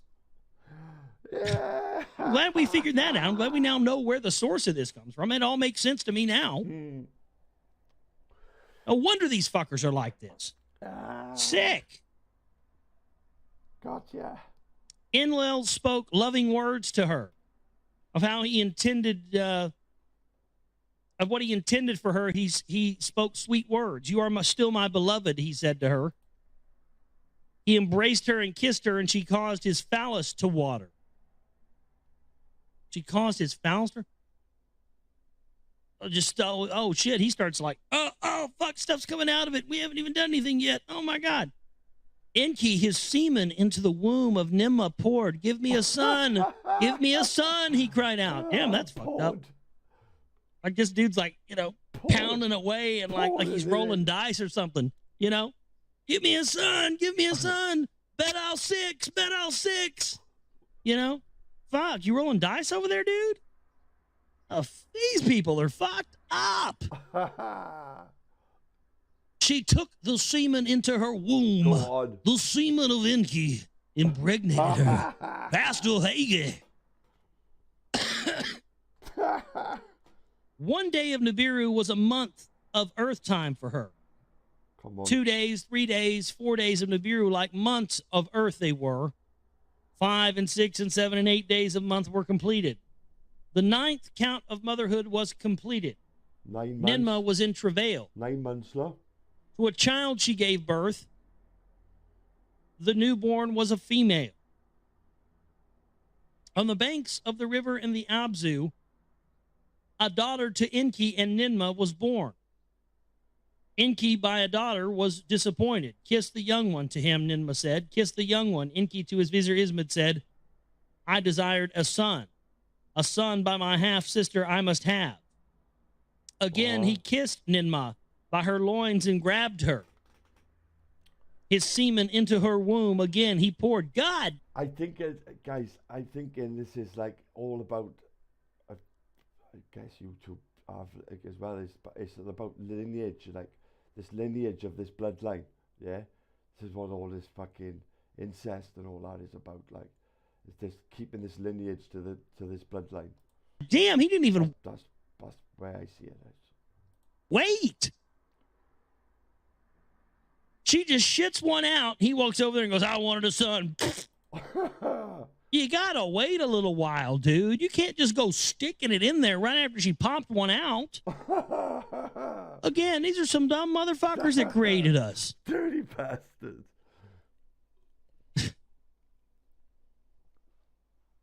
You gotta wait, dude. Again, she was with child, and again, a daughter to Enki she bore. A son by you I must have. Enki cried out to her again. Ninmah he kissed again. Thereupon Ninmah against Enki a cursing tittered. Whatever food he ate was poison in his innards. His jaw hurt, his tooth hurt, his ribs were hurting. Izimud the Anunnaki summoned to Ninmah for relief, they were pleading. To distance himself from Ninmah's vulva, Enki was raised. Vulva. He raised his arm and swore. Vulva. One by one, she and his ailments removed from his curse, Enki was freed. So he started like going after the vag again. And she had to cold-blooded put a damn curse on his ass to keep her away from the vag. Make him sick so he wouldn't want it. Damn, dude, that's hardcore. Enki, lady of the earth, the title was given to the child. By her and her concubines, Enki had 5 more sons. These were their names: Nergal and Gibal, Ningal, and Ningshadiza, and Dumuzi was the youngest. To earth, Enlil and Enma, their son, Ninurta summoned. By his spouse Ninlil did Enlil one more son have. To Nanar, a full brother. Ishkur was his name. 3 sons in all did Enlil have. None by concubines were they born. 2 clans were thus on earth established. Their rivalries to wars did lead. So what that means is that, and this is really a very proper explanation of something I've had a question about for a very long time here. Enki ended up having all these sons, but it says in this last statement here that the two clans were thus on earth established, and their rivalries led to wars.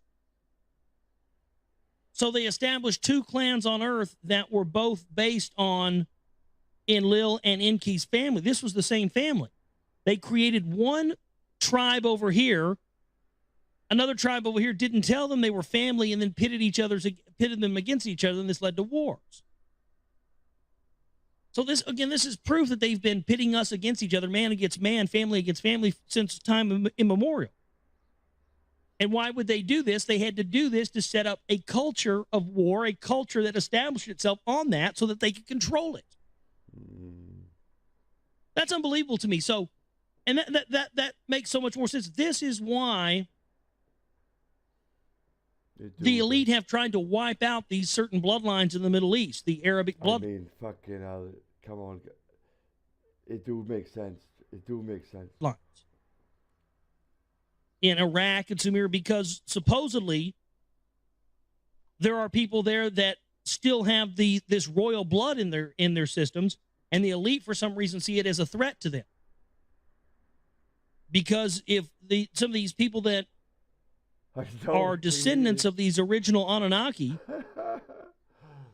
of the Semitic Arabic bloodlines, they would be a challenge to the power structure. It's filthy. That's why this genocide in Iraq and the Middle East, folks, that's the real reason behind it. There's something there in those bloodlines that the elite's afraid of. They see it as a threat to their power. Unbelievable stuff. Well, this starts next with the account of the mutiny of Agigi. And I think Agigi, I can't remember what planet that said that was. Mars, bro. It's one of the planets, Jupiter or Mars or something, but Mars. We'll pick up on that next time. We're going to leave off here for tonight. I want to thank everybody for tuning into the show and being here with us. Oh, yeah, back here with you on the Global Reality, right here on the Global Reality Radio Network. I'm your host, Josh Reeves. Thanks for being with us here tonight. Thanks for staying up late with us for another late night edition of the broadcast. Thank you for staying up with me, guys. Thank you very much. And I pop in and out and grab yourself a cup of coffee. Maybe we should do that. No.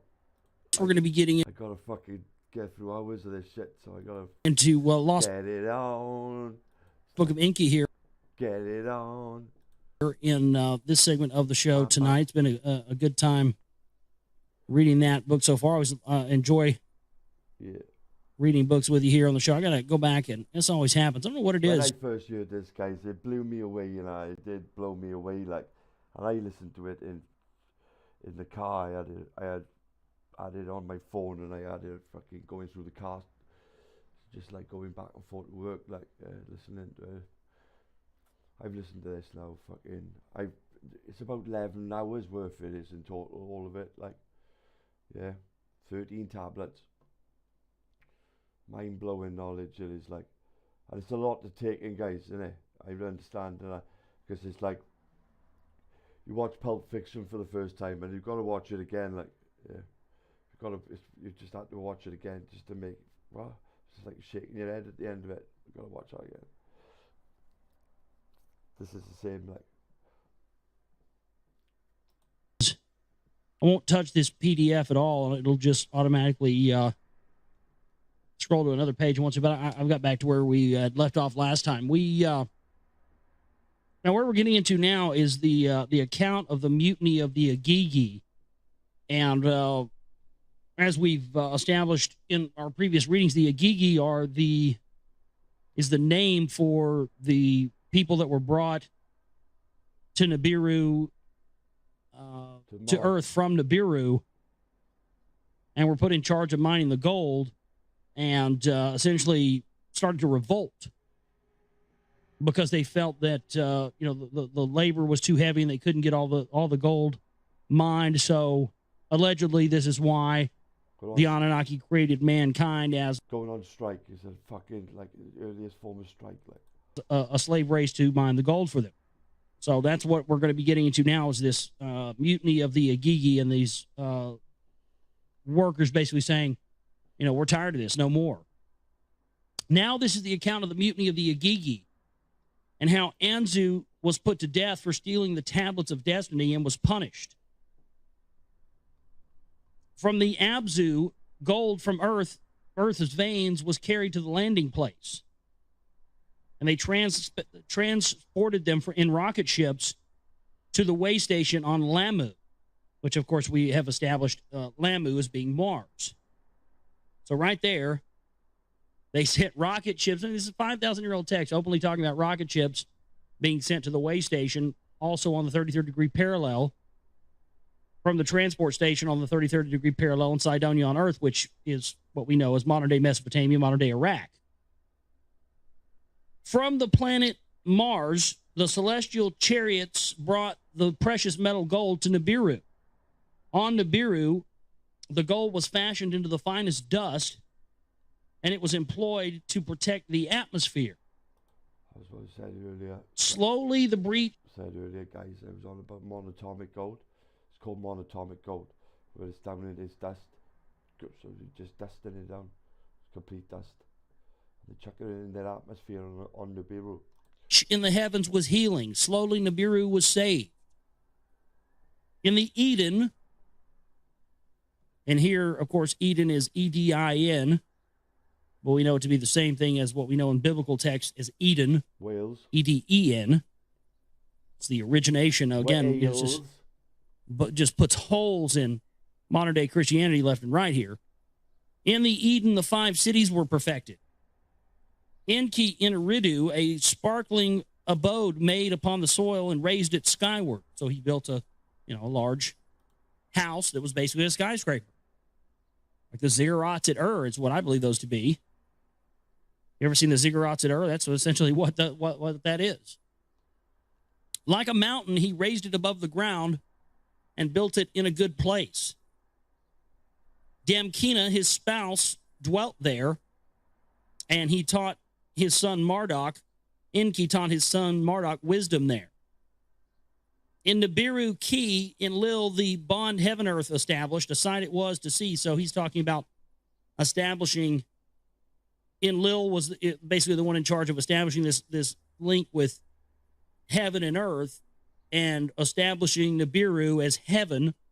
And what we're told heaven is, heaven being Nibiru is what they claim here, or what they claim in these texts.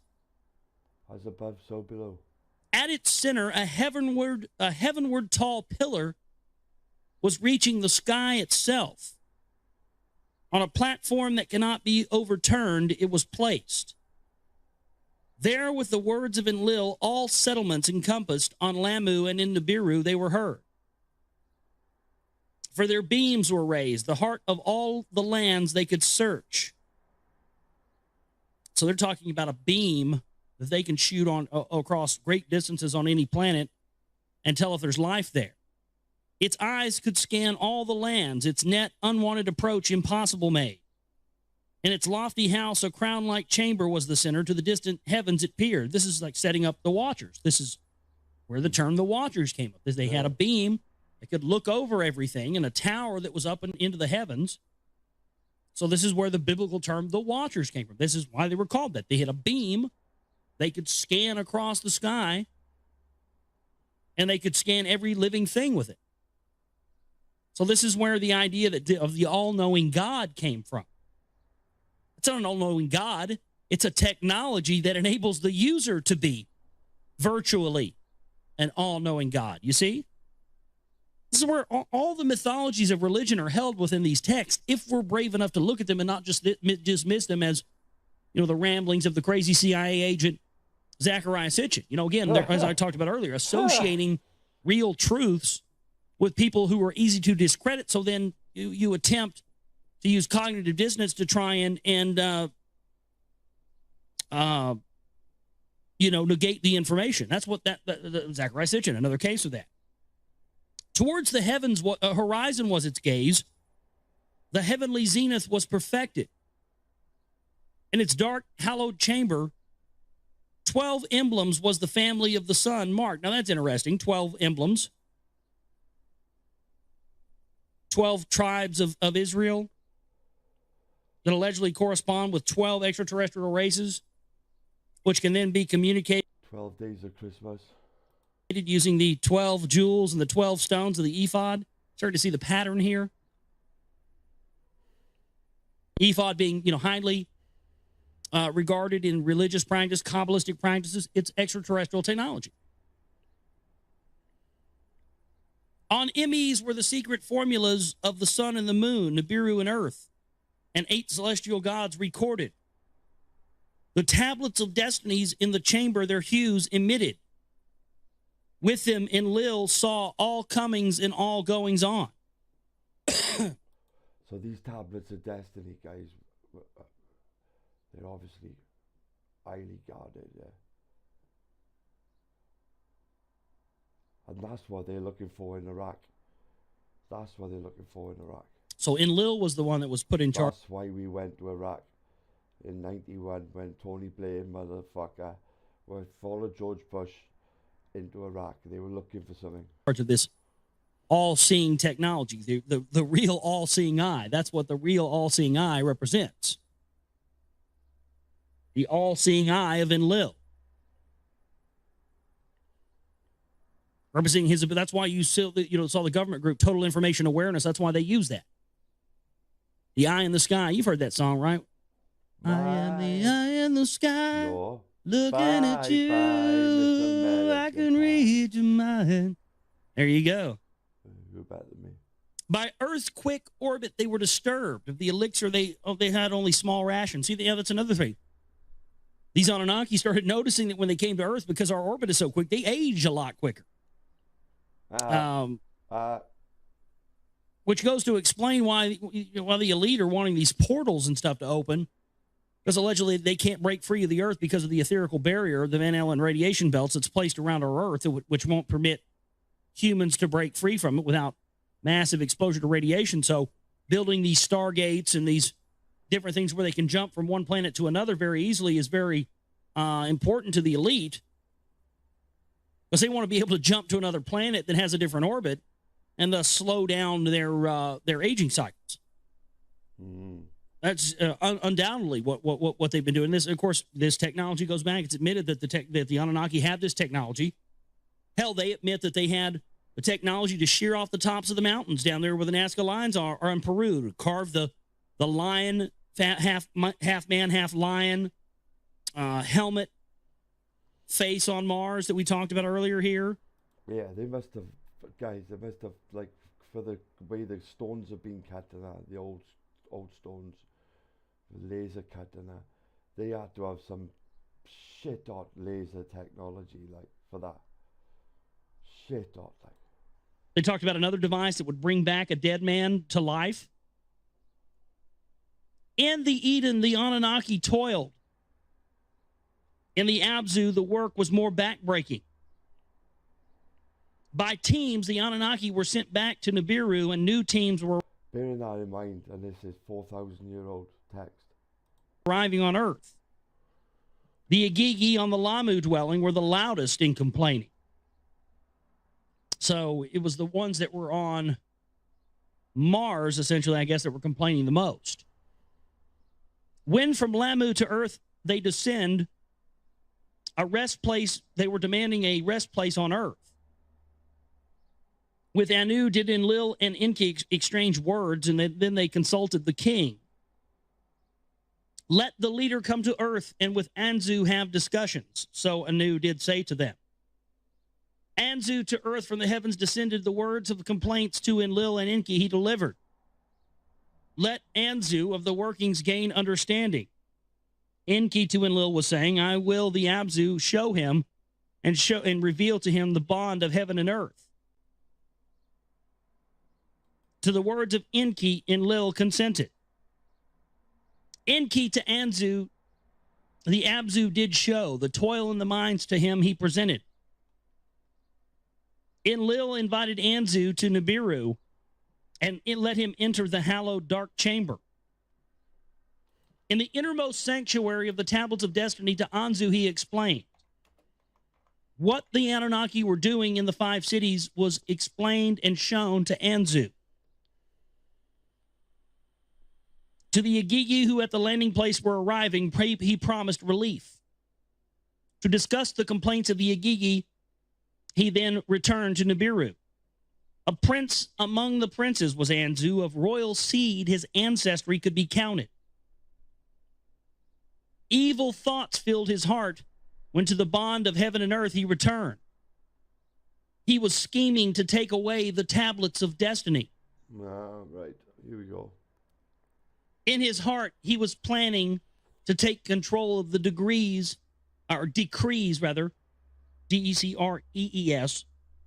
In his heart, he was planning to take control of the decrees of heaven and earth. Here you go. The removal of the Enlilship in his heart he conceived to rule the Igigi and to rule the Anunnaki. That was his aim. Unsuspecting Enlil at the entrance to the sanctuary, Anzu stationed himself there. Unsuspecting Enlil left the sanctuary for a cooling swim, he went away. With the purpose of evil, Anzu seized the tablets of destiny. In a sky chamber, he flew away to the mountain of the sky chambers and went there swiftly. There in the landing place, rebellious Igigi were waiting for him. They were preparing to declare Anzu the king of earth and Mars. In the sanctuary of Nibiru, the brilliance petered out, the humming quieted down. Silence prevailed in the place. Suspended were the sacred formulas. In Nibiru, Enlil was speechless. He was overwhelmed by the treachery. To Enki, he spoke angry words of the ancestry of Anu. To him, he questioned. Hey, this isn't our blood doing this, is this? Somebody that's related to us wouldn't do this kind of fucking shit, would they? This isn't one of our bloodlines, is it? We're going to have to kill this motherfucker. In Nibiru, the leaders gathered. The Anunnaki who decree fates with Anu were consulting. Anzu must be seized. The tablets to the sanctuary must be returned. Thus did decree Anu. Who shall face the rebel? Who shall retrieve the tablets? The leaders asked each other.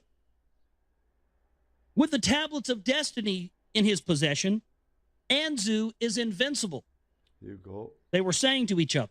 That's why the elite wanted him. Ninurta, by his mother, encouraged from the assembled, and he stepped forward. Enlil's warrior I shall be. Anzu I shall vanquish, Ninurta was saying. That's pretty badass. They're looking for the tablets of The destiny. woman stepped up. One of the guys, you notice that? Well, the woman steps up and says, I'll kill this motherfucker. Fuck it, let's go, let's ride, Wasn't a dude. No. This is the woman that steps up. Let's ride. Let's go fuck this dude up. Come on, let's go do a kick door on this mother. Let's fuck this dude up. I'm ready. I'm the chick. Let's go. Yeah, dudes biting off cocks. I guess the women got to step up and, control some stuff here. Yeah. To the mountainside, Ninurta said, Ninurta, I'm sorry. I guess Ninurta is a female. So Ninurta set his course. I thought they said Ninurta was a female. I must be getting confused here. Okay, apparently Ninurta is a male, so I take that back. To the mountainside, Ninurta set his course to vanquish the fugitive Anzu he undertook. Ninurta was mocking Anzu from his hideout. Ah, you motherfucker, you suck. I'm coming to get the tablets, bitch. No, mocking him. The tablets are my protection. I am invincible. Hey. Ninurta directed lightning darts at Anzu. But the arrows could not approach Anzu. They turned backwards and fired back away towards him. The battle was stilled. Ninurta's weapons Anzu did not vanquish. Enki then to Ninurta gave counsel. With your whirlwind, stir up a storm. Let the dust cover Anzu's face. Let the wings of his skybird ruffle. So this is, ruffle the wings of his skybird. And again, they're using the terminology of a skybird as a ship. This is a space battle. And they're using weather warfare weapons and changing the weather and, basically exploiting the territory of Earth as their weapon. Sound familiar? Yeah. Yeah. Wonder where these guys in charge got it from. Oh, here you go. For his son Enlil, he fashioned a mighty weapon. Mighty weapon. It was called a Tilu missile. Why? To your stormer weapon, attach it. When wing to wing near at Anzu, shoot it. Thus did Enlil his son Ninurta instruct. When wing to wing were near each other, he let the missile fly as fast as lightning. Again, Ninurta in his whirlwind soared, and Anzu against him in his skybird rose to the challenge. Wing to wing, Anzu in anger shouted, this battle will be your destruction. Ninurta followed the advice of Enki, and with his whirlwind, he created a dust storm. The dust covered Anzu's face, and the pinions of his skybird were exposed. Into their midst, Ninurta let the missile fly loose, a fiery brilliance of Anu's pinions engulf. Like butterflies, his wings began to flutter to the ground. Anzu came falling. The earth shook. The skies became darkened. Well, why do you think that is? He shot a nuclear weapon at his ass. The fallen Anzu Ninurta made captive, and he retrieved the tablets of destiny from him. Hey. From the mountaintop, the Igigi were watching. When Ninurta came to the landing place, they trembled and kissed his feet. Ninurta, the captive Abigail and Anunnaki, he set free. To Anu and Enlil, his victory, he announced. He then returned to Nibiru, and in its innermost chamber, he reinstalled the tablets. Yeah. Once again, the brilliance therein returned. The hum of MEs in the tablet were restored. I don't know what this MEs is. This hum of something of MEs. Figure out what that is, ME. Anybody out there know, send me an email. Before the seven who judged Anzu, a judgment was taken. Enlil and Ninlil, his spouse, Enki and his spouse Ninki, the one beforehand as Demkina was known. The sons of Nanar and Marduk were there. Ninmah was also in the judging. Ninurta spoke. Was Tinky Winky, la fucking po there. And dipshit. Of the evil deeds that there were no justification for. Let death be the penalty, he said. The Igigi were right by complaining. A rest place on earth they do need. Marduk in counter argued, by his evil deed, all the Anunnaki and Igigi and Anzu did endanger, Enlil said. Enki and Ninmah with Enlil agreed. The evil must be extinguished, they said. To death by execution, the seven judged Anzu. Oh. With a killing ray, a laser beam, Anzu's life was extinguished. Oh. Let his body to the vultures be left, Ninurta said. Fucking hell. Let him be buried on Lamu, Mars. In the cave next to Alalu, let him be laid to rest, Enki was saying. From the same ancestral seed the two of them were. Let Marduk the body to Lamu carry. So his body's Let Marduk there as commander stay. Buried though. So was Enki to the judges suggesting. Let it so be, Enlil said. Now, and so that's it. There you go. So they judged him and they buried him there on Mars, where the other one was left. So that's the end of that. And wow, more interesting stuff there. And again, this whole idea, and why we're reading this whole thing about this Lost Book of Enki, what it's supposed to be, for those of you who may have just been tuning in and just now hearing me read this, What's so fascinating about it is that it's a pre-history. It gets into the whole history of the bloodline and the genealogy of the people who came from wherever, Nibiru allegedly, to Earth and created mankind. And supposedly what we see now, the reason for this, why this has been kept away from us, and why Enki felt that mankind needed to know this information, is so that we could truly know who we are, where we came from, and all the basis for all these phony religions and all religions of the world are based on the restriction of this knowledge. So I'm glad that we're reading this and getting into this on air. It really is a good read. What was not conceived of was the unrest by the new coming Anunnaki who in the Abzu toiled. Okay, that's where we left off. Truth be said, Enki, to what was brewing, heed was not given. So they're saying that, the Anunnaki who were sent to Earth to mine the gold were getting, they were getting tired and restless. They were mad because, they were essentially given a death sentence coming to Earth. Because Nibiru has such a long orbit, what is it, 3,600 years or something like that. So each one of their years, which they refer to as a shar, S-H-A-R, shar, a shar on Nibiru, one travel around the sun is 3,600 years. So, these every 3,600 years. People are used to living, we go once around the sun every day. So they're coming to Earth and, they're reaching old age at a much faster pace, and it's not allowing them to keep up. So they need something that, they basically are getting ready to revolt because nobody's listening to their ails. No, and that's what's saying here. No, Abzu was not paying attention. Of the differences between on what is on Earth and what else in Nibiru appeared, and he wished to learn how the maladies of Earth cycles and the atmospheres were caused. He wished to uncover. In the Abzu, by the gushing waters, a wondrous study place he erected. With all manner of tools and equipment, he furnished it. House of Life, he called its place. And to his son, Ningishida, he invited. Sacred formulas, tiny MEs, the secrets of life and death possessing they shaped. MEs again. Absorbed in Enki was those studies. And it was among the Anunnaki, he noticed the brewing of the unrest. First to notice the trouble was Ninurta, a lessening of gold ores he had discovered. By Enlil, Ninurta was explaining what was going on. Unbearable is the toil, Ninurta was saying.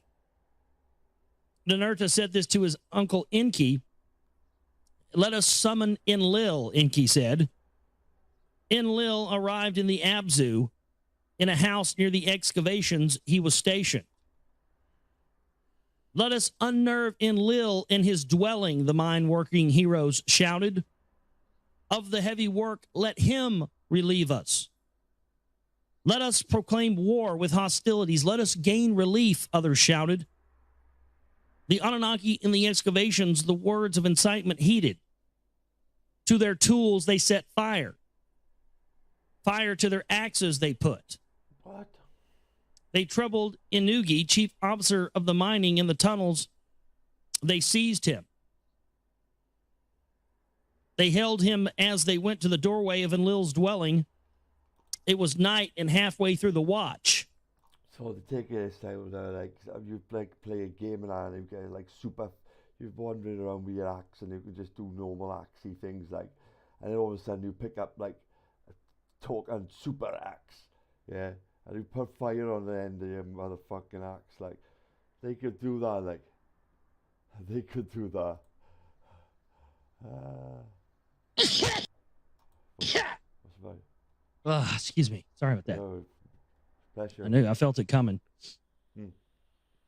Enlil was dwelling was surrounded. They had their tools held as torches high in the air. Kalkal, the gateway's guardian, bolted the door and aroused Nusku. Nusku, Enlil's vizier, roused his lord, got him out of bed, and said, "My lord, your house is surrounded by battling Anunnaki." Enlil summoned Enki to his presence. What do my own eyes see? Is it against me that this thing is done? Thus was Enlil to them, saying, who is of the hostilities? Who is the instigator of these hostilities? Who's the one that is trying to get this going here? Who's responsible for this? Thus Enlil was saying to them, who is the instigator of these hostilities? Every single one of us has these hostilities, the Anunnaki declared. The toil is excessive. Our work is heavy. The distress is great. The work is causing the trouble. Enki to Anu was saying, the lamentation is heavy. Every day the complaints we hear. The gold must be obtained, Anu was saying. The work must continue. Release Anugi for consolations, Enlil to the hostile Anunnaki said. Anugi was released to the leaders, and he said, ever since Earth's heat has been rising, the toil is excruciating and unbearable to us. Let the rebels return to Nibiru. Let new ones come in their steed. Their steed is their ship or their chariot or whatever that's what they refer to as their ship. Perchance you can fashion new tools, Enlil said to Enki. For the Anunnaki he rose to avoid the tunnels. Let us summon my son, and that they make reference to these tunnels. As if they found tunnels that were already existing that were under the ground. See, as if the inner earth, world was already there prior to the Anunnaki coming to the earth. That's where they reference that a couple of times, and you don't ever see people really key in on that. I've noticed this a couple of times since I've been reading this, that they reference when they were digging into the earth to find the gold, they found all these massive... I think it's tunnels from Denver Airport, and they go fucking secret, but they go fucking far. I don't know where they go, but there's tunnels from under Denver Airport. Tunnel systems under the earth, and they had to find a way around them. So I think that goes a long way towards this idea that, the whole inner earth thing was there long before there were humans on the earth. Let me summon my son Ningashita and would take counsel with him. They summoned him to the house of life. He huddled with Enki and exchanged words with him. Enki said that a solution is possible. Let us create a Lulu, L-U-L-U, a Lulu. Did he just call me a Lulu? It's a human, a primitive worker. The hardship work they will take over. Let this being carry the toil of the Anunnaki on his back. Astounded were the besieged leaders, speechless indeed they were. Who ever heard of a being created fresh? A worker who can do the work of the Anunnaki. They summoned Ninma, one who of healing and succor was much knowing. Enki's words to her they repeated. Who ever heard of such a thing? To her they asked. The task is unheard of, she said to Enki.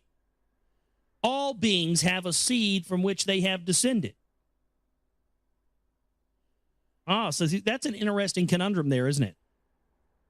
And that's why at the beginning of this book, they describe the genealogical and historical record of the Anunnaki and the importance of the bloodlines to them. And they describe their entire lineage on Nibiru. And that was a very interesting sort of capsule thing to look at, because it tells us 100% why the importance of the bloodlines is there for the elite running Earth today. And so right here, Ninma says, we can't just create a being out of nothing. It's not right. A being has to have a seed, or, has to have a lineage of something they came from. And as we're going to see from reading this... And I sort of look at it now, guys, right? It's like, when you think of all the body parts, I think it's only one or two body parts that we don't really need.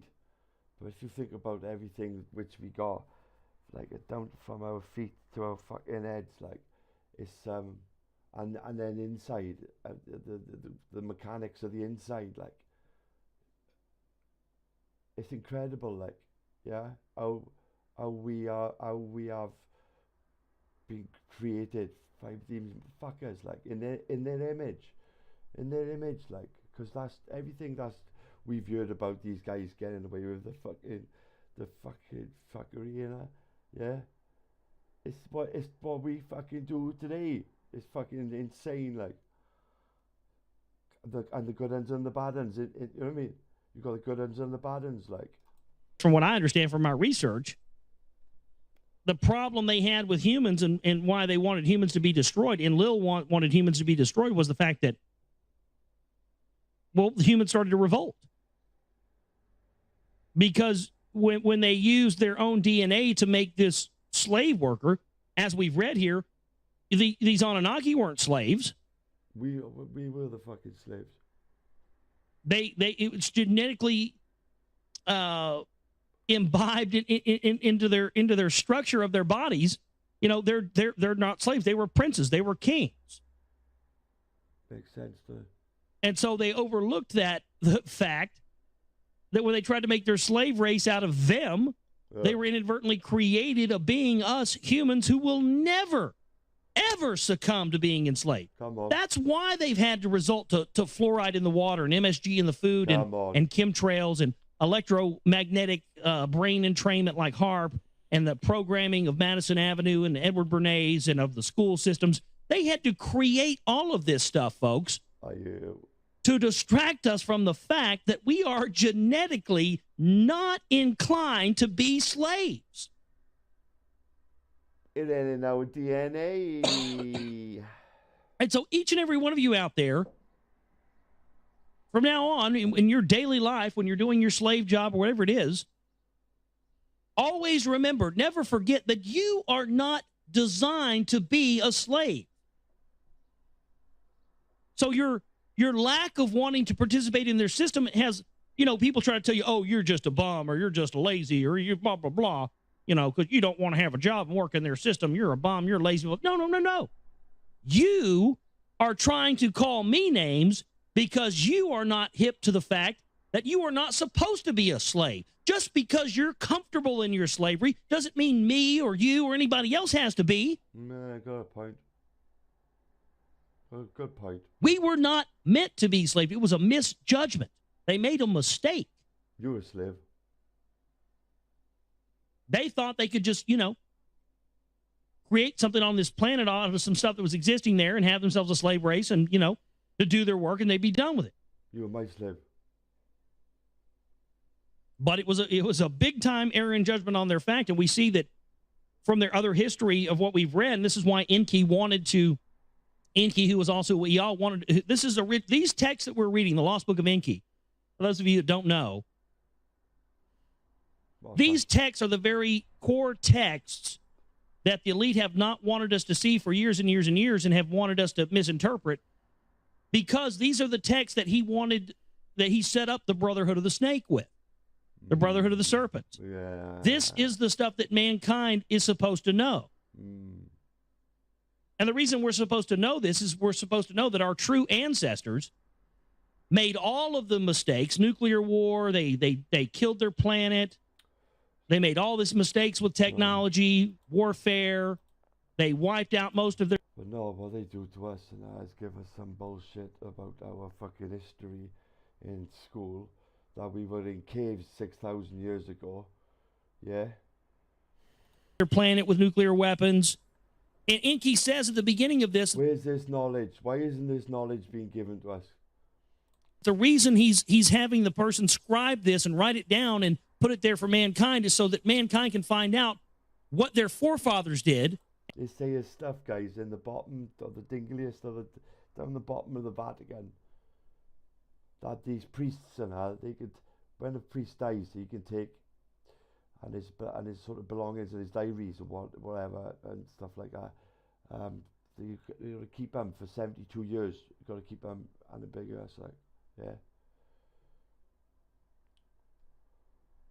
So there's stuff down there in the dingliest of the Vatican and that, because that's they've tried to chuck the church narrative at us, like, It's a form of control. Like. But you don't need the church to be fucking with Jesus. Like you don't need the church for that. Like because it's in us all, isn't it? So the kingdom is within. And since we are from them and from their DNA, we have a very good chance, and of course, more than a chance, it's here, of going down the same road that they went down.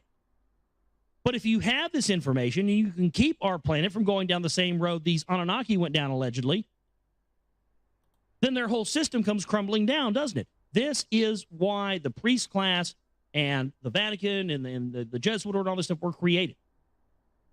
To give people bullshit stories and not give them the context about things that could change the whole course of human history just by knowing and understanding them. This is our...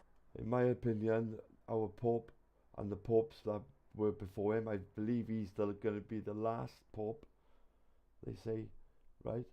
But I believe that's the false prophet. Are calling here. They are telling us, look, don't go down the same route we did. Don't do what we did to your planet. And this is why people have, tried to downplay this text and try to get you to not look at it and hear it. Well, that's why we're reading it on the air, because no more. You are not supposed to be a slave, and you should never feel bad about not succumbing to someone who wants to enslave you, be it emotionally or financially or anything else. Well, it is what it is, isn't it? All beings have descended from a seed, one being from another over eons to develop us. No one ever came from nothing. How right you are, my sister, Enki said, smiling. What? A secret of the Abzu, let me reveal to you all. The being that we need already exists. All that we have to do is put on it the mark of our essence. Thereby, a Lulu, a primitive worker, shall be created. So Enki did say to them, let us hereby make a decision and give blessing to my plan to create a primitive worker by the mark of our essence and fashion him. So that looks like that's the end of tablet number 5. Let me scroll down here. Yeah, and this is the synopsis of tablet number 6. We're going to be reading some of that here for you. To the incredulous leader. I don't even know what synopsis means. Is it like a brief description or something? Is it? Leadership, Enki reveals a secret. In the Abzu, there roams a wild being akin to the Anunnaki. By augmenting its life essence with that of the Anunnaki, it can be... Ooh, I fancy some fish fingers and chips. But I fucking got faggots and peas and chips. I just remembered. I'll let you listen on a minute. I'm going to go and cook some. Upgraded to be an intelligent primitive worker. Now, these parts, now this is the key thing that people need to understand. These parts right here that I'm reading that are in good English. But I haven't got to do that because I've just found the sandwiches that I made today for work, which I didn't need to eat because I had the day off. Fucking banging, fucking banging, fucking banging. Just play. Their synopsis of each tablet, these are the parts that are actually written by Zecharia Sitchin. He's writing basically a little synopsis on what the tablet says. So don't confuse that with the actual translations themselves. Now, you can actually get ones that have been printed off and stuff like that, Sumerian text, and get code keys for Sumerian language and interpret this stuff for what you can. But because, of Sitchin's supposed connection to the CIA, which we've never seen documentation, but, different things like that in stuff that, well, he also says that they're coming to, that the Anunnaki. Sorry, love, I fucking didn't see your messages, innit? Do you think it may be karmic, well, as in karma? Yeah, I think that's what you mean. Issue that while we treat animals so terribly that maybe we can't escape it until we've addressed that. Am I right?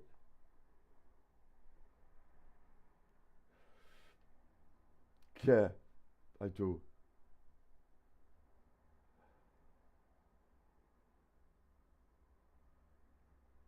I had a dream the other night as well, right? I had a fucking bad dream, and I woke up and like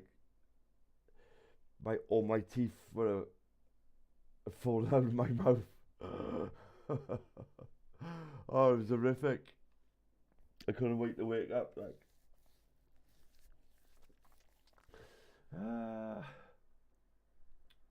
it's horrible.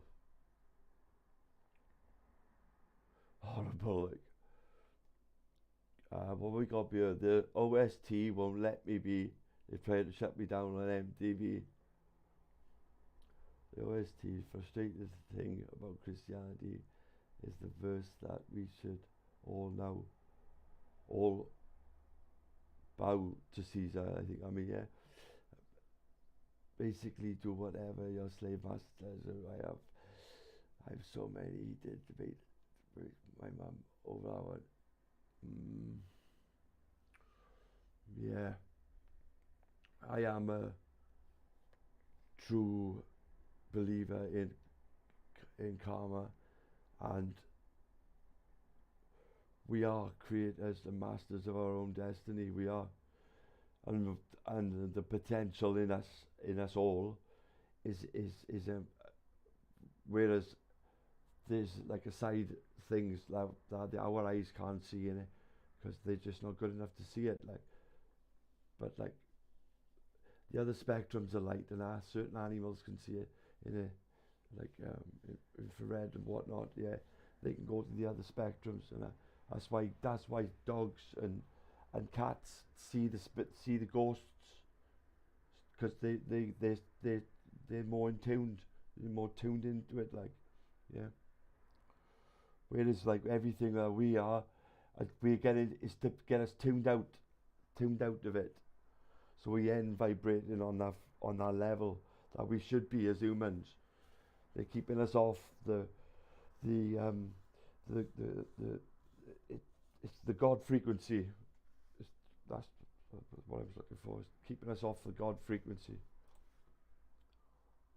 So. You want to come and save us, which runs contrary to Christianity. So he's been demonized for a lot of reasons, and I'm not necessarily saying the guy's right either, but the fact of the matter is these texts are there, and there has been a massive... Don't get me wrong, I make the fucking meanest sandwich. I'd make the meanest sandwich in Wales. Like, my sandwiches, they're legend, and they are legend. But the lamb and nettle soup and that do sound like, yeah, I'm up for that. Like, that sounds really nice. With some of your tatties, I see your tatties. Your tatties are looking good. Big up your tatties. Campaign throughout alternative media, mainstream media, and everything else to keep us from ever looking at this. And they always just say, oh, Zechariah Sitchin's a spook or whatever else. You know, he's a clown. Don't listen to him. And so then people don't ever actually get a chance to understand and read and find out that these are actual real texts. These are 5,000-year-old texts that came from the Sumerian kingdom. Sorry, not 4, 5. Let's chuck another 1,000 years on that. So this text is 1,000 years before the actual time now, our history that we've been taught, like we were Neanderthal 6,000 years ago. Fuck off, innit? It's there. You can do this yourself. So these little synopsises here are what's written by him, but I'm going to skip the synopsis and just get right into the 6th tablet. Don't know why you're talking about it. Synopsis. We will create a primitive worker. We will fashion him by the mark of our essence, Enki said to the leaders. The being that we need already exists. Thus did Enki tell them the secret of the Abzu. With astonishment, the other leaders heard Enki's words and were fascinated. Abzu. There are creatures in the Abzu, Enki was saying. That's the They walk erect on two legs. Their forelegs they use as arms. With hands they are provided. Oh. Among the animals of the steppe they live. They do not dress in any garments. They do not wear clothes. They eat plants with their mouths. Oh, They fuck. drink water from the lake and the ditch. That's- Shaggy with hair is their whole body. Oh. Their head hair is like a lion's. With gazelles they jostle. With teeming creatures in the waters they delight. The leaders to Enki's words were listened to with amazement. No creature like that has ever been seen in the Eden, Enlil said, disbelieving. Eons ago, on Nibiru, our predecessors like that may have been. Ninmah was saying, it is a being. It is a being, not a creature. To behold it must surely be a thrill, Ninmah said. To the house of life, Enki led them. There in strong cages were some of the beings. Oh, fucking hell, man. At the sight of Enki and the others, they jumped up with fists on the cage bars they were beating. This is like that film Caesar, and remember Caesar? His name is Caesar, and he's the chief fucking ape, like Planet of the Apes, like yeah. They were grunting and snorting, making no words. Male and female they are, Enki was saying. Male hoods and female hoods they have. They have, parts. Like us from Nibiru coming, they are procreating. Ningashita, my son, their fashioning essence has tested. Akin to ours it is.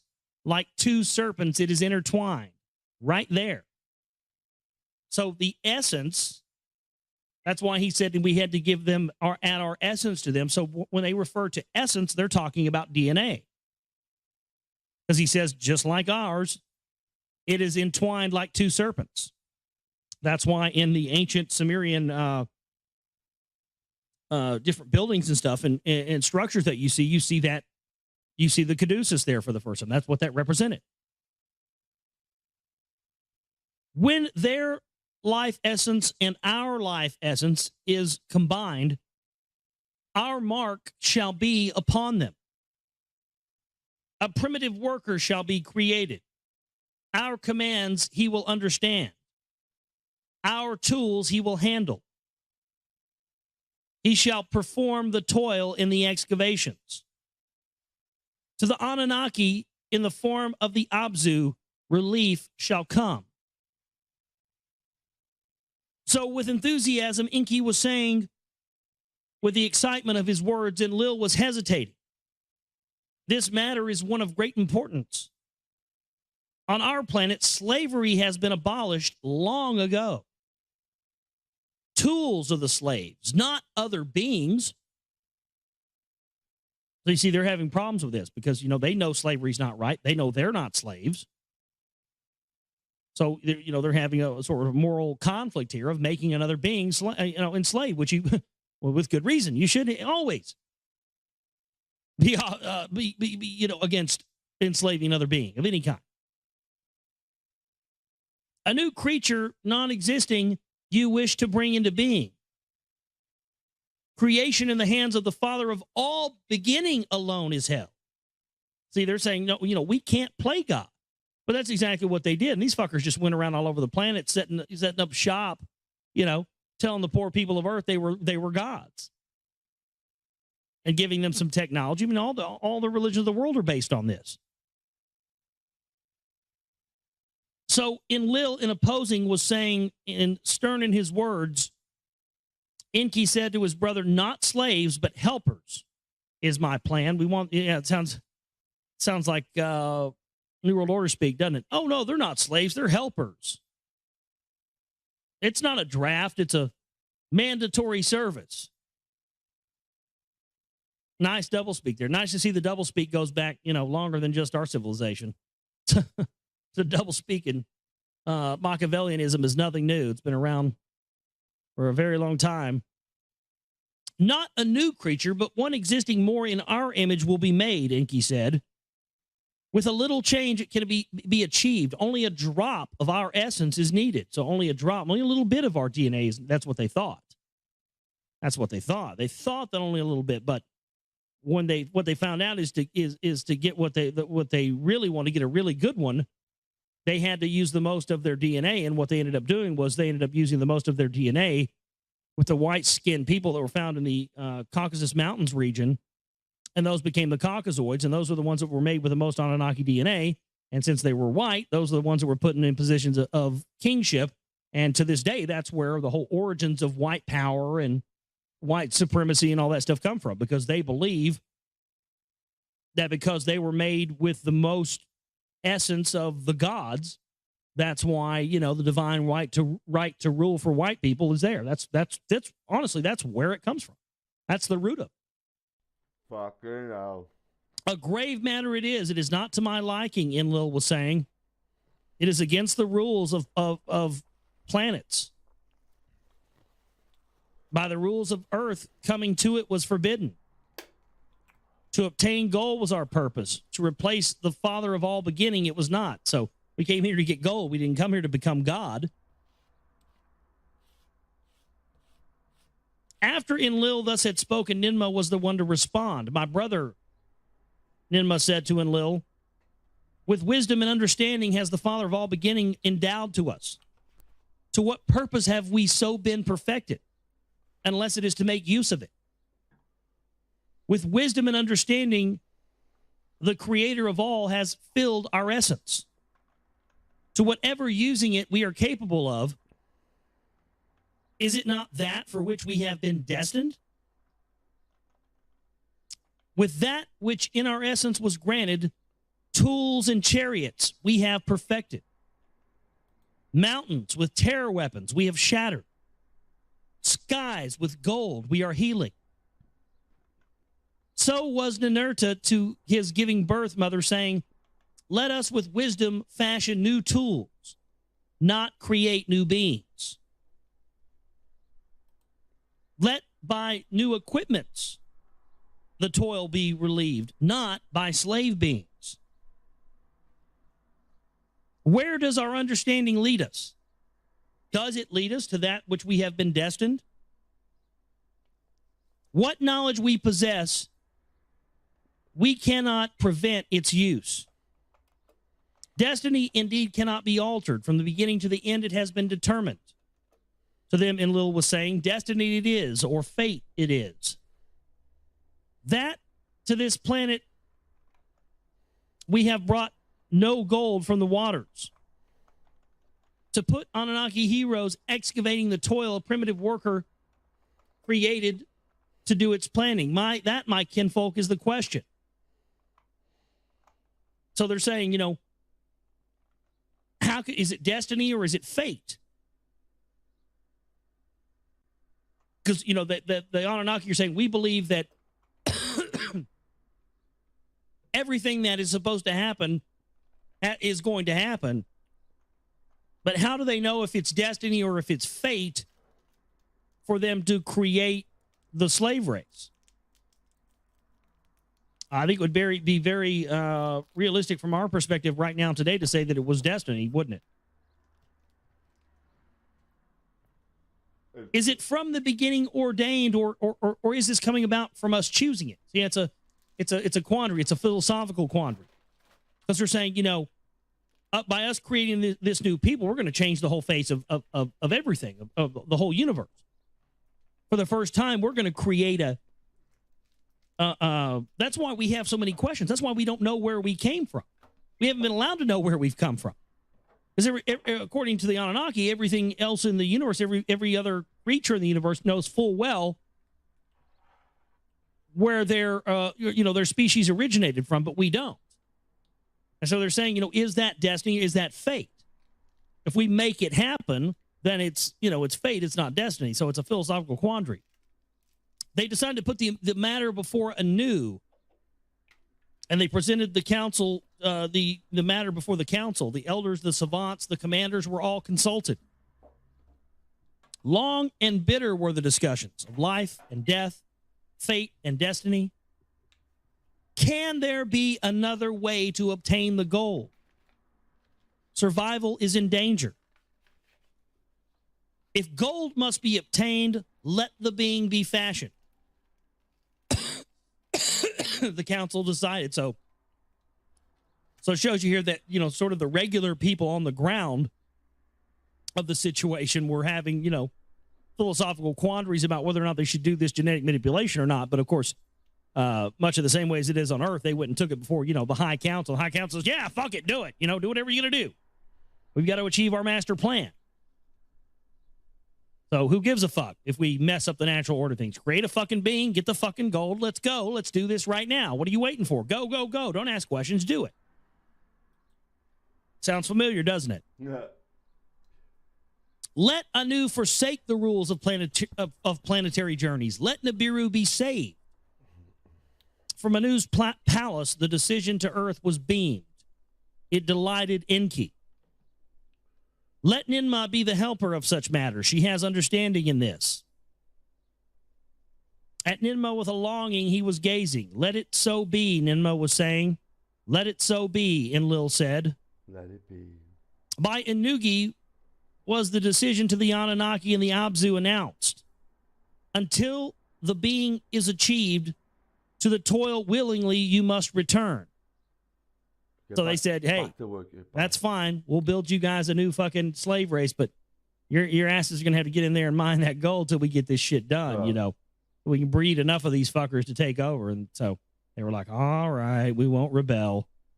So there was disappointment, but rebellion there was not. To the toil, the Anunnaki returned. And the House of Life in the Abzu, how to fashion the being Enki to Ninmah was explaining. So he starts talking to his sister Ninmah about how they're going to create the slave race and how they're going to do it and the technicalities of it. So, all right, let's get into the Lost Book of Enki for you here tonight. We left off last time. We're going to just read about a sentence back here. They were was about to be a rebellion, a revolt of the Anunnaki that were mining the gold, and they returned to the work in exchange for the agreement for Enki to create a slave race. So he started explaining to Ninmah how he was going to do this. So that's where we're picking up tonight. To a place among the trees, he directed Ninmah. It was a place of cages. In the cages, there were odd creatures, the likes that no one had ever seen in the wild. 4 parts of one kind they had, hen parts of another creature they possessed. Creatures of 2 kinds by their essences combined to Ninmah, Enki was showing to her. They returned to the House of Life, a clean place with brightness shining, they led her. In the clean place, Ningashita to Ninmah was giving and explaining the secrets of the life essence, the soul. How the essence from, essence, no, it doesn't really mean the soul here. I'm sorry, it means DNA and that kind of thing. How the essence from 2 kinds of creatures can be combined, he was showing to her. The creatures in the tree cages are too old. Monstrous they are, Ninmah was saying. Indeed so, Enki responded. To attain perfection, for that you are needed. I need to know how the essences combine. How much of this? How much of that to put together? In which womb is conception to begin? In which womb should the birth be given? Implying that males have the ability to actually give birth, but males or females were designated as that. For that, your succor and healing understanding are needed.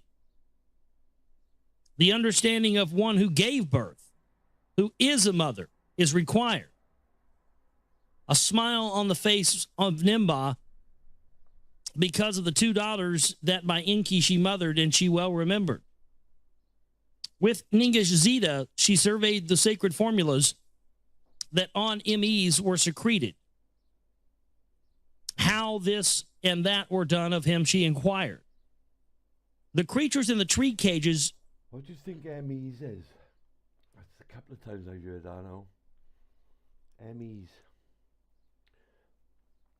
Seems to be something to do with the DNA or something. She examined the two-legged creatures and contemplated them. By a male inseminating a female are the essences transmitted.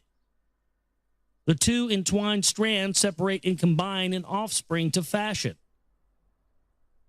Let a male Anunnaki, a two-legged female, impregnate. Let a combination offspring be born, Nimrod did say. That we have tried, and it has resulted with failures. Enki responded to her. There was no conceiving. There was no birth. Now, this is the account of how the primitive worker was created.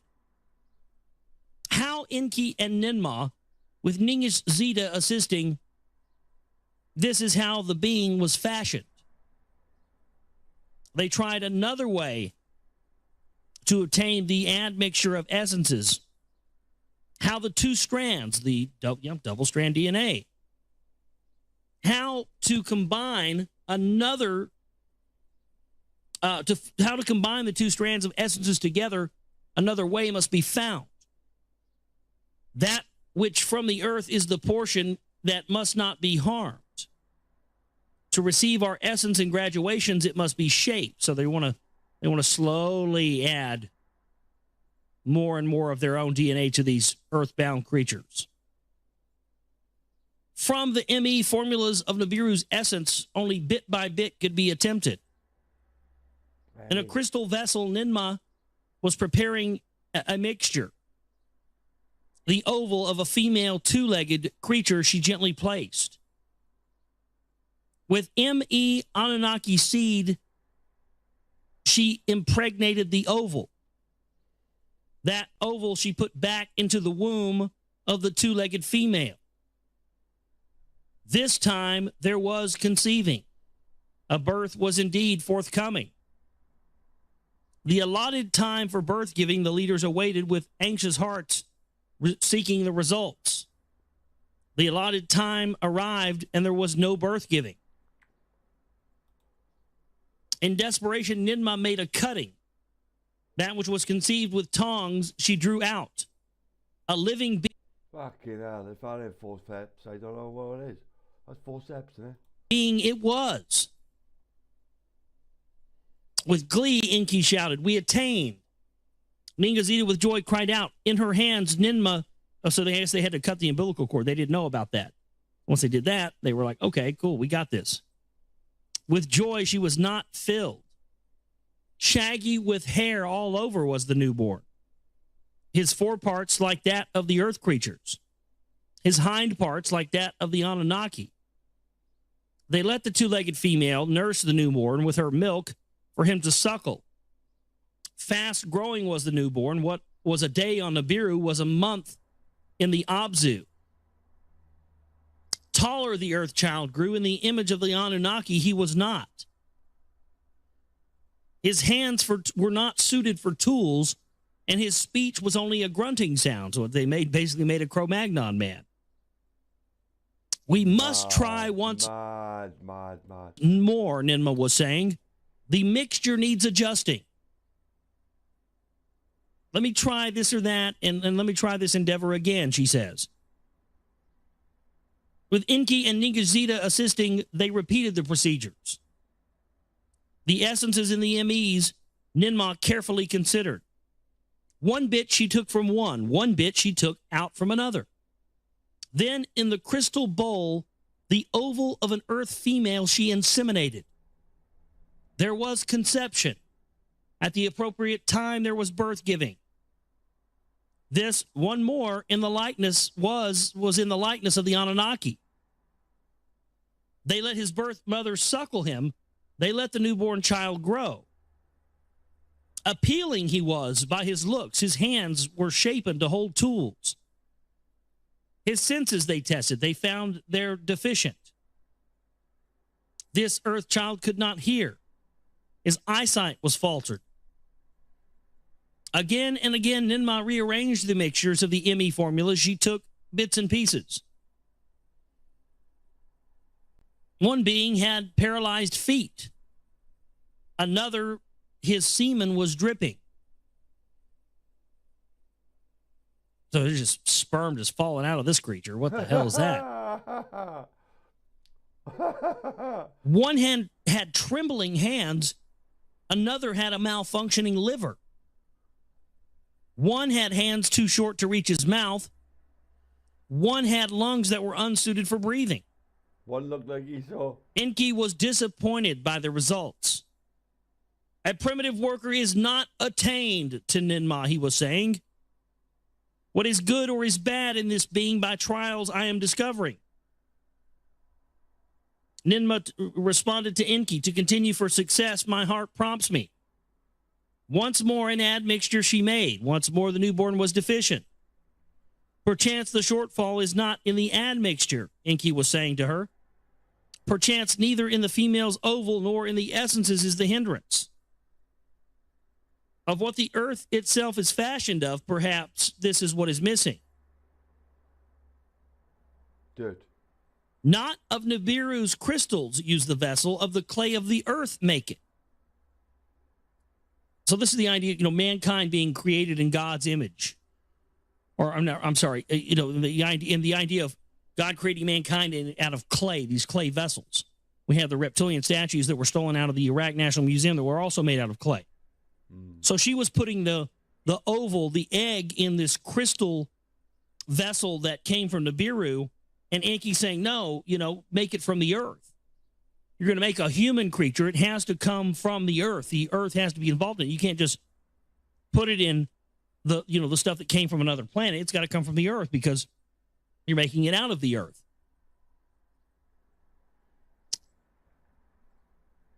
Enki was possessed with great wisdom.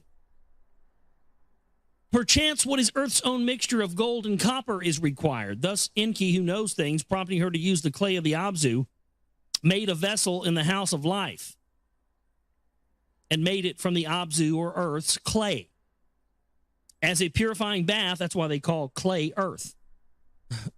Earth and clay. As a purifying bath, she shaped the vessel.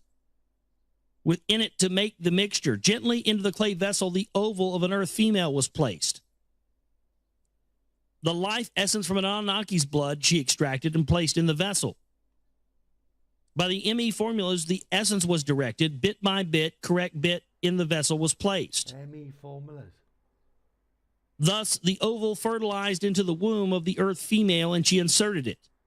There is conception, Ninmah with joy announced. The allotted birth-giving time they awaited. At the allotted time, the earth female began to travail. A child, a newborn, was forthcoming. With her hands, Ninmah extracted the newborn. It was a male. In her hand, she held the child. His image she examined. It was the image of perfection. In her hand, she held up the newborn. Enki and Nigishzida were present. With joyful laughter, the three leaders were seized. Enki and Nigishzida were backslapping. Ninmah, Enki embraced and kissed. Your hands have made it. Enki said with a gleaming eye to her. They let the birth-giving mother suckle the newborn. Quicker than a child on Nibiru, he was growing. From month to month, the newborn progressed. From a baby to a child he was becoming. His limbs for the tasks were suited. Speech he knew not. Of speaking he had no understanding. Grunts and snorts were his utterings. Enki pondered this matter. What step should be done next in the mixture, he considered. Of all that we had tried and changed, one thing never altered, he said to Ninmah. Into the womb of the earth female, the fertilized oval was always inserted. Perchance this is the remaining obstruction. Thus, Enki was saying, Ninmah gazed with bewilderment at him. What in truth are you saying? Of the birth-giving womb I am speaking, to Enki was responding. Of who the fertilized oval nurtures, who birth-giving carries, in our image and after our likeness to be, perchance an Anunnaki womb is required. In the house of life there was silence. never before heard were the words that Enki was uttering. They gazed at each other about what in each other's minds they were thinking. Wise are your words, my brother, Ninmah at long last was saying. Perchance the right admixture in the wrong womb was inserted. Now, where is the female among the Anunnaki who will offer her womb? Perchance the perfect primitive worker we will create. Perchance a monster into her belly we will place. They're just saying, we don't know what the fuck's going to come out here. Might be perfectly what we need. Might be some fucking monster. I don't know. Fuck it. Let's try it. Roll the dice, right? Ninmah said to Enki with a trembling voice, let me of Ninki, my spouse, inquire of that, Enki was saying. Now, let me go talk to my broodmare real quick. I mean, I know I fucked you twice and you're my own sister and I got you pregnant and we had a couple of kids, but I still got my broodmare that I married, Ninki. Oh, you're just my sister, my hoe on the side. So let me go talk to Ninki, my spouse. She's popped out a few fucking shit rats. Let's go see if she'll pop out another one here for the, hey, baby, I got a job for you. I need you to come open up that pie hole you got down there between your legs and come squeeze a fucking earth baby out of it. What do you think about that? Let's go. No, no, no, no, no, she said to Enki.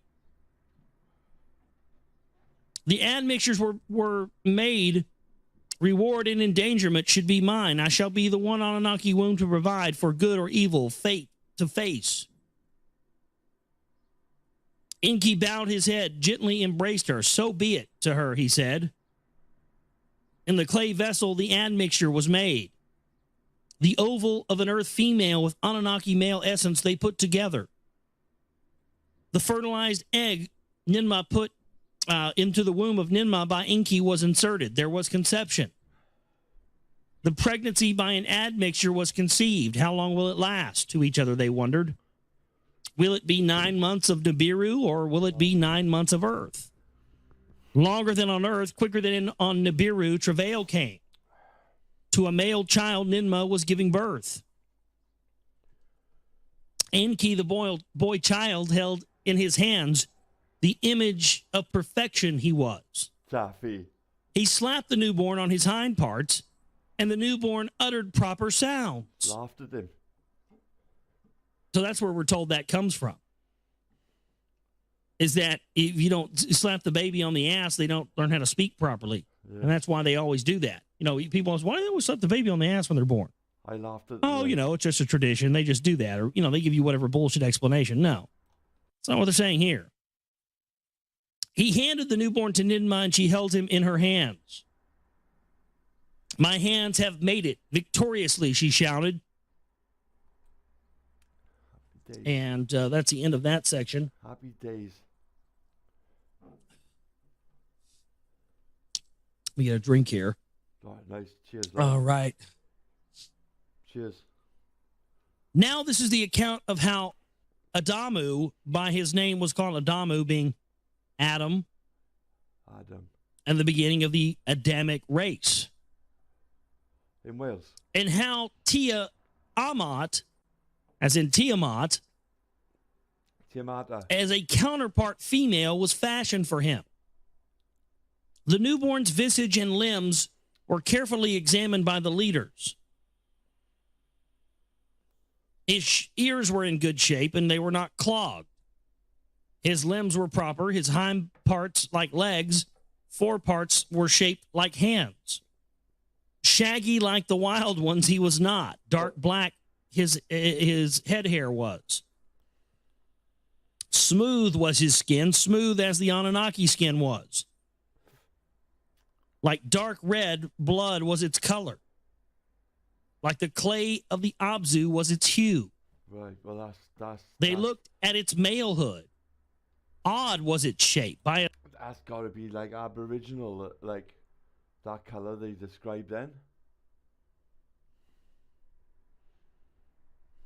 The skin was its forepart surrounded. Yeah, he had a foreskin.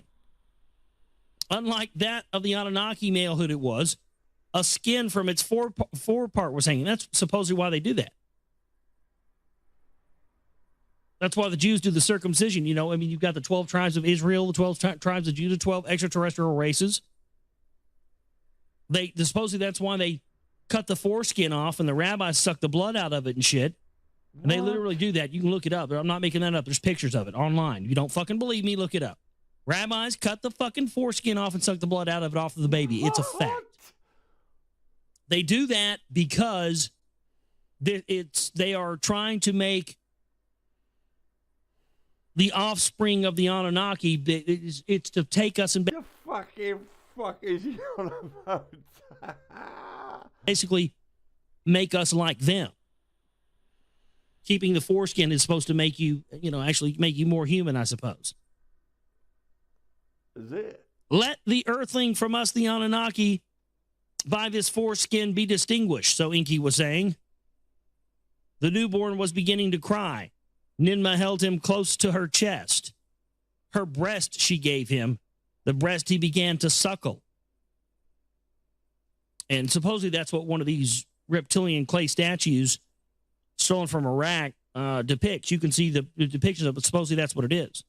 It represents Ninmah suckling the human, the child, the crossbred child they made to her breast. You can see that. And where did those statues go and why were they stolen? Question we all need to ask. Perfection we did attain. Ningishita with elation, he said. Enki was gazing at his sister, a mother, a son, not Ninmah, and a being he was seeing. And what name will you give him? Enki inquired. A being he is, not a creature. Ninmah cast her hand upon the newborn's body. With her fingers, his dark red skin, she was caressing. Adamu, I shall call him. One who is like earth's clay. One who is like the earth, the clay of the earth. That will be his name. For the newborn Adamu, they fashioned a crib in the corner of the house of life. They placed him. A model for primitive workers we have indeed attained, Enki was saying. Now a host of workers like him are needed. A model he indeed shall be. As for himself, like a firstling he shall be treated. From toil he himself shall be protected.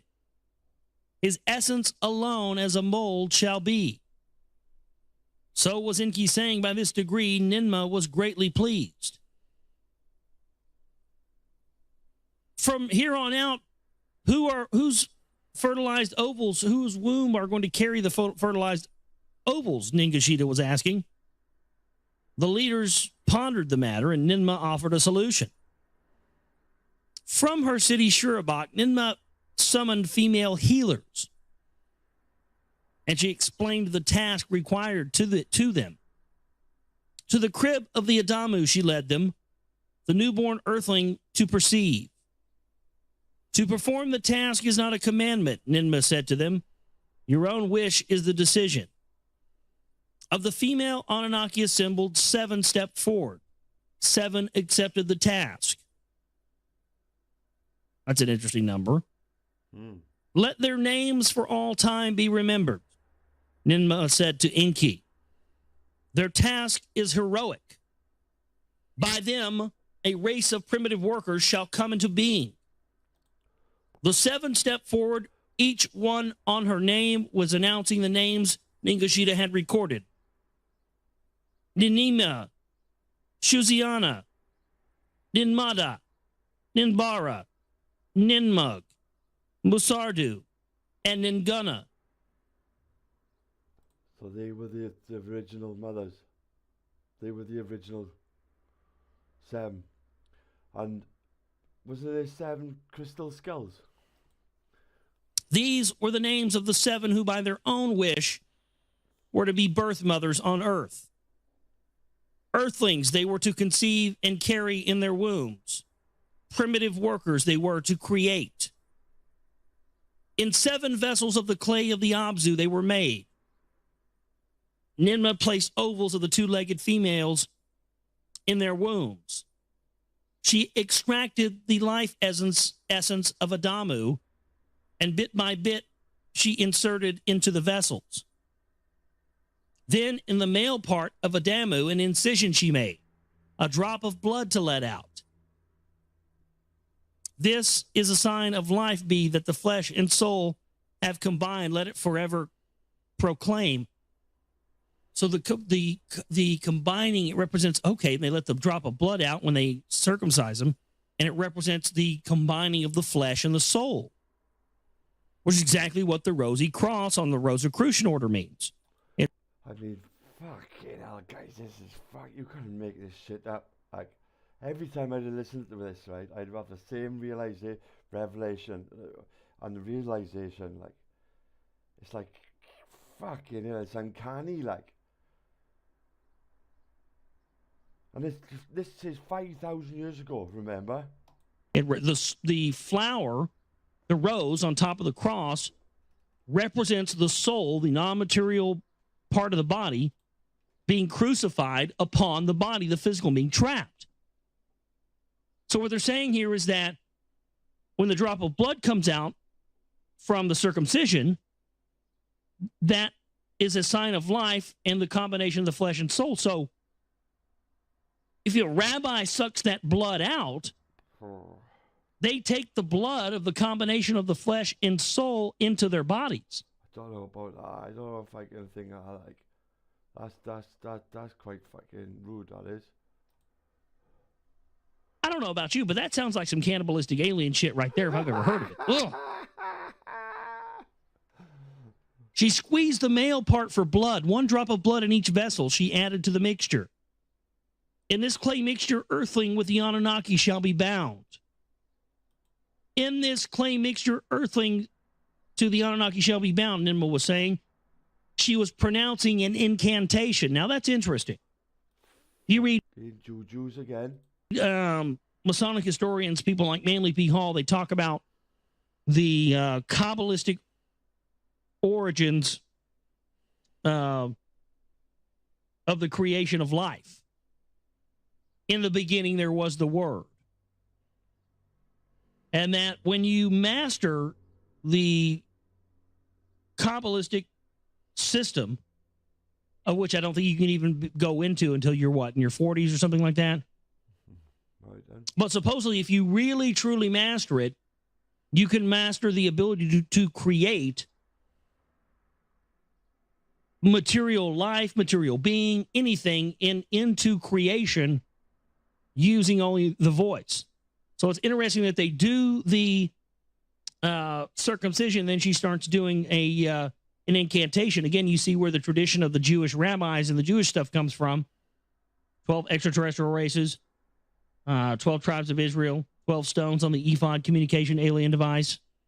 Starting to see the pattern here, folks. 12 hours on a clock. And so Ninmah was saying in incantation, she pronounced, "To a unity shall the two essences, one of heaven, one of earth, together be brought. That which is of the earth and that which is of Nibiru shall be forever bonded in a blood kinship." Mm-hmm. So was Ninmah pronouncing her words, Ningazita also recorded. In the wombs of the birth-giving heroines, the fertilized ovals were inserted.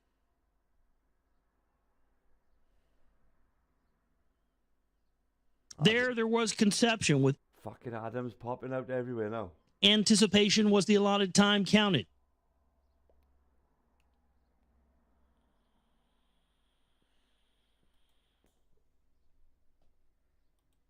Oh, I lost my place. Hold on one second. What excited to do? Control yourself. So with Ninmah pronouncing, in the wombs of the birth-giving heroines, the fertilized ovals were inserted. All the allotted time, 7 male earthlings were born. Their features were proper, good sounds they were uttering. By the heroines, they were suckled. 7 primitive workers have been created. Let the procedure be repeated. 7 more to undertake the toil. My son, to him Enki was saving, not even 7 by 7 sufficient shall be. Of heroine healers too much is required. Our first ancestor. Forever their task will be this way. Indeed, the task is too demanding. Glow beyond enduring it is. Female ones we have to fashion, Enki was saying, for males to be their counterparts. Let them each know each other as one flesh, the two to become. How are you doing? Let Caleb? them by themselves procreate on their own to the childbirthing make. If To you- primitive workers by themselves give birth, Anunnakis, females to relieve. The formulas you must change from male to female, make the adjustment. And I think it's important to say that male and female was there in the beginning. And it's nice and simple to keep it that way as a gender, just male and female. For a counterpart to Adamu is to be fashioned in the womb of an Anunnaki female. Conception is needed. Enki gazed at Ninmah directly. Before she could speak, he raised his hand. Let me this time, Enki, my spouse, summon, with a strong voice, he said. If she is willing, let her be the mold for the female earthling to create. They, to the Abzu, to the house of life, summoned Enki. They showed her Adamu, and all the matters of this situation were explained to her. Of the task that is required, they gave explanations of successes and danger to her. By the task, Enki was fascinated. Let it be done, she said to them. Yeah, fucking, here you go. I'll open up. Yeah, fucking put that bitch in me. Yeah. I'll shit one out for you. Shit out another fucking gold mining slave for you.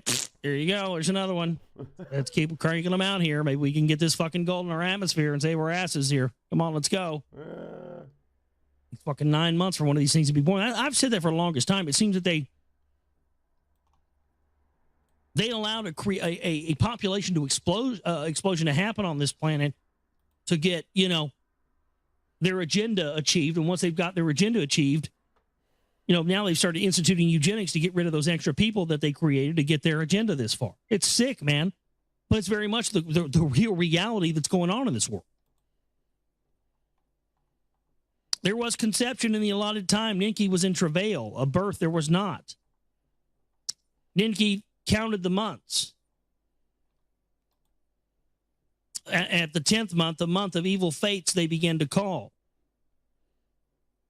Ninmah, the lady whose wombs had opened, made a cutter inside of the incision. Her head was covered. On her hands, she wore protection. Also, they're doing a cesarean section, huh? A female to birth was given. The newborn's visage and limbs were then carefully examined. Of good shape were her ears. Her eyes were not clogged. Her limbs were proper. Hind parts, like legs, foreparts for the hands were shaped. Shaggy she was not. Kaylee? Like beach sands was the hue of her hair, blonde. Her skin was smooth, as that of the Anunnakian smoothness and color it was. Smooth. Ninmah, the girl child, held in her hand, she slapped her hind parts. Proper sounds were uttered from the newborn. Let's go. To Enki, the spouse of Enki, she then handed the newborn to be suckled, nourished, and raised. A name will you give her? Enki inquired. A being she is, not a creature. In your image she is, after your likeness. Perfectly she is fashioned, a model for female workers you have attained. Enki cast her hand upon the newborn's body. With her fingers she caressed her skin. Tiamat, let her name be, the mother of life. Tiamat. Like the planet of old, which the earth and the moon were fashioned, let her be called. From her womb's life essences of other birth givers shall be molded. To a multitude of primitive workers she shall thereby be giving life. Thus was Enki saying, the other words of concurring were uttered. So there you go. So they've now bred themselves a perfect male and a perfect female, and are going to go about the business of continuing to see what they can do to use this. It's very interesting because you sort of get this idea that there was some care involved, but you just sort of see this hapless idea of they're just going around. They don't know what the fuck's working. They're just going, "I'll try this. It didn't work. Trial and error." It's nice to see that trial and error is not something that exists just in our realm. It seems that But this is where the elite get this idea of, experimenting on animals and doing experimenting on humans. And this mentality comes from the quote-unquote gods, the ones that fashioned mankind. That's why our rulers are so bloodthirsty. This is what we're doing now. Like the first sheep in our dolly, yeah? It's just what we're doing now. It's just what we're doing. And do the kind of things that they do. But they're not supposed to have that technology, like, because it's in their fucking DNA, it's in their blood to do that. It is genetically programmed into the elite. If you the way you're looking at it is like, if you think this is a lie, and this story is just a figment of somebody's, and he's just putting all this down on clay tablets 5,000 years ago, because it doesn't sound like that. It just doesn't sound like that. Like, the story is incredible. Like, you know what I mean? It's incredible. To always do nothing but the continuation of the great work, and be damned anything that gets in its way. Be damned how many people it kills. And how many things you'll hear throughout the 11 and a half hours of what is like today. It's just in a different form. It might not, but it's there. We're doing it today, like all these things. The only thing important is their work, and you see them saying that here. You know, the only thing that's important is that we mine the gold. The only thing that's important is that we fashion the slave rigs. Whatever we have to do to get our agenda accomplished is what we have to do. And, you know, whether it's right or wrong, it doesn't matter. We just got to try this until we get it to work. Does that sound familiar, guys? And you see that sort of same thing happen with countries and governments and everything today, don't you? You guys are like, fuck it, you know, let's just keep trying until we get it right, you know? Unbelievable stuff there. Great stuff out of Lost Book of Enki. We'll pick up more on that tomorrow night. Right, we're going into part 5. Now, this is the account of the Adamu and the Tiamat in the Eden. So I guess I don't have to tell you. Don't have to tell you where this is going. The Adamu and the Tiamat in Eden, which is Adam and Eve in Eden. Oh. But here it's Adamu and Tiamat in the Eden. Edin. About to get hot in the air. Well, it just smashes the whole idea of, you know, oh, all that's original stuff. That came from the Bible. Yeah. Yeah, right. Long before that, Bubba. Here we go. So this is basically the original story of Adam and Eve, I suppose. Here we go. In how they... Would you Adam and Eve it? And how they, knowing of procreation, were given and to the Abzu expelled. The Abzu, I guess, is earth or the land. After Tiamat in the womb of Enki, she was fashioned. And 7 vessels of the clay of the Abzu made Ninmah ovals of the 2-legged females. She extracted the life essence of Tiamat. Bit by bit in the vessels she inserted. And the vessels of the clay of the Abzu she made, and formed the admixture, incantations as the procedure befits she was uttering. I think I read this last night. Didn't I read this last night? You did, Josh. You were just always doing it. Like, or something similar to some of this stuff repeats itself. So sometimes I can't remember whether I read it already or not. But we were doing it all the time. We'll just read it again for the heck of it. Their features were proper. They were uttering good sounds. Thus, there were Josh, take your time, bro. You're doing well. 7 female counterparts for the primitive workers created. 7 male and 7 female did the 4 leaders create for them. After the earthlings were thus created, let the males inseminate the females. Come on. Let the primitive workers themselves beget offspring. Get it on. So was Enki saying to the others, after the allotted time, offspring's other offspring will beget. Plentiful will be the primitive workers' numbers. The toil of the Anunnaki they shall bear. Enki and Ninki, Ninmah and Ningishida were joyful. The fruits elixirs they were drinking. For the semen and the 7 cages they made, among the trees they placed them. Let them grow up. Malehoods and femalehoods attain. Let the males inseminate the females. Let them by themselves beget offspring. So they were saying to each other, as for Adamu and Tiamat, from the toil of the excavations they shall be protected. Let us to them the Eden bring over to the Anunnaki, therein our handiwork we will display. They want to take, basically they're saying they want to take Adam and Eve and show them to the Anunnaki and say, hey, look what we did. This is our hand. Look, we've got ourselves a slave race here. Aren't you proud of us? To Eridu and the Eden in the city of Enki, Adamu and Tiamat were taken. An abode and an enclosure for them was built for them to roam where they could. So they built them basically like a little dome. It was like, that's what Eden was, is essentially what they're saying here. It was like a nature preserve, like a habitat, like their little, area they let them frolic in, much like we've always kind of thought it was. The Anunnaki came to the Eden to see them from the landing place they came. And what they refer to as the landing place is described previously here in the Lost Book of Enki identically to the area in Peru where the Nazca lines are located, where we see evidence that it was a landing strip. They even describe here in the Lost Book of Enki the shearing off of the mountaintops, which are indeed there in Peru where the Nazca lines are. So apparently they come down to the landing place, essentially Peru, Nazca lines, and then they travel in their ships from there over to, Cydonia, the 33rd degree parallel.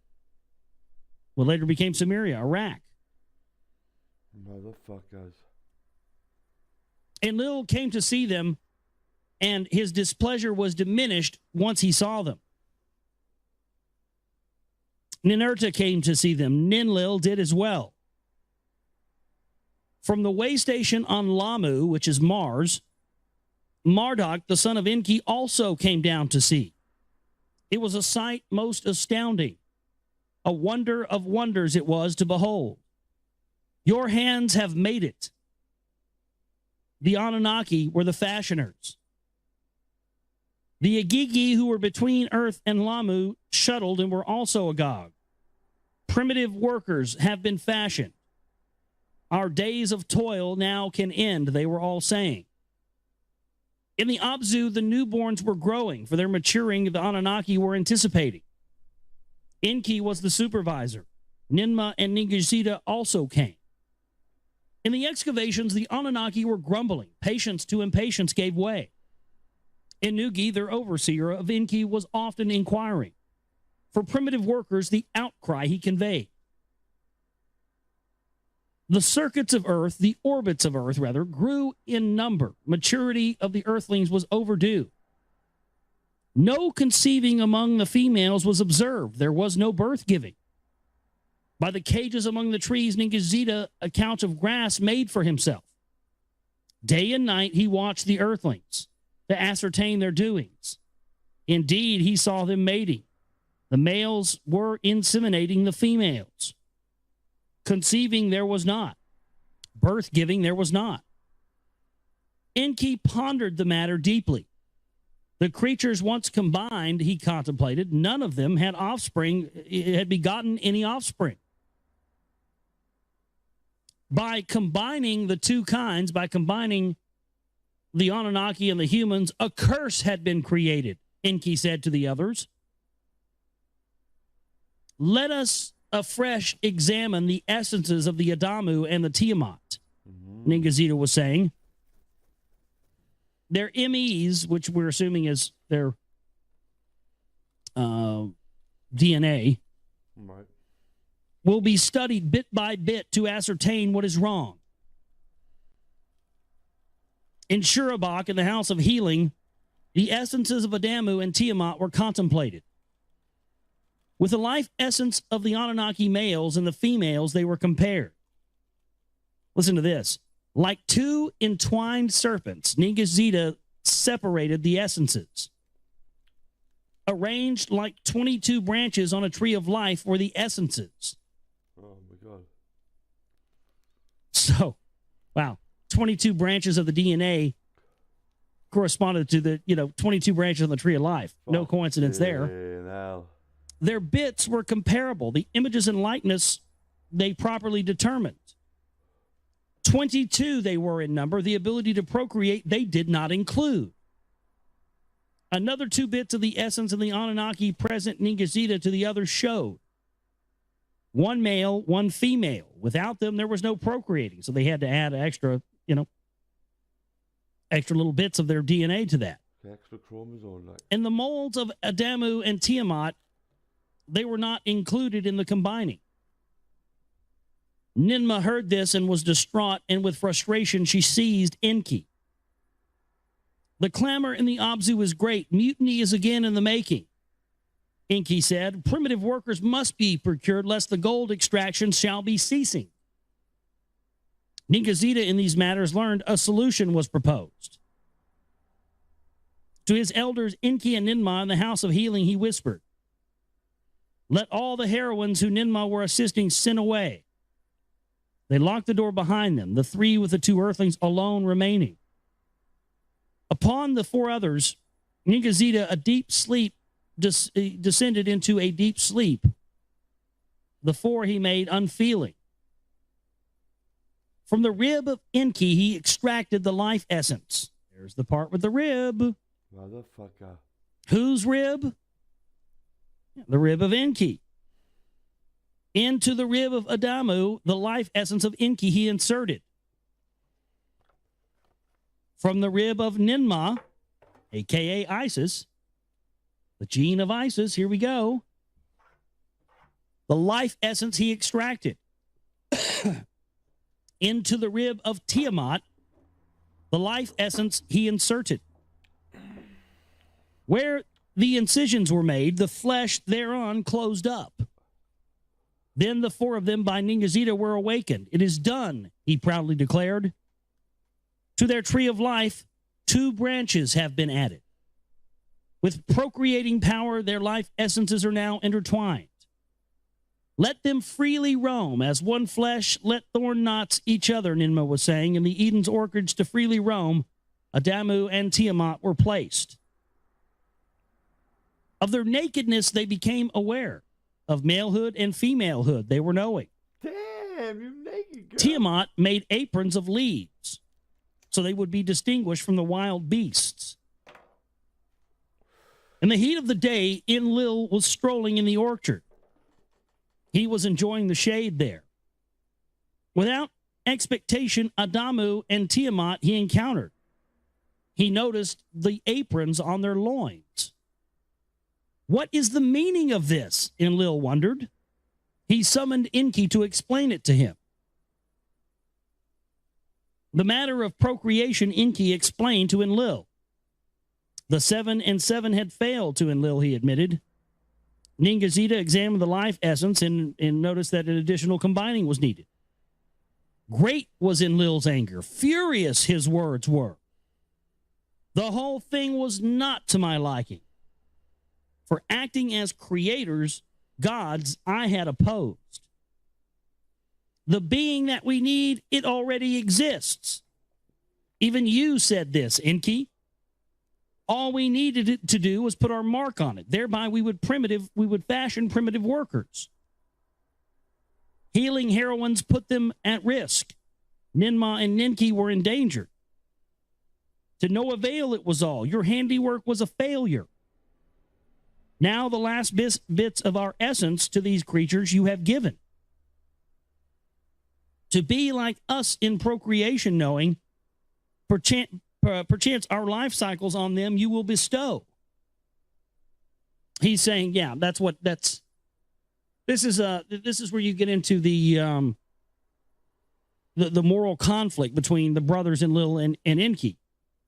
Because on the one hand, they both were in agreement that, they needed to fashion a primitive worker race. But Enlil's idea was to basically make, a non-conscious, animal essentially that would do the work. And when they couldn't get that to happen, that was when, Enki and the whole clan decided that, hey, we've got to put some of our DNA inside of them to make them be able to make what we need. But It make you think by that what theirs must have been like, what their fucking brains must have been like compared to if they only given us 10 to 15% of ours. Fucking dolphins got more than us. Dolphins got more than us. Yeah, imagine if we was same capability brain, like fucking mad. Enlil here is saying that perchance our life cycles will be, he's having a problem because they're saying, you're going to bestow our life cycles onto them. And that right there explains why humans have we should live for a lot longer than we do. The Anunnaki have they orbit around the sun once every 3,600 years. So 1 year, which is a shar on Nibiru, is 1 year for them. But it's the biggest cause of death around the planet. Stress. Stress is the biggest killer against anything. Stress. People dying of stress. So what they do, lock us down, stress us out. That's what they do, lock us down, stress us out. They started noticing when they came to Earth, that's why they had to build the slavery, that they were growing old and put a cost of living in front of us, stress us out. Put war on us, stress us out. And aging and dying rapidly here on Earth. And so Enlil's problem with this was that, you're going to create, by using their DNA, a species that would have a relatively short life because of the rapid orbit. And this, if you think about it, the reason we're still searching for the truth, whether this be it or I can't for 1 minute seeing this Darwin, that way of primordial soup. Do you know what I mean? But nah. This has got to be like the full reason, because we don't know who we are, and that's the reason why all these genders are popping up, because people haven't got a clue who they are. They've like we said in the chat there now. Just keep it simple, just keep it simple. I think it's something like 72 different genders now. That to me is not keeping it simple.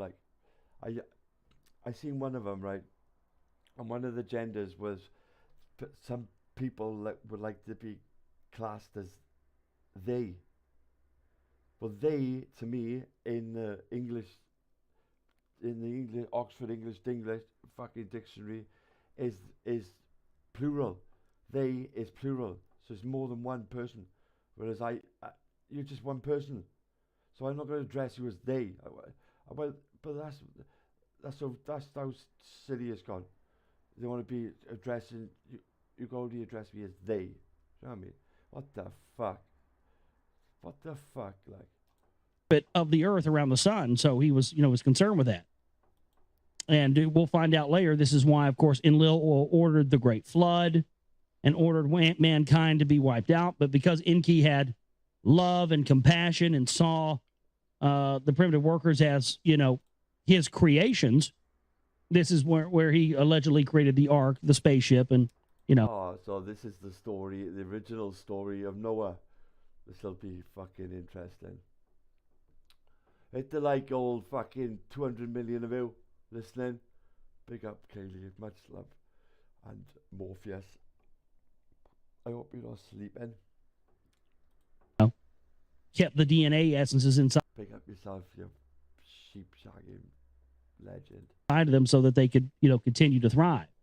And that's what this whole book of Enki is supposedly about. This is his account, the account that he attempted to use to set up the Brotherhood of the Serpent in order to teach mankind in secret the history of the Anunnaki so that we would not repeat those same mistakes ourselves. And of course, they just relegate this stuff to the fringe and act like it has no historical context when it, in fact, very much does. So, thus Enlil did speak angry words to Enki. Enki, Ninmah, and Nigazida were summoned to pacify Enlil with words. My lord Enlil, Nigazida was saying, knowing for procreation they were given. the branch of long living to their essence tree was not. Ninmah then spoke up to her brother. Oh, God bless you for staying with me. Fucking, hey. We fucking nearly made it, love. A couple more hours and we can stick each other all day. So they're again, you know, admitting right there that they could add, you know, more essence to the DNA, which would make them live longer, but they didn't do that. So maybe that's what we should be looking for. How can we add stuff to our DNA to make us live longer? Obviously, it can be done. There's proof right there. Why isn't science on that? You know, they know. They're full of well aware of that. I think Kissinger and Rockefeller are in their fucking 90s, and they're in better shape than some of us are. Ninmah then spoke up to her brother Enlil. She said, "What choice, my brother, did we have? Just to let it all end in failure and let Nibiru face its doom? Or try by procreation to let these earthlings undertake the toil? Then let them be where they are needed," Enlil said with anger. "To the Abzu, away from the Eden, let them be expelled." There you go. There's the explanation of Adam and Eve from Eden, the throwing them out there. You know, get them out of paradise, throw them out there into the fucking gold mines where we need them, and get their asses out there mining this fucking gold for us if that's what you want them to do. Don't put them here in a paradise and make them think they're free. Get them out there and make sure they know they're fucking enslaved. Sound familiar? Yeah, that's what it's just great stuff right there, isn't it? Mm. That's what all your religions are based on right there. Yeah. Okay, so we're moving into the seventh tablet now. We're moving right on through this book. The seventh tablet. "To the Abzu, away from the Eden, let them be expelled." So did Enlil command the decree. From the Eden to the Abzu, and the Adamu and Tiamat were expelled. In an enclosure among the trees, Enki placed them. He left them to get to know each other. With joy, Enki did see what Ningazita had come to be. Tiamat was now with child and frolicking. Ninmah came to the birth giving to watch. A son and a daughter, twins, to the earth beings were born. With wonderment, Enki and Ninmah watched the newborns. They watched how they grew and developed, and it was a marvel to them. Days were as months, months to earth years accumulated. By the time Adamu and Tiamat had other sons and daughters, the first ones were by themselves procreating. Before one shar of Nibiru had passed, the earthlings were proliferating. Wow. With understanding were the primitive workers endowed, of commandments they were comprehending. To be with the Anunnaki, they were eager. For food rations, they toiled well. Of heat and dust, they did not complain. Of backbreaking, they did not grumble. Of the hardships of the work of the Anunnaki and the Abzu were relieved. The vital gold was now coming to Nibiru, and Nibiru's atmosphere was slowly healing. The Earth mission was proceeding with satisfaction to all. Among the Anunnaki, those who from heaven to earth came, there was also espousing and procreation. The sons of Enlil and Enki, from sisters and half-sisters, from healing heroines, took spouses. To them on earth, sons and daughters were born. Here we go. Yeah. The watchers, they were watching Adam and Eve grow, watching their progression. And now what are these Would you had to believe it? watchers doing? They're procreating with these earth beings that have now been born and having children by them. Uh-oh. Uh-oh. This is going to be problems. This is going to be trouble. Floods. Though by the life cycles of Nibiru they were endowed, by earth cycles they were quickened. When on Nibiru they would still be in diapers, on earth they became a child. When who on Nibiru began to crawl, they on earth were running around. Special joy there was when to Nanar and Ningal twins were born. A daughter and a son they were, Iana and Utu, by Ningal they were named. With them, a third generation of Anunnaki on Earth were present. For the offspring of the leaders, tasks were allocated. Some olden chores were divided easier among the offspring. They were made to the olden chores. New tasks were added. Upon the earth, the warmth was rising. Vegetation flourished. Wild creatures overran the land. The rains were heavier. Rivers were gushing. Abodes, houses were in need of repair. Upon the earth, the heat was increasing. The snow-white parts with water were melting. I see, global warming. Weren't any cars running around back then, but the earth started getting hotter, right? And the ocean started to rise. Don't be silly, Josh. No such thing as global warming. No SUVs running around doing that back then, right, guys? The bars of the seas of the oceans were not containing. From the depths of the earth, volcanoes and fire and brimstone were belching. The grounds were trembling each time the earth was shaking. In the lower world, the snow-white hued place, the earth was grumbling. At the tip of the Abzu, Enki made him a place for observing. So the earth's undergoing catastrophic changes. The Watchers have now mated with their creations. In other words, they've created these, this slave race and then themselves, had children with them. That's where you get your demigods and all the stories of Achilles and people like this. And this is where you start to see the beginning of the separation of the bloodlines. And we're going to start moving into more and more of this, these cataclysmic changes happening on Earth, the judging of the creatures, the rest of that, the fighting between Enlil and Enki. It's all happening now, guys. It's all happening now. Ever since I've been coming on these panels, and I've said it's going to get worse, and it's getting worse. It's getting worse by the day. It's fucking so in our faces. If you just look, all the volcanoes, all the super volcanoes, the main super volcanoes, they're already. Yellowstone in America is a fucking. It's not like a normal volcano. It's like a caldera volcano where it doesn't go up to a fucking like a wigwam type of fucking volcano. Yeah, it's a caldera like so. And there's one in Italy. There's one in Italy in Naples, is it? Naples. It's called Stromboli, the Alps, where the Alps are, and that's a super volcano, like a fucking wigwam shape, right? That's fucking design cone, innit?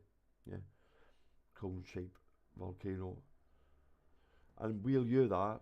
We'll hear when that pops in Italy. We'll hear it in Britain. We'll hear it in Britain. Hear it go in. So loud it'll be like. Plus,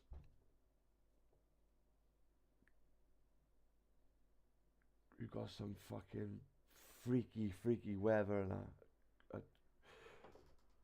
we'd have some really freaky weather, guys, right? And at the end of the day, you got to think to yourself, like, why are they putting chemtrails in the sky? What is the reasoning for that? Why are they spraying aluminium? They're putting floor. What we humans need. Let's go to the basics, right? We need water, right? So what do they do to our water? They put fluoride in it, right? And then what else do we need? We need we need air to breathe, innit? So they paste our skies with aluminium, fine particles of aluminium, and God knows what other.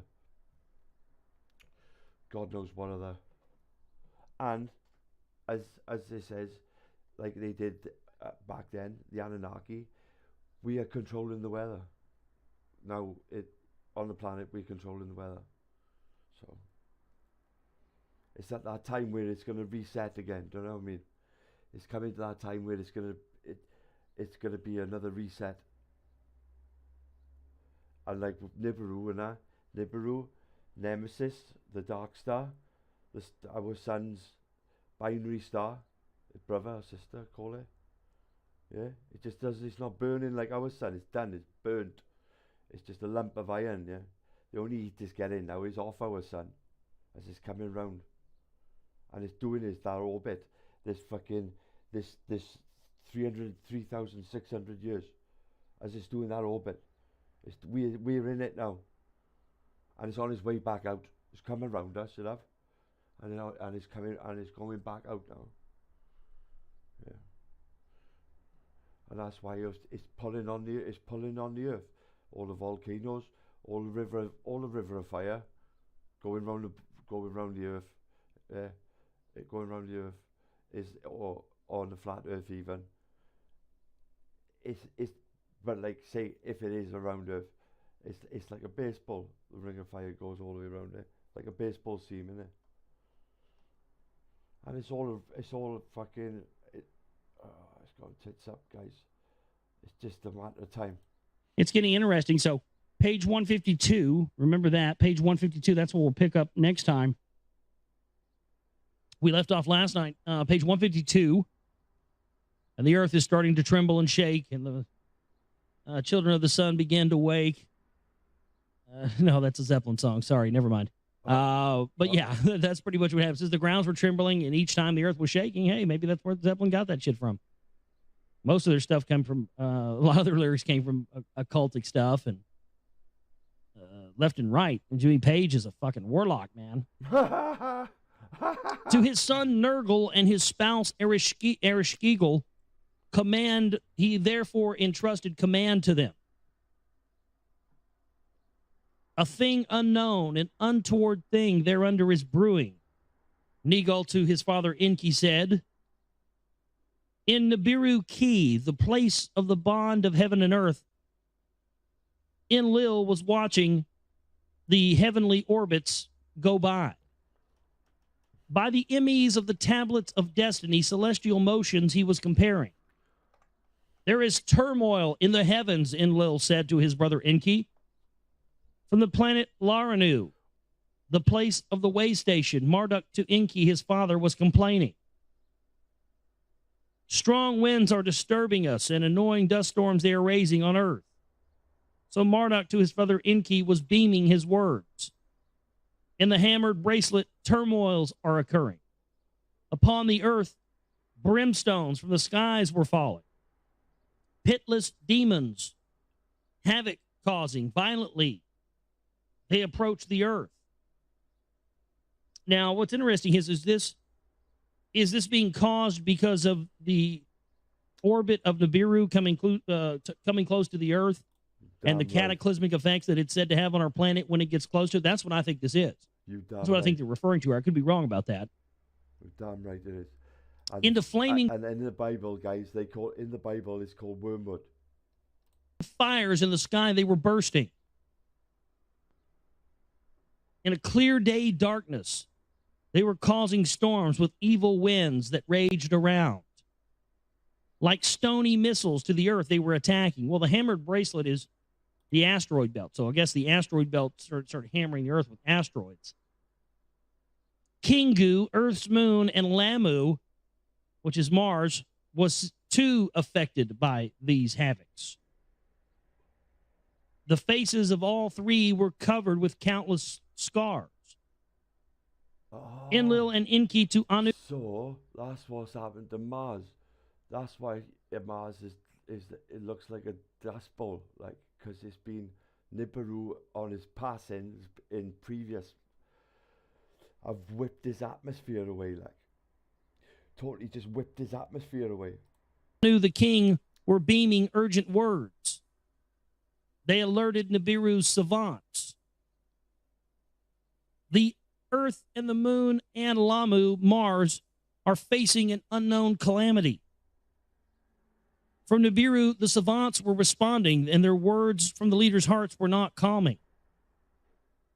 In the heavens, the family of the sun were taking stations. This is the way I think, guys. This is the way I think it's going to go. It's going to go with like this one day. This is what's going to go. The celestials, of whom Earth is the seventh in a row, were choosing places. Again, 5,000-year-old text here, folks. In the heavens, Nibiru was approaching. The sun's abode it was nearing.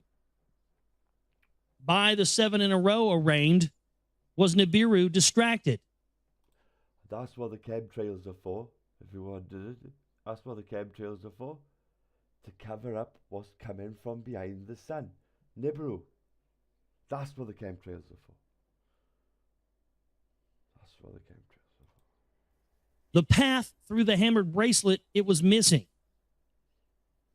From the bracelet, bits and pieces it had been displacing. So Nibiru is passing close to Earth in its orbit around the sun, and it starts displacing pieces of the asteroid belt. Because if you think about it, guys, why else would you be spraying aluminium into the bastard fucking sky? Why would you do that? Because we need to breathe that in. We need to breathe that in with the dust down here, like. And surely the people who are fucking flying the planes, spraying it, and they got kids. And those start hammering Earth and the moon and Mars. Bereft of the celestial bar, Lamu with Mumu near the sun were crouching. In the heavens, Lamu was abandoning her glorious dwelling place. Toward Nibiru, she was attracted to the heavenly queen, a queen of heaven she wished to be.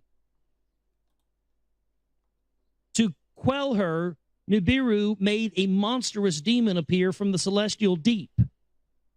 A monster once playing host to Tiamat by the celestial battlefield fashion.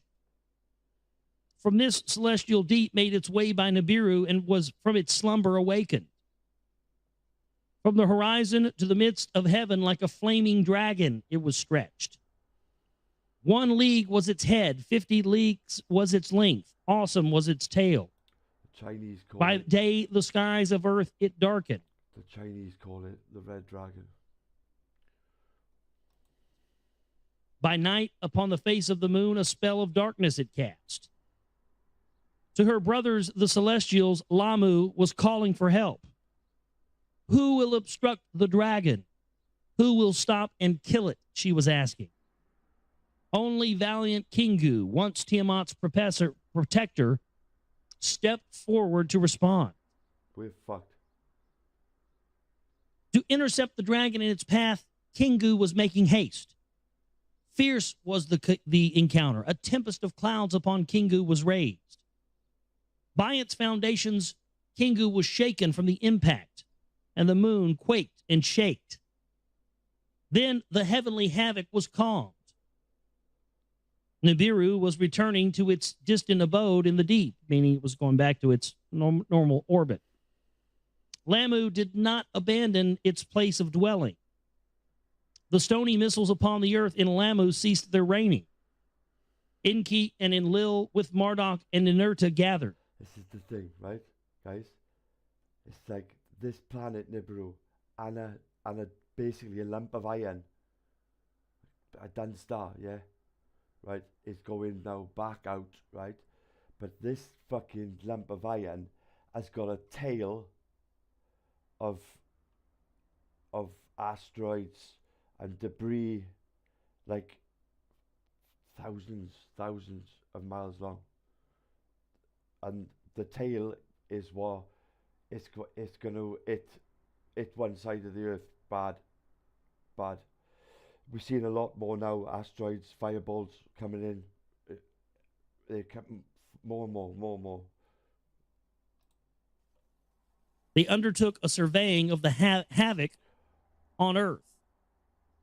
The foundations of the earth Enki surveyed, and he examined what had befallen of its platforms. The depths of the oceans he measured. In Earth's far corners, the mountains of gold and copper he scanned. Of the vital gold there will be no shortage, Enki was saying. In the Eden, Ninurta was the surveyor, where mountains trembled and valleys shook. In his skyship, he soared and journeyed. I mean, here we are, 5,000-year-old Texas, openly talking about people flying around in fucking skyships. No big deal.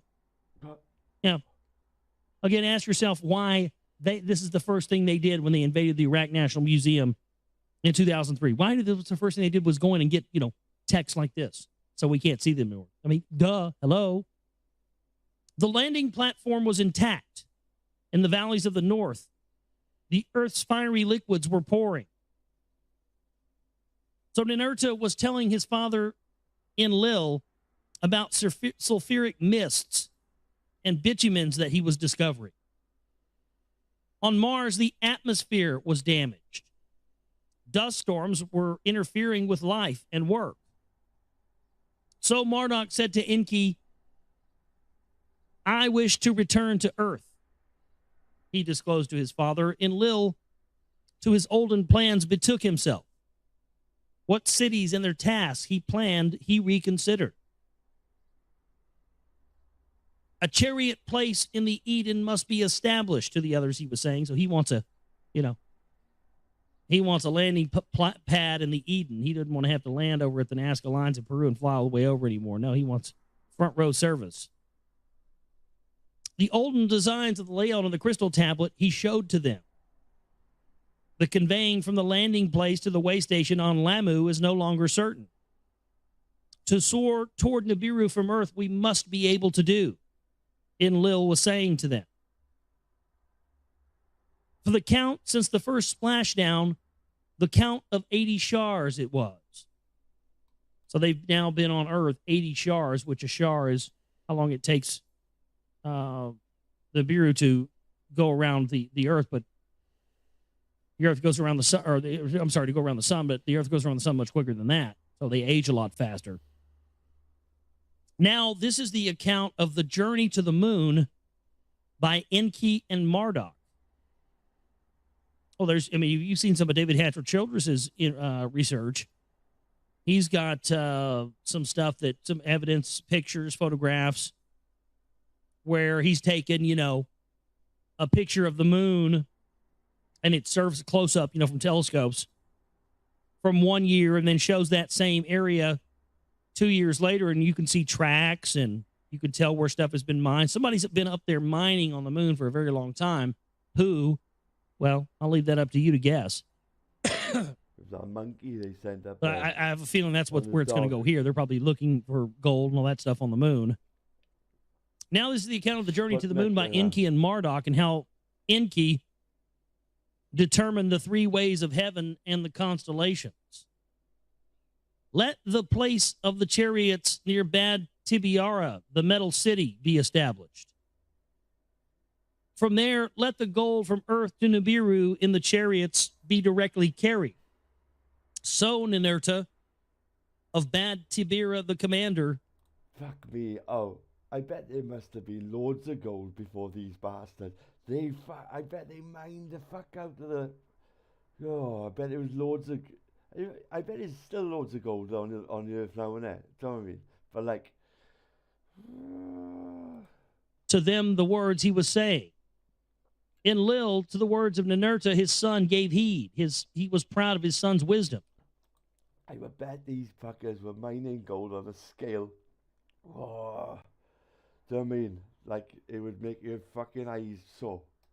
So Anu, the king, Enlil, quickly conveyed the plan.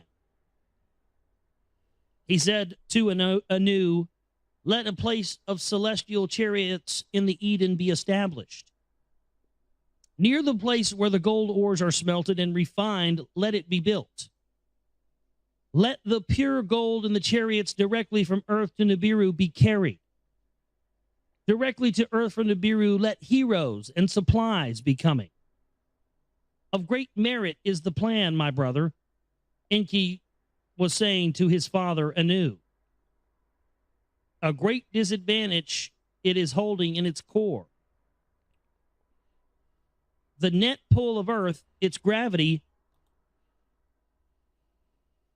is much greater than Mars. To overcome the gravity, we shall exhaust our powers. Before there is rush to deciding, let us examine an alternative. Nearby, the Earth a companion has, the moon it is. Smaller is its gravity. Made of cheese. Ascent and descent thereon will require little effort. Let us use it as a way station. Let me and Marduk thereto journey. The two plans I knew the king before the counselors and savants considered presenting. I bet you can keep all the waste men and the wasters. Let the moon first be examined, the king did advise. Let the moon first be examined, I knew to Enki and Lil beamed the decision. Enki was greatly joyed. The moon to him was always alluring. Isn't that interesting? We'd be reading this, coincidentally, we'd be reading this tonight on a full moon. And we're talking about Enlil and Enki going to the moon. Bob and the Bob, dang, dang, dang, ding, dong, ding, boom, boom, boom. Obviously, here to, as they're saying here, to set it up as a way station. Maybe that's why, there's been this thing where, people have been kind of afraid of the moon. Oh. Maybe they're up there using it as a way station still to this day. Who knows? Whether somewhere... No, talk about people do go mad on the full moon as well, don't they? Or do they use that as an excuse? Said howling down the river. It was hiding water, and what atmosphere it possesses, he always wondered. Isn't that interesting that Enki was wondering, if it had water? And, of course, what did we do? We, straight out of Mr. Show, we blew up the fucking moon. Oh, we're going to blow it up, find out if there's water there. And India's going, hello, Mr. America, we already found the water. Why did my Indian sound like a Mexican? God, I'm terrible. I'm sorry. It's funny. Suck Satan's cock. Its sleepless nights, its silvery cool disk with bewitchment, he observed. Its waxing and waning, a game with the sun it played, a wonder of wonders. What secrets from the beginning he wished to uncover of the moon? In a rocket ship, Enki and Marduk did journey to the moon. Thrice, they circled the Earth's companion and created a deep wound, or they observed a deep wound that was created by the dragon. By many hollows, the handiwork of smashing demons had marked the face of the moon. In a place of rolling hills, they set the rocket ship down. In its midst, they landed. From the place the earth they could observe, and the expanse of the heavens. Eagles' helmets they had to don. The atmosphere for breathing was insufficient. With ease they walked about. In this and that direction they went. The evil dragon's handiwork was dryness and desolation. Maybe this explains, that they were setting up a way station there. There's that thing called the Shard. You guys ever heard of that? The Shard, S-H-A-R-D. If you type the Shard on the moon into Google, you should find that. It's this fucking structure. It's like a tower for giants. No way. This thing's like 20 miles thick or something like that. I mean, it looks like this giant tower that was made for, to the scale of giants. Maybe that's what it is. Fuck. Maybe that's why there's been so much, obfuscation and lies about what's really on the moon. With ease, they walked about any direction they wanted to. The evil dragon's handiwork was dryness and desolation. Unlike Lamu, it is, for a way station, it is unsuitable. Marduk said to Enki, let us abandon this place and let us return to earth. Do not be so hasty, my son. And Enki said to Marduk, are you not by the celestial dance of earth and moon and sun enchanted? Unobstructed from here is the viewing of the quarter of the sun is at hand. The earth is like a globe in the void. By nothing it is hanging. With our instruments we can scan the distant heavens. A handiwork of the creator of all in this solitude we can admire. let us stay and observe the orbits of how the moon circles the earth and how the earth is making its orbits around the sun. So Enki was agitated by the sights and was saying to his son Marduk. Marduk was persuaded by his father's words. In the rocket ship, they made their dwelling, or their home. For one orbit of Earth and for 3 orbits on the moon, they remained. Its motions about the Earth they measured. The duration of a month they calculated. For 6 orbits of Earth, for 12 orbits around the sun, they measured Earth's year. How the two were entwined, causing the luminaries to disappear, they recorded. Eclipses, that kind of thing. Then to the sun's quarter they gave attention. To the paths of Mumu and Lamu they studied. With the earth and the moon, Lamu, Mars, constituted its second quarter. 6 were the celestials of the lower waters, so Enki was explaining to Marduk. 6 were the celestials of the upper waters beyond the bar, the hammered bracelet they were. Anshar and Kishar, Anu and Nudimud, Gaga and Nibiru. These were the 6 other planets, and I believe Gaga was the original name for Venus or Jupiter or something like that. Maybe it was Jupiter. Which one was also known as Lucifer?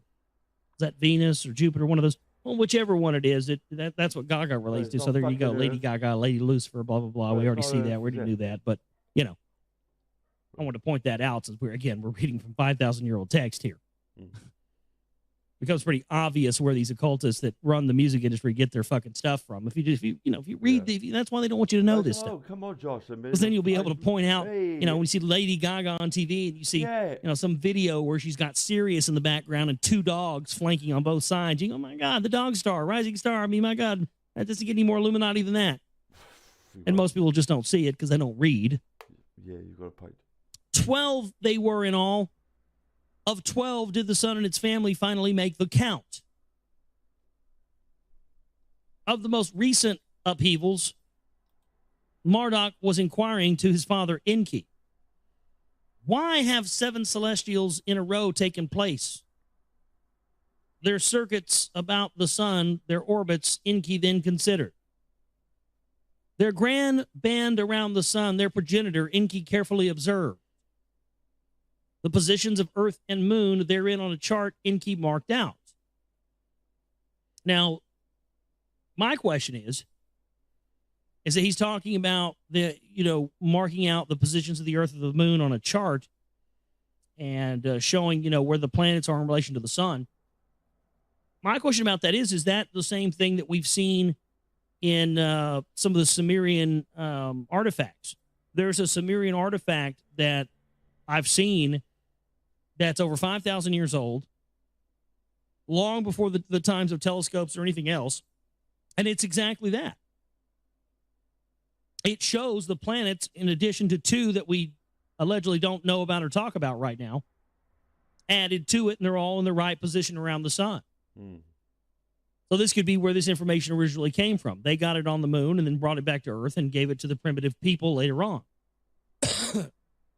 Same reason why we see the caduceus representing Enki and the genetic manipulation being its first usage in ancient Sumeria on the rock carvings there. The same one that's used today in the medical field. That's why. Because the medical field is based on the original medical field, which was the technology that the Anunnaki had that they gave to mankind, which was the knowledge of DNA and how to extract it and use it for whatever purposes. Genetic manipulation, everything else. Get on with it. By the motions of Nibiru, of the sun, not a descendant, the width of the great band he outlined. The way of Anu, the king, Enki decided to name it. In the expanse of the deep heavens, the stars were observed by the father and son. By their proximities and groupings, Enki was fascinated. By their orbit of the heavens from horizon to horizon, he drew images of 12 constellations. In the great band, the way of Anu, 1 each with the sun's family of 12 he paired. To each one he designated a station. By names they were to be called. And notice how anytime they always say that anytime anything is given a name, when you give it, they indicate that giving a name to something separates it from being, just an animal or something, and actually indicates that it's a living spiritual entity. Taffy's beanbag. Then in the heavens below, the way of Anu, whence Nibiru is approaching the sun. He designed a band-like structure. The way of Enki, he designated it. To it, 12 constellations by their shapes he also allotted. The heavens above the way of Anu, the upper tier, the way of Enlil, he called it. 13, therein to the stars into 12 constellations he assembled. 12 constellations, 12 tribes of Israel, 12 stones in the ephod communication device, 12 extraterrestrial races. Starting to get the idea here. 36 were the stars' constellations in the 3 ways where they were located. So we will position the Earth's position designated as it travels around the sun. The start of the cycle of celestial time will measure it. When I on earth had arrived, the station that was ending by me, the station of the fishes, was named. All right, the age of Pisces. He's openly talking about setting up what we know as the time period that an age is. Enki says, when I arrived on Earth at the station that was ending, which here that's what they're referring to as an age, is a station. The age that was ending was named the age of the fishes, or the age of Pisces. The one that followed after my name title, he of water, I called it. Enki was saying this with pride and satisfaction to his son Marduk. Your wisdom embraces the heavens. Your teachings, any own, extend. Sorry. Let me try to see what. I'm trying to, I have to try to kind of Josh, take your time, bro. Can make this sayable. Your teachings, any own understanding, extend. I don't know what that means. Your teachings extend understanding is what it's supposed to say. Shut up and read you. But on earth in Nibiru, knowledge and rulership are separated, Marduk said to his father. My son, what is that you do not know? What is it that you are missing? To him, Enki was saying. The secrets of the heavens, the secrets of the earth I have shared with you. Alas, my father, Marduk was saying, there was agony in his voice. Put a leg up in the chat. When the Anunnaki were toiling in the Abzu on earth, when that ceased, and you sent the primitive worker to fashion, not my mother, Ninmah, the mother of Ninurta, to assist you, was summoned. Not I, but Ningishzida, the younger, you invited to help you. With them, not with me, your knowledge of life and death you did share. My son, Enki, responded to Marduk.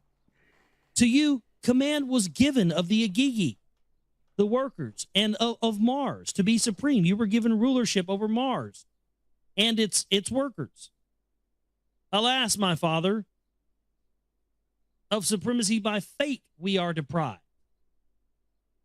You, my father, are Anu's firstborn, yet Enlil, not you, is the legal heir. You, my father, were first to splash down to Endu and establish it, which is Earth, yet Eridu is in Enlil's domain. Yours is in the distant Abzu. I am your firstborn. By your legitimate spouse on Nibiru I was born. Yet the gold in the city of Ninurta is assembled therefrom to send or to withhold it. The survival of Nibiru is in his hands. It is not in my hands. Now that we are returning to Earth, what will be my task? Am I to fame and kingship fated, or will I be humiliated? In silence, Enki embraced his son. On the desolate moon, he made a promise to him. Of that of which I have been deprived of you, your future lot shall be. Your celestial time will come. A station adjoining mine shall be yours. So there he says, you know, we're gonna fix this. We're gonna make sure, you know, you feel like you're a part of this. And we're gonna see more of these conflicts coming up between these. We're gonna see conflicts coming up between Lil and Enki and because apparently, from what I understand from reading some of these other Sumerian texts, the workers start to revolt. They don't want to be enslaved because they've been made with too much of this princely DNA of the Anunnaki, and you know they just say, "Oh, fuck them," you know, wipe them out, great flood, whatever. But Enki was the one that said to have had compassion. This was the whole thing of, you know, Lucifer and the devil and Jesus. I mean, you see where all these myths come from. All this stuff originates out of ancient Sumeria, and this is the big reason why there's been such a moratorium on this info, because they really don't want people. Josh, you want to watch your mouth while you say about old Jesus now, right, bro? Because I'm telling you now, I'll break your jaw.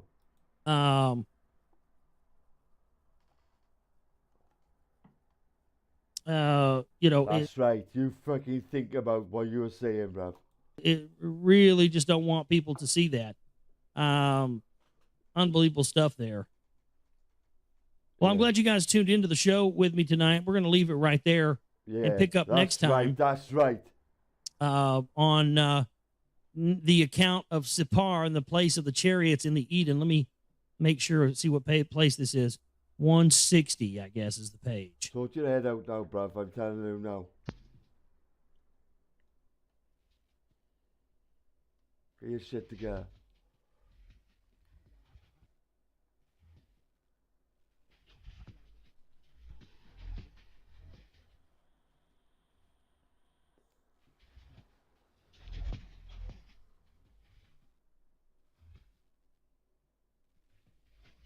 What are you doing, bud?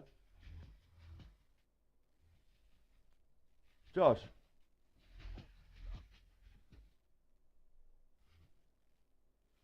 Hey, Josh, Quim. Hey, Quim. What are you doing?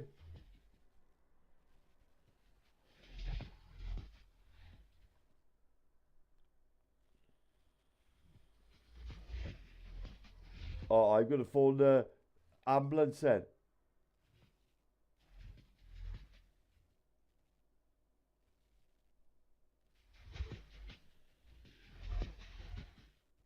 Josh.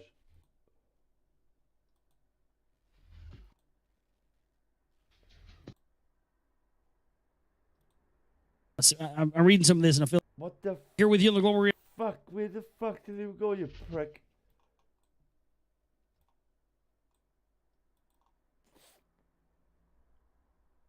Josh.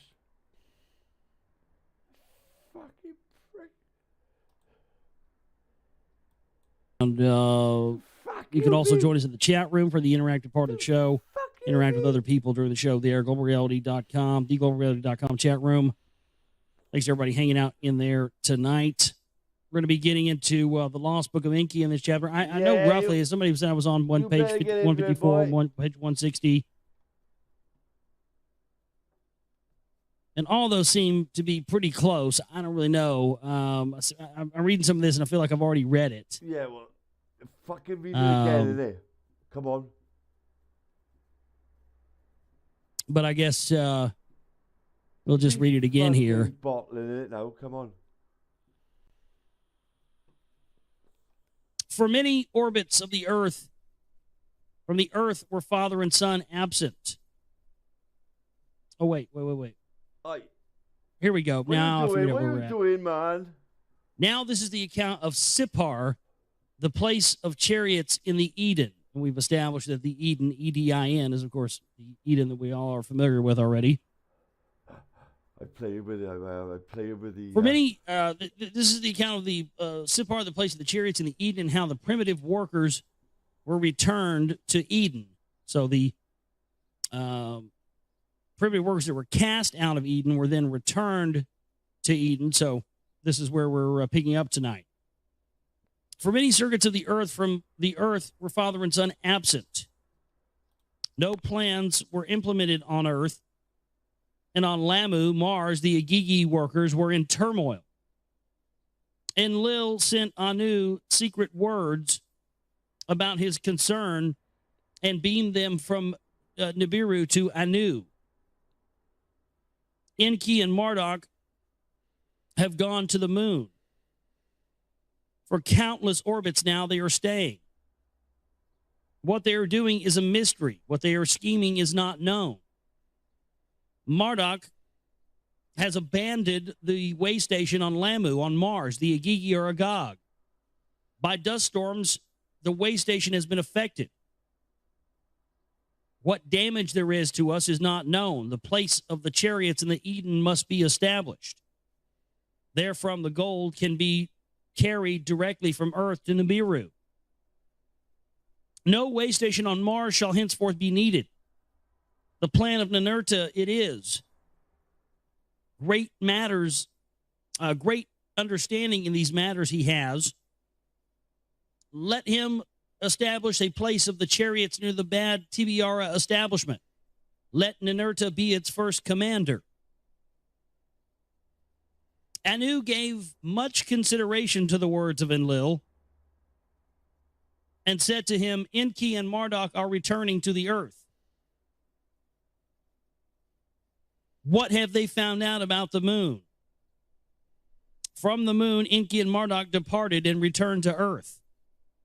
Of the conditions there, they gave an account.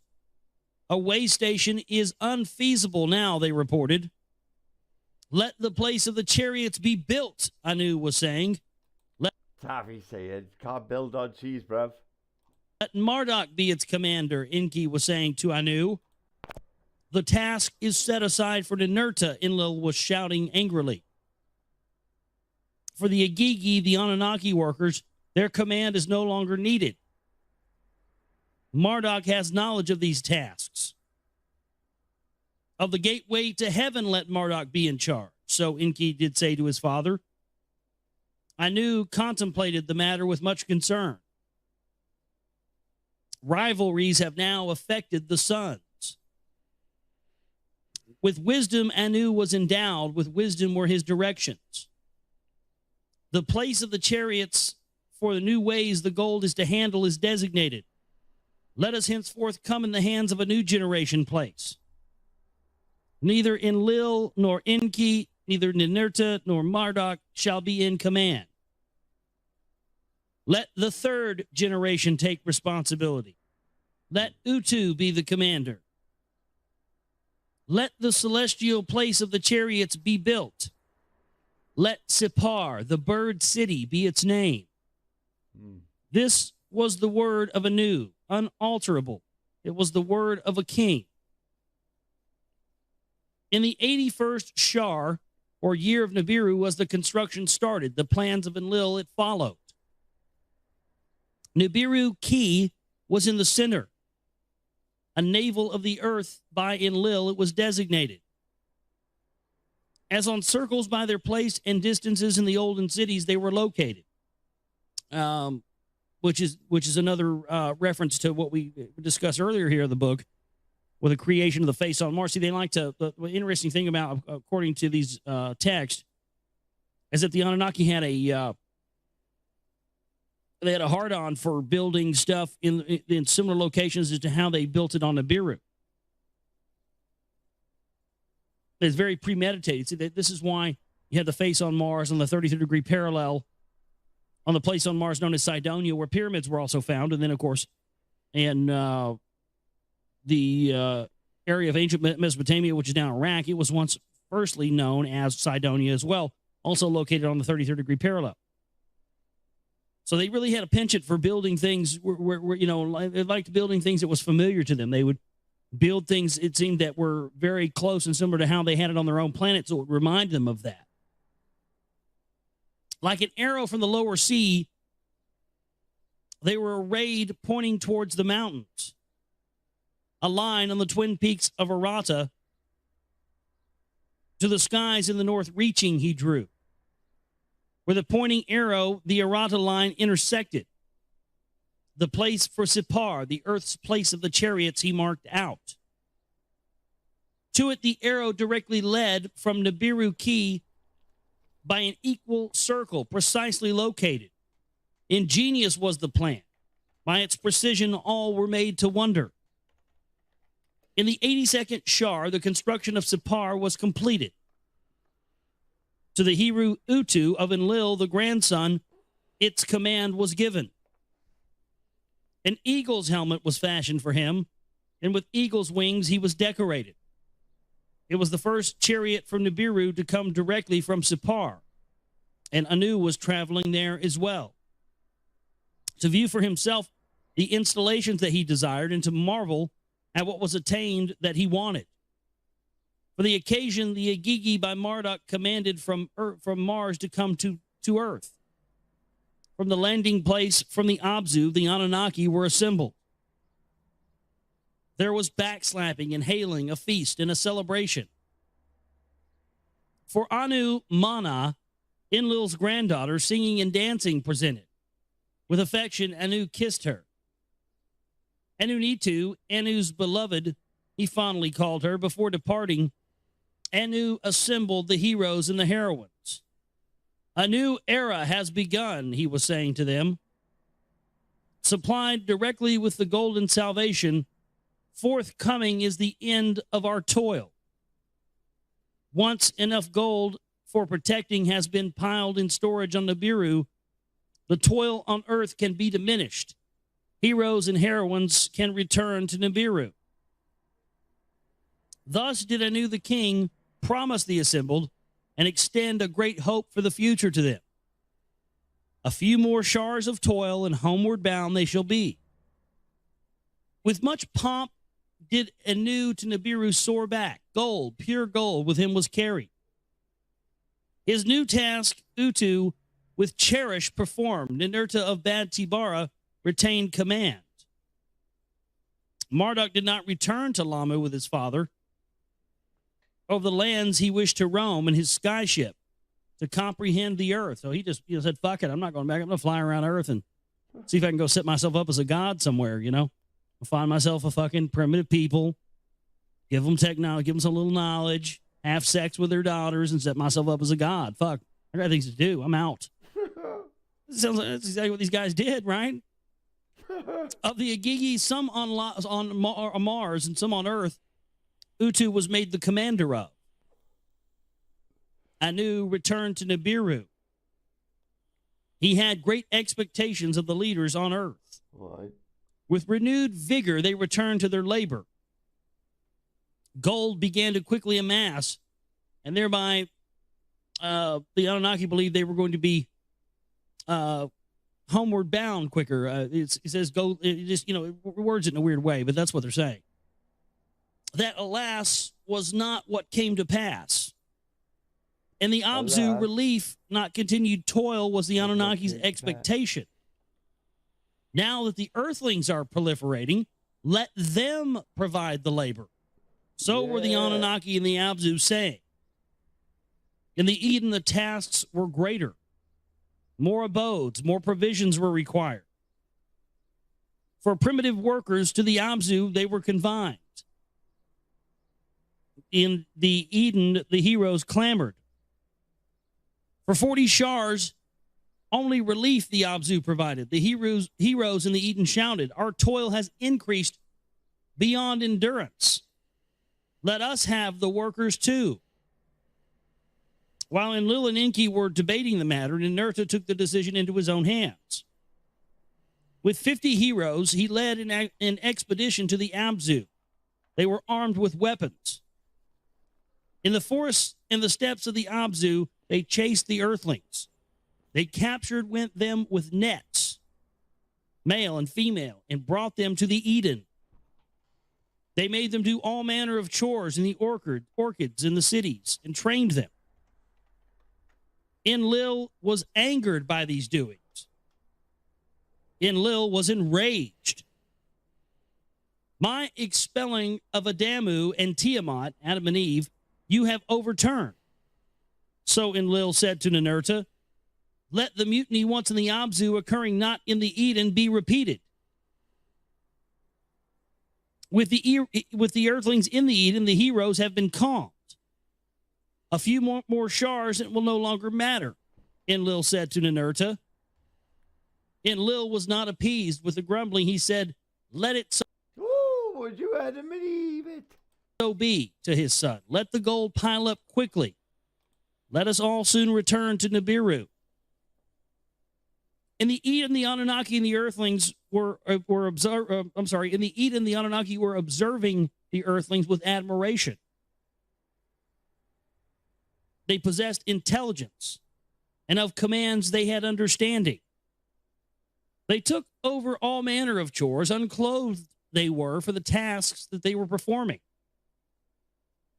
Males with females among them were constantly mating, and quick were their proliferations. They're just, doing work and fucking and doing work and fucking. Sounds familiar, doesn't it? That's what they get us to do. Go to work, fuck, go to work, fuck, go to work, fuck, go to work, fuck. No wonder that's all we do. In one shar, sometimes 4, sometimes more were their generations. As the Earthlings grew in numbers, the workers that the Anunnaki had with the food, the Anunnaki were not satiated. Right. In the cities and in the orchard, in the valleys and in the hills, the Earthlings for food were constantly foraging. In those days, grains had not yet been brought forth. Oh. There was no ewe. There was a lamb had not been fashioned yet.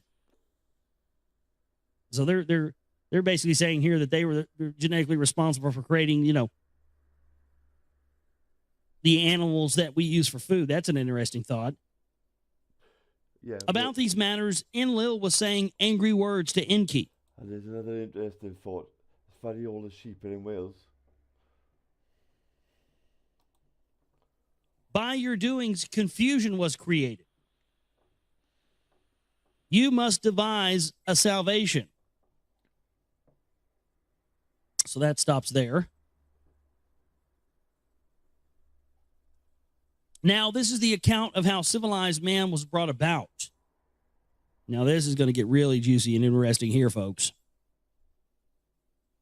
How by a secret of Enki, Adapa and Titi in the Eden were brought forth. By the proliferation of the Earthlings, Enki was pleased. He was also worried. The lot of the Anunnaki was greatly eased. Their discontent was diminished. By the proliferation, the Anunnaki shunned the toil. The workers were becoming serfs. For 7 shars, the Anunnaki's lot was greatly eased. Diminished was their discontent. By the proliferation of the Earthlings and how fast they were growing, the food was insufficient. In 3 more shars of fish and fowl, there was a shortage. What by itself grows, Anunnaki and Earthlings did not satiate. In his heart, Enki was scheming a new undertaking to create a civilized mankind that he had conceived in his heart. Grains that are sown by them be cultivated. Ewes that become sheep, let them shepherd. In his heart, Ewes who want to be sheep, be shepherd. Yeah? Wise words. Taffy's the shepherd. I am the good flocker. Enki was scheming a great undertaking and contemplating how to attain it. The primitive workers in the Abzu he observed for this scheme. The Earthlings in the Eden, in the cities, and in the orchards, he considered. What for the tasks made them suited? By what life essence has not been combined?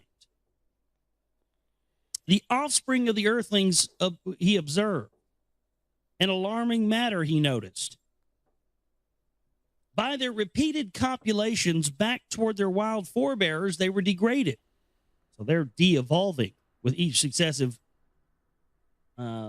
generation. Enki looked about the marshlands. He sailed on the rivers and observed. It was only him and his vizier who kept secrets. On the river's bank, bathing and frolicking Earthlings, he noticed. Oh, is that Babylon? 2 females among them were wild with beauty. Firm were their breasts. Oh, here we go. The sight that the phallus of Enki caused to water, their sight caused the phallus of Enki to water. That's some funny shit, dude. I told you guys.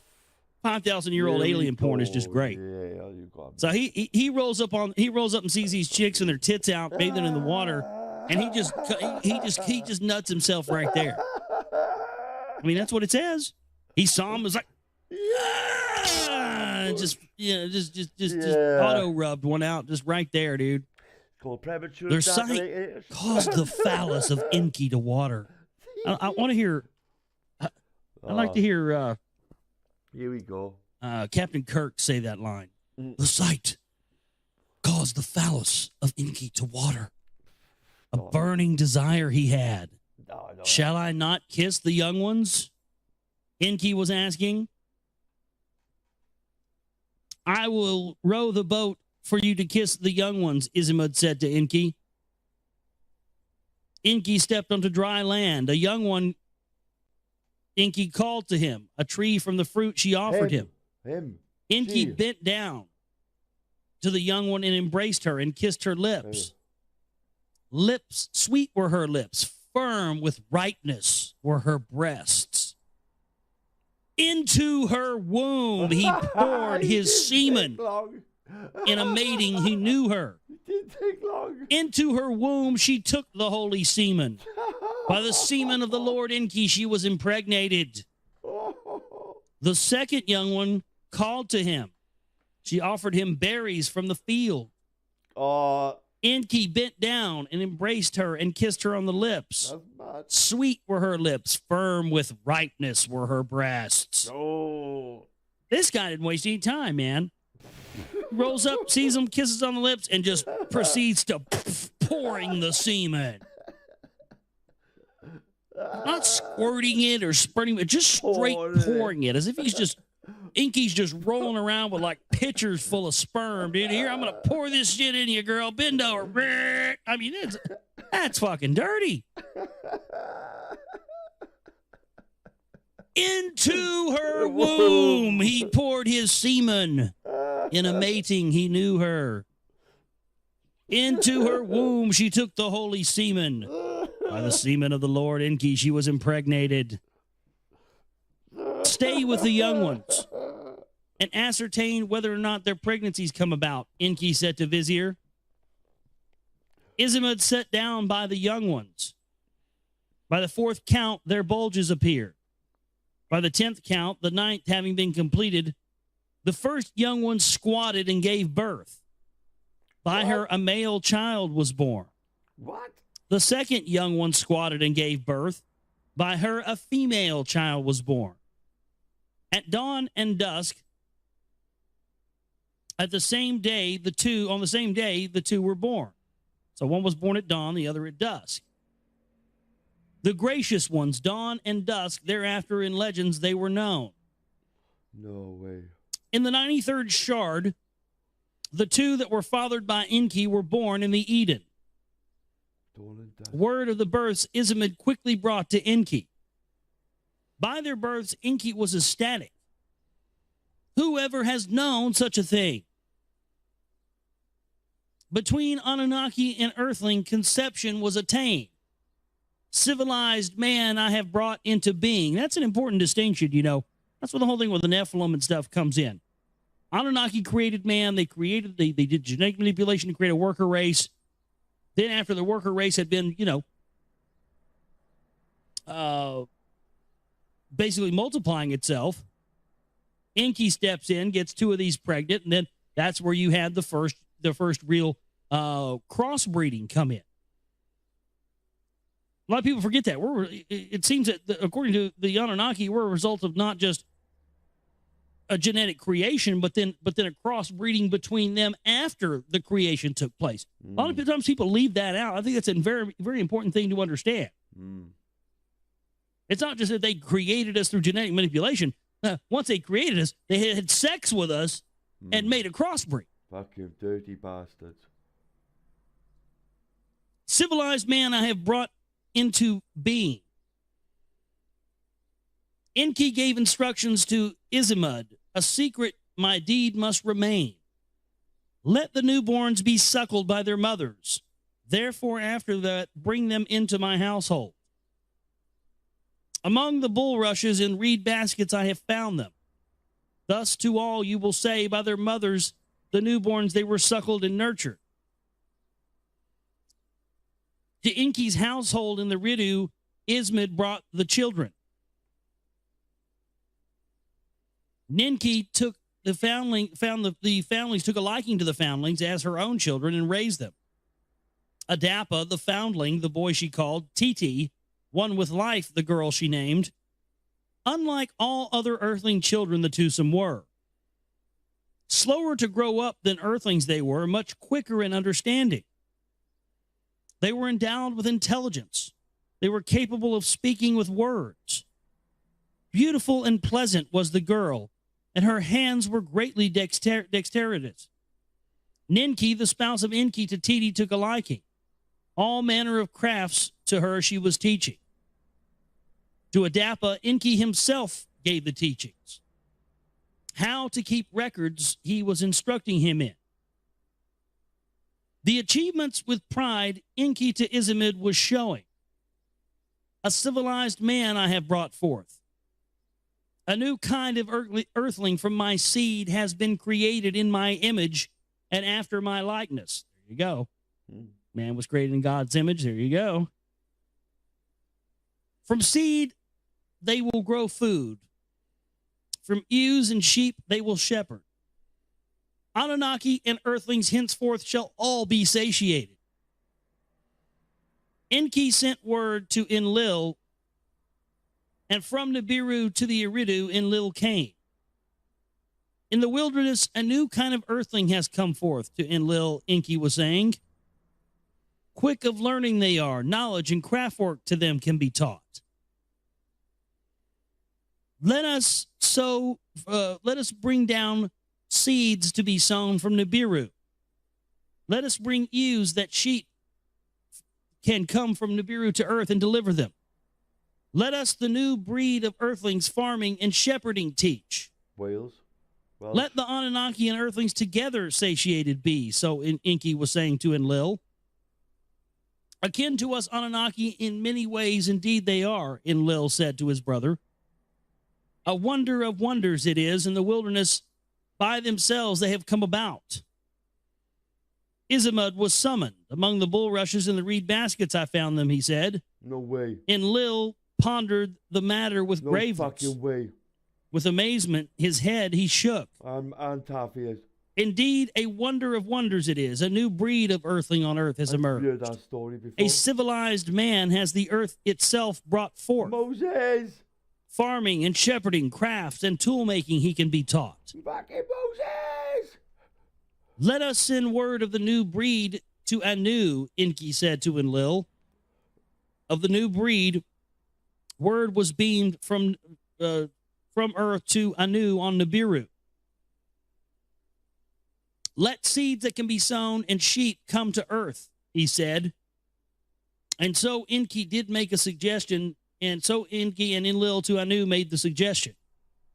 By civilized man, let Anunnaki and earthlings become satiated.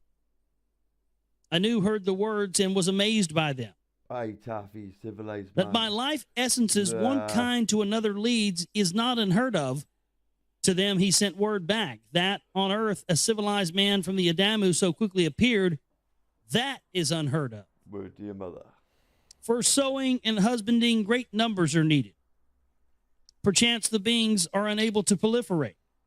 Proliferate?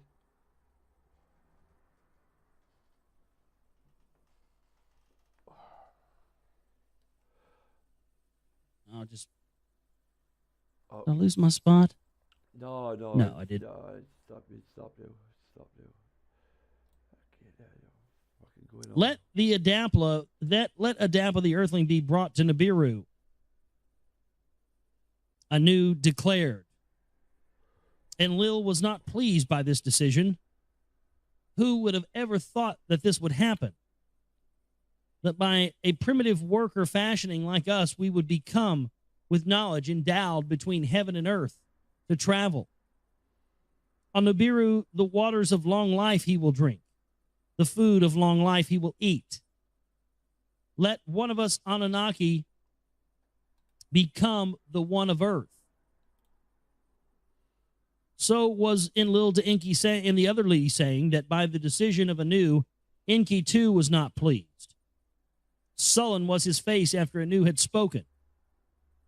After Enlil had spoken, Enlil agreed with his brother Enki. Indeed, who would have thought of this? The others said to Enki.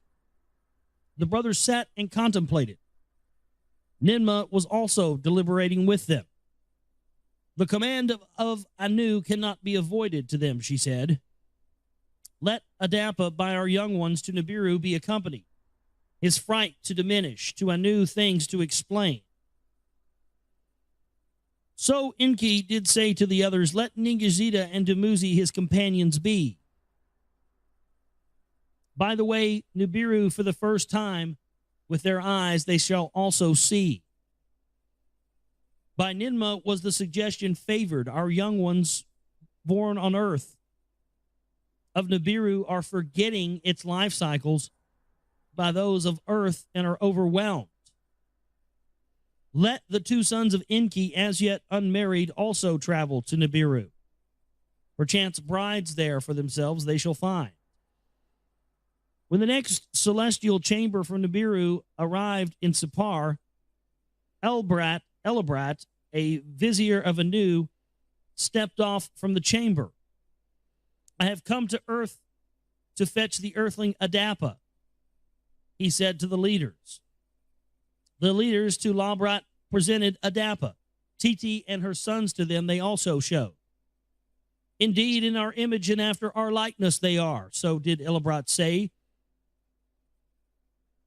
To Elabrat, Ningishzida, and Dumuzi, sons of Enki, were presented. To accompany Adapa on his journey they have been selected, he said to Enki. Anu, his grandchildren, Anu will be very pleased to see his grandchildren. So did Alabrust also say. To hear instructions, Enki summoned Adapa to him. To Adapa he said, Adapa, to Nibiru, the planet which we had come, you will be going. Before Anu, our king, you will come. To his majesty you will be presented. Before him you shall bow. Speak only when asked. To questions give short answers. New clothing will be given to you. Put on these new garments. A bread on earth not found they will give to you. The bread is death. Do not eat it. In a chalice, an elixir to drink they will give to you. This elixir is death. Do not drink it. I'd be like, oh, I'm not going. Fuck it. With you, Ningishzida and Dumuzi, my sons, will journey. Hearken to their words, and you shall live. So did Enki instruct Adapa. This I shall remember, Adapa said. Enki, Ningishzida, and Dumuzi summoned. They summoned the Adapa and gave him a blessing and advice. Before I knew the king, my father, you are coming. To him you shall bow and pay homage. By princes and nobles, do not be coward. Of them you are equals. To bring Adapa back to earth is your mission. By Nibiru's delights, be not charmed. This we shall remember, Ningishzida and Dumuzi said. His young one, Dumuzi, Enki embraced and kissed him on the forehead. The wise one, Ningishzida, Enki embraced on the forehead, he kissed him. A sealed tablet he placed, unseen, in the hand of Ningishzida. To my father Anu, this tablet in secret you shall give. So Enki did say to Ningishzida. Then the two with Adapa to Sipar departed. To the place of the celestial chariots they went. To Ilbrat, Anu's vizier, the three of them themselves presented. To Ningishzida and Dumuzi, the garb of a Gigi was given. Like celestial eagles, they were dressed. As for Adapa, his unkempt hair was shaven. A helmet as that of an eagle he was given. Is that where the term looking dapper comes from? Instead of a loincloth, a tight-fitting vestment he was made to wear. Between Nigazida and Dumuzi, inside that which ascends, he was placed. When the signal was given, the celestial chariot roared and shuddered. In fright did Adapa cower and cry out, "The eagle without wings is soaring." This guy's flying in a fucking UFO and freaking out. Holy shit, we're flying off the ground. Oh my God. You know, somebody with no reference for technology, it's unbelievable. Upon his sides, Ningazida and Dumuzi placed their arms, and with soothing words they calmed him. When 1 league aloft they were borne, upon the earth they glanced out, its lands they saw, by seas and oceans, into parts separated. When 2 leagues aloft they were, the ocean to a tub grew smaller. The land was the size of a basket. When 3 leagues aloft they were again, they cast a glance whence they had departed. The earth was now the size of a ball. And by a sea of darkness in the vastness it was swallowed. Once again, Adapa was agitated. He cowered and cried out, "Take me back," he shouted. Ningazida put his hand on the neck of Adapa. In an instant, Adapa was quiet. He put the fucking Vulcan grip of death on him. He's, take me back, zip. Just knocked his ass out. Captain, this Adapa is not logical. When they landed on Nibiru, there was much, much curiosity. The children of Enki, born on Earth, they wanted to see, even more so to encounter an Earthling. A being from another world has arrived on Nibiru, the crowds were shouting. With Lulbrat to the palace, they were taken to be washed and perfumed with oils and anointed. Fresh, befitting garments they were given. Heeding Enki's words, Adapa put on the new clothing. Sounds fucking good on the bureau. Maybe we can jump on. Hey. Yeah? Grab the kids, fucking jump on. In the palace, nobles and heroes milled about. In the throne room, princes and counselors gathered. To the throne room by Illibrat they were led. Adapa behind him, then the 2 sons of Enki. In the throne room before Anu, the king, they bow. From his throne, Anu stepped forward. My grandsons, he cried out. He hugged Dumuzi, he hugged Ningishzida. With tears in his eyes, he embraced them, he kissed them. To his right, Dumuzi, he bade to be seated. On his left, Ningishzida sat. Then Illibrat to Anu, the earthling, Adapa presented. Does he understand our speech? Anu inquired. Indeed he does. By the Lord Enki he was taught. Illibrat so answered. Come hither, Anu to Adapa said. What is your name and your occupation? Adapa stepped forward. He again bowed. Adapa is my name. Of the Lord Enki I am a servant. So did Adapa speak in words. His speaking was causing great amazement. A wonder of wonders on earth has been attained, Anu declared. A wonder of wonders on earth has been attained. All the assembled shouted. Let there be a celebration.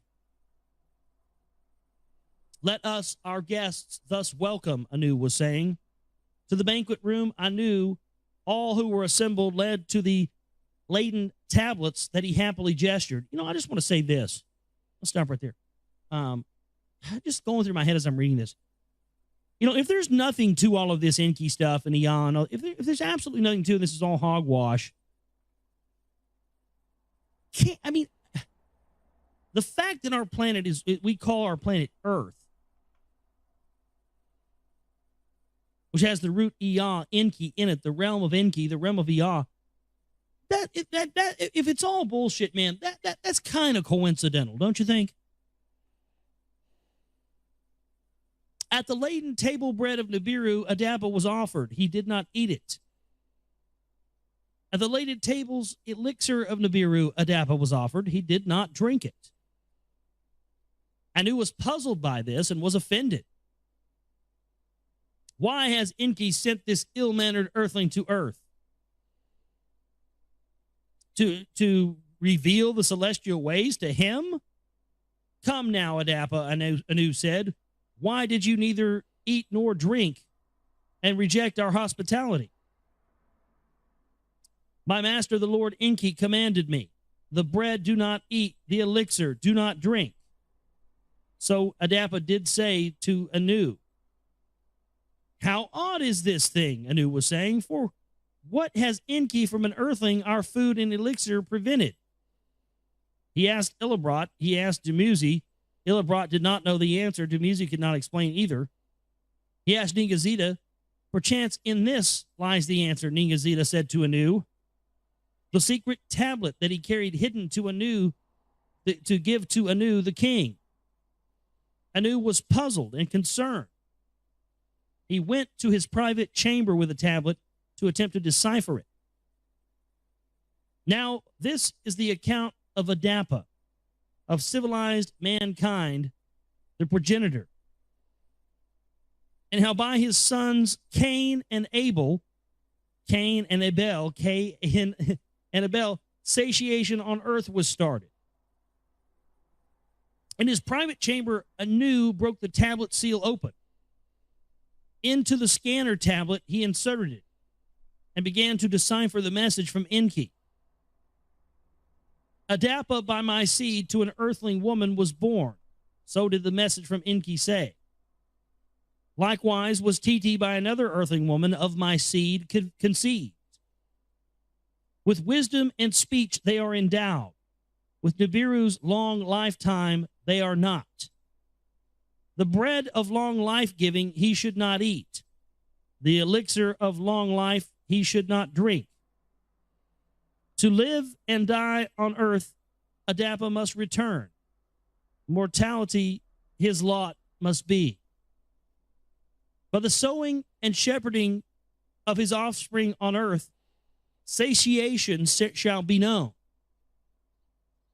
So Enki did reveal the secret of Adapa to his father. The fact that, everybody was under the impression that this just, they just came about as the result of their original genetic tinkering to create a worker race, when in reality, this came as a result not of the genetic tinkering, but of Enki sticking his penis in multiple genetic offspring and then creating a whole new species, which was a bred from the Anunnaki and the created slave race. Thus, supposedly now we have human beings. By the secret message from Enki, Anu was astounded. He didn't know whether to be angry, to laugh. He didn't know what to do. Illibrat, his vizier, to his private chamber he summoned and said to him, that son of mine, Ea, even as Enki, his free ways with females has not mended. Ea is like his bitch name. That's what they call him back on Nibiru. Enki's like his formal, soldier god name. Ea is like a nickname, like Bubba, He has not mended his free ways with the females. To Illibrat, his vizier, the message on the tablet was shown. What are the rules? What is the king to do? Anu inquired. Concubines by our rules are permitted. Of interplanetary cohabitation, no rules exist. He's like, hey, he's like, well, this may be a problem, but, we've never encountered this situation before, so we don't, there isn't technically a law that says you can't go stick your penis in something that came from another planet, so you really can't get mad about this. So Illibrat did respond to the king, if there's damage done, then let it be restricted, and if there isn't, then fuck it, Why not? Let Adapa forthwith be returned to the earth, and let Ningazida and Dumuzi stay longer. Anu then summoned Ningazida to his private chamber. Do you know what your father's message said of Ningazida he acquired? Ningazida lowered his head with a whispering voice. He said, I know not, but I can guess. The life essence of Adapa I have tested, of Enki's seed he is. That indeed is the message, Anu said to him. Adapa to earth forthwith shall return. To be of civilized man a progenitor, his destiny shall be. As for you, Ningishzida, to earth with Adapa you shall return. Of civilized mankind at your father's side, you will become the teacher. Anu, the king, made the decision, and the destiny of Adapa and Ningishzida he determined. To the assembled savants, nobles, princes, and counselors, Anu and the other two returned. To the assembled words of decision, Anu announced, the welcome to the earthling must not be overextended. On our planet, he cannot eat or drink. Of his outstanding abilities we have all seen, let him now return to earth. Let his offspring there on earth till and feel the meadows and shepherd the meadows. To ensure his safety and avoid his agitation, Ningishzida will be back with him and travel with him back to earth. With him, the seeds of Nibiru grains, which multiply on earth, will be sent. Dumuzi, the youngest, for a shar, will stay with us. Then to earth with ewes and the essence of sheep he shall return. This was the decision of Anu. To the king's words, all in agreement bowed their heads. At the appointed time, Ningishzida and Adapa returned to the celestial chariot and were taken to earth. Anu and Dumuzi, Illibrat, and counselors, nobles, and heroes all bade them farewell. There was roaring and shuddering, and the chariot was lofted. The planet Nibiru grew smaller as they saw it from horizon to zenith, and they saw the heavens as well. On their journey, Ningishzida explained the planet gods to Adapa. So right there, they confirm what we talked about earlier in the book, the idea that the planets being gods. So he explained that the planet, explained to Adapa the planets being the gods themselves. What was that one person that sends that email? Oh, the planets are Satan. Of sun and earth and the arid moon, he gave lessons. Of how the months chase one another and how earth's year is counted, he taught to him. When they returned to earth, Ningishzida explained to his father Enki all that had happened. Enki laughed and struck his loins. It all went as I expected, with glee, he said. Except the detention of Dumuzi. That is a puzzle, so Enki did say. By the prompt return of Ningishzida and Adapa, Enlil was greatly puzzled. What is the matter? What on Nibiru transpired? Of Enki, Ningishzida inquired.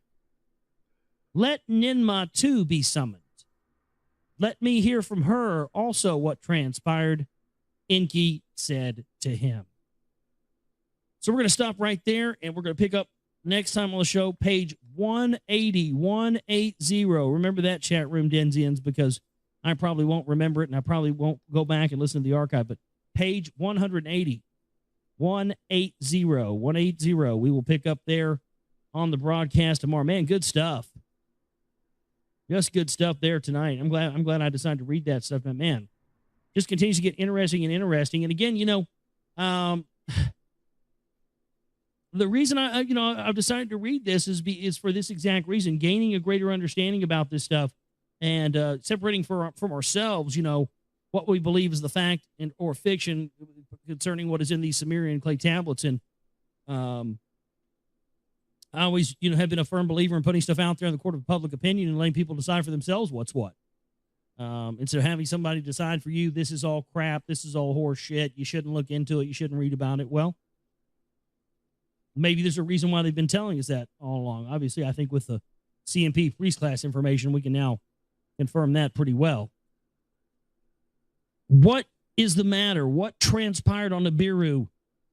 Ningishzida was inquiring of Enki. Let Ninma too be summoned, and let us hear of what transpired from her, Enki said to him. After Ninma arrived, she told all to Enlil and Ningishzida. She also related Enki's cohabitation with earthling females. No rules I have broken. Our satiation I have ensured. So Enki said to them, no rules did you break. The fates of Anunnaki and Earthlings by a rash deed you determined. So did Enlil in anger say, now the lot is cast. Destiny by fate is overtaken. With fury, Enlil was seized. With anger, he turned and left them standing. To Eridu, Marduk came, and his mother, Demkia, was summoned. The odd goings on to verify of his father and brother, he demanded. He decided to keep the hidden secret from Marduk, and Anu, by the civilized man, was very enthralled. He commanded all at earth on once to be satiated. So they only revealed part of the truth to Marduk. By Adapa and Titi, Marduk was impressed. He took a liking to the boys. While Nigazita was instructing Adapa, he said, let me be the boys' teacher. So Marduk did say to his father Enki and to Enlil, let Marduk teach one and let Ninurta teach the other. To them Enlil responded. In Eridu, Ningazita with Adapa and Titi stayed. Numbers and writing Adapa he taught. The twin who was first born in Ninurta to Bad Tibiara, his city took, Cain. He who in the field grows food, he is called. To dig waters for canals, we taught him. Sowing and reaping, he was taught. Now, this is the explanation as to why the Sumerians had literally overnight a perfect functioning society with agriculture and water and sewage and an economy and a government that were made up of the priests. They had it in one fell swoop. They had it overnight and disappeared overnight. A plow from the wood of trees Ninurta made for Cain. And he made it to be a tiller of the land. The other brother, son of Adapa, was taken to the meadows by Marduk. Abel, he of the watered meadows, was his name after that. How to build stalls, Marduk taught him for shepherding to start. The return of Dumuzi they awaited. When the Shar was completed, the Nibiru year, Dumuzi returned to earth. The essence seed of sheep for the growing of with him he brought. He also brought four-legged animals of Nibiru to another planet, to the earth. He conveyed. His return with essence seed was cause for much celebration. So right there's admits that they're bringing, animal species to earth for food purposes. Into the care of his father Enki, Dumuzi was returned his precarious cargo. The leaders then got together and considered how to proceed with the new breed. Never before was there a new ewe on earth. A lamb has never from earth or from the heavens been brought to earth and dropped. A she-goat has never before to her kid given birth. Here's my question. Does this finally answer? I think it does. Does this finally answer the whole conundrum of which came first, the chicken or the egg? I think it does. I think the chicken was brought here for food purposes by the Anunnaki. That's why we don't know which came first, right? Well, maybe not. I don't know, but it sounds good. And maybe next time somebody says, "Hey man, which came first, the chicken or the egg?" Just go. It was brought here by a fucking Anunnaki seed from the fucking planet Nibiru. Next. Some smart ass shit like that, Next. Anunnaki food brought here from Nibiru. Next.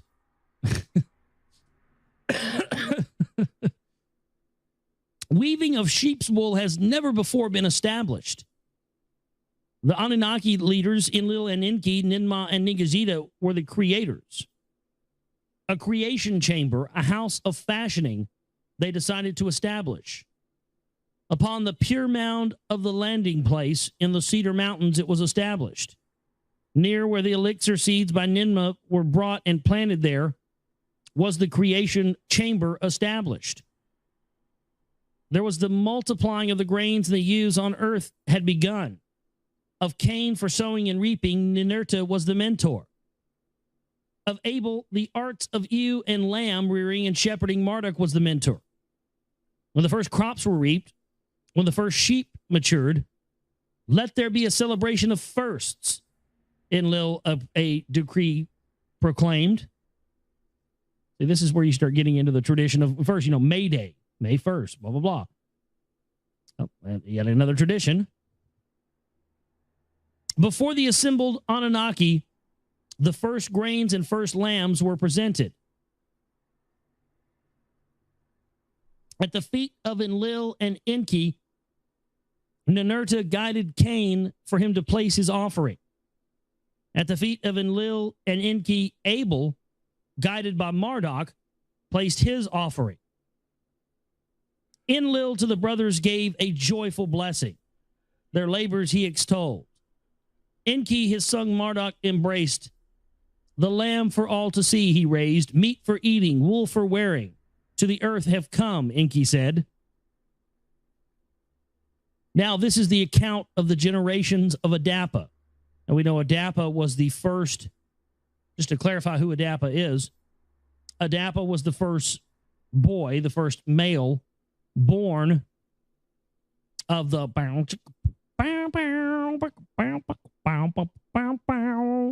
Hey, this is Enki.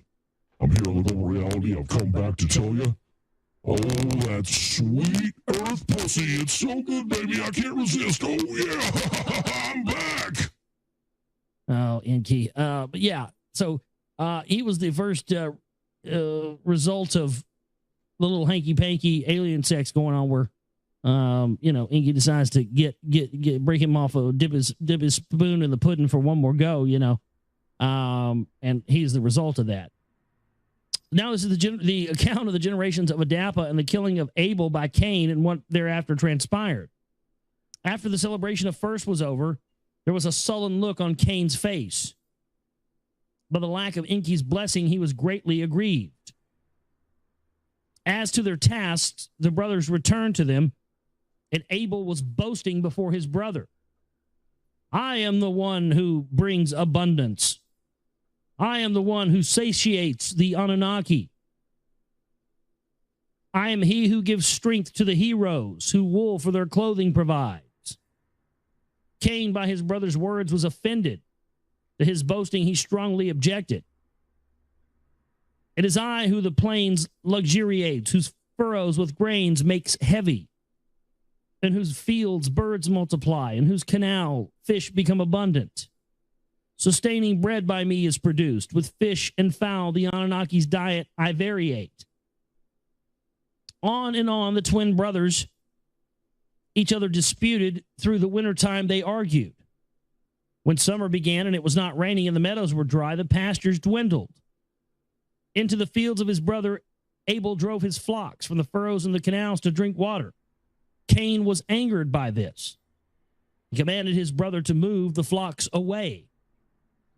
Farmer and shepherd, brother and brother, words of accusation were uttered. They spat on each other, and they fought each other with their fists. Greatly enraged, Cain picked up a stone and struck Abel in the head with it.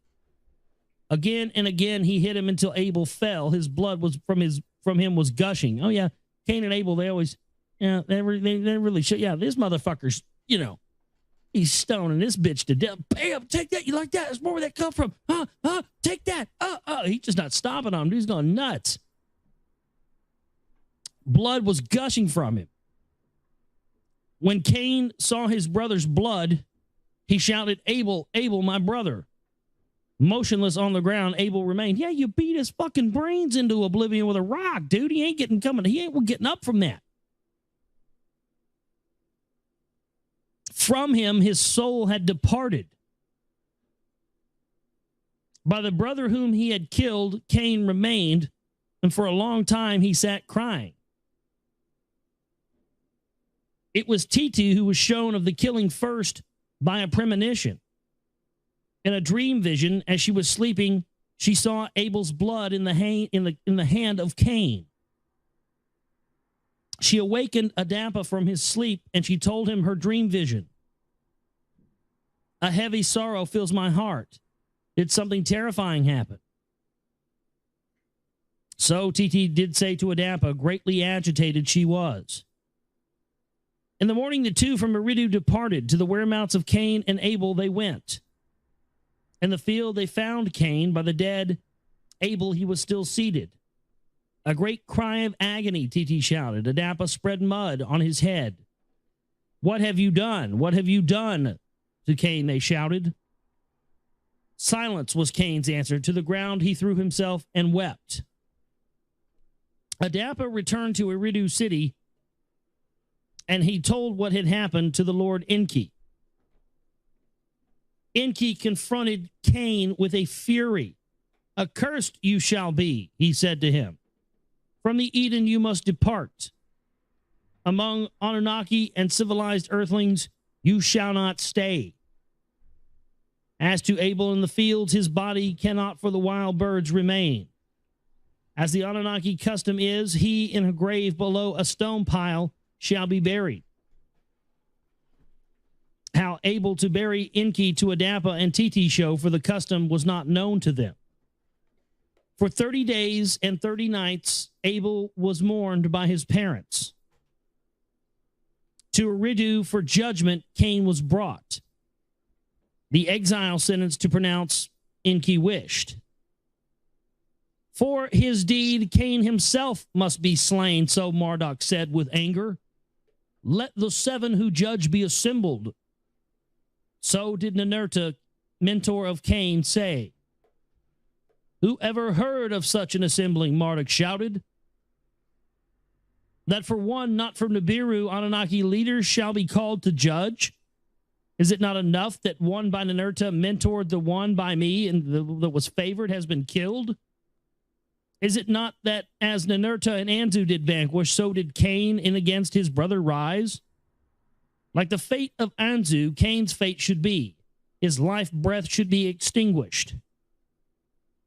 Marduk said in anger to Enki, Enlil, and Ninurta. Ninurta was saddened by the words of Marduk. She sat with silence. Let me with Marduk, my son's words, have words in private with my son, to them, Enki said. He went into private chambers with Marduk. My son, to Marduk, Enki softly spoke, your agony is great.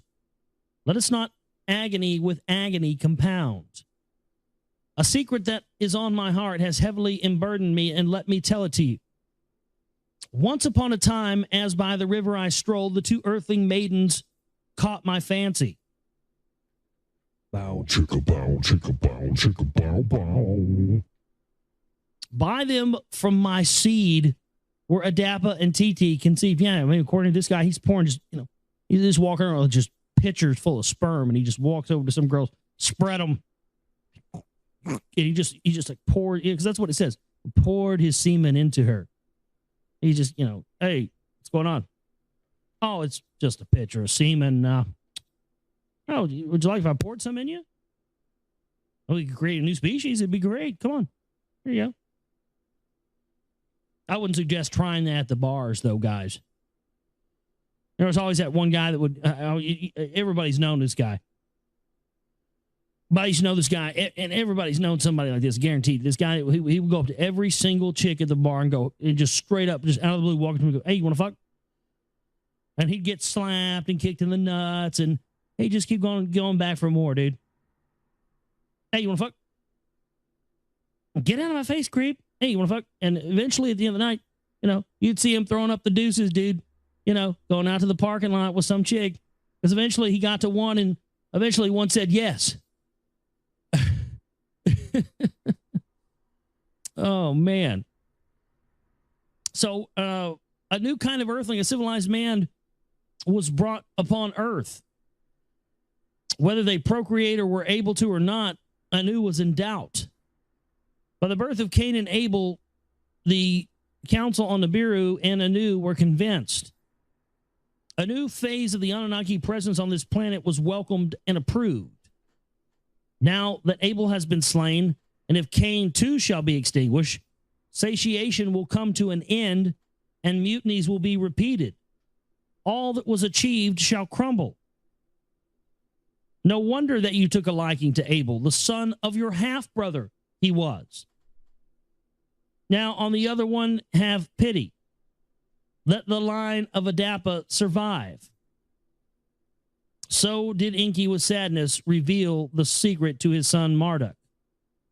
By the revelation, Marduk was at first astounded, and then he was overcome by laughter. Of your lovemaking prowess, it was much rumored to me. Now of that, I am convinced. That's too funny. Marduk's like, man, I heard you were a fucking pimp, dude, but damn, after that, to try to convince me, shit. I mean, you created these fucking humans out of nothing, and then you went and fucked not one, but two of them at the same time? You are a fucking pimp, Dad. Fuck! Indeed, let Cain's life be spared. To the ends of the earth, let him be banished. So did Marduk from anger to laughter change to his father. He said, in Eridu, judgment upon Cain by Enki was pronounced. Eastward to a land of wandering for his evil deed, Cain must depart. That his life must be spared, that he and his generation shall be distinguished. By Ningazida, the life essence of Cain was altered. That his face, a beard should not grow, Cain's life essence, Ningazida, changed. With his sister Awan as a spouse, Cain from the Eden departed. To the land of wandering he set his course. Now the Anunnaki sat among themselves and wondered. Without Abel, without Cain, who shall for us grow the grains and make the bread? Who shall be the shepherd and multiply the flocks? Who will provide wool for the clothing? Let there be more proliferation. By Adapa and Titi, so the Anunnaki did say. With the blessing of Enki, Adapa, his spouse Titi, knew again and again, one daughter, another daughter, each time and again were born. In the 95th Shar, a son Adapa and Titi finally had. Sati, he who life binds again, Titi him named, and by him were the generations of Adapa counted. In all, 30 sons and 30 daughters Adapa and Titi had. Of them tillers of the land and shepherds for the Anunnaki, they toiled. By them did satiation to the Anunnaki and civilized earth beings come back. In the 97th Shar, to Sati, a son by his spouse Azira was born. And we're going to leave off right there for tonight. Page 187. 187, motherfucker. 187, that's where we're going to pick up next time on the broadcast. And, well, it's just, again, getting more and more interesting. So many different correlations, so many great connections, so many things that, again, this is why people get so mad at even reading this stuff and putting it out there in the court of public opinion, because, it shows that what was put in the Bible and the narrative we're told about the Bible is simply a false narrative. And that we should be given the whole story on the true history of mankind, who we are, where we came from, who these quote-unquote gods really are and were. And to me, that's the fight. That's what we continue to have to push forward to try and find out among all the other things. All this other stuff is kind of secondary to that, but still important nonetheless.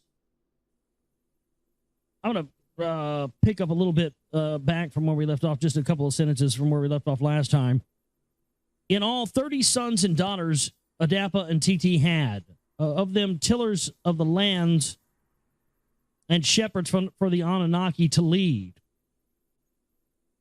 By them, satiation came to the Anunnaki and the civilized earthlings, meaning they had food and water and things to survive again.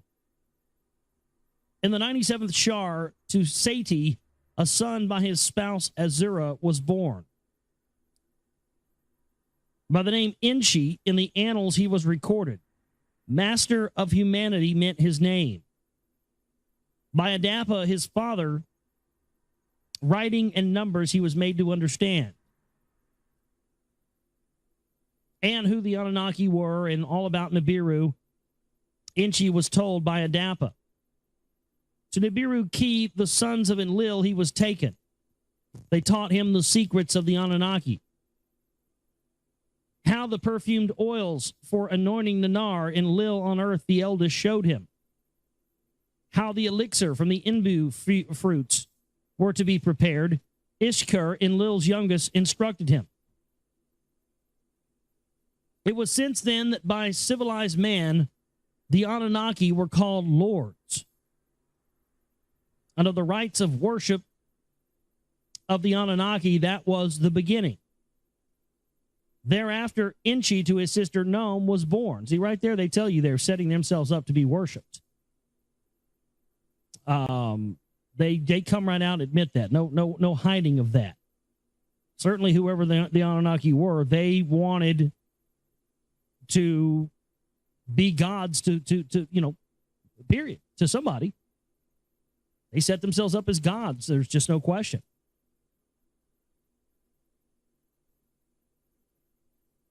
For by Nibiru in Bad Tibiara he was tutored. He learned of the furnace and kiln there. With bitumens, how to make fire, how to smelt and refine, he was taught. And the smelting and refining of gold for Nibiru, he and his offsprings toiled. In the 98th Shar, this matter of record came about. Now, this is the account of the generations of Adapa after Cain was exiled, and the heavenly journey of Enki and the death of Adapa. Adapa being the, first proto-human, essentially. In the 99th Shar, to Cunin, a son was born. By Mu'alit, his half-sister Cunin, he was conceived. Malalu, he who plays, she named him. In music and song he excelled.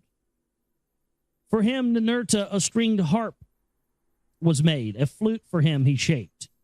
Hymns to Ninurta Malalu played. And with his daughters, Ninurta sang to them. The spouse of Malalu, the daughter of his father's brother was. Dunna was her name.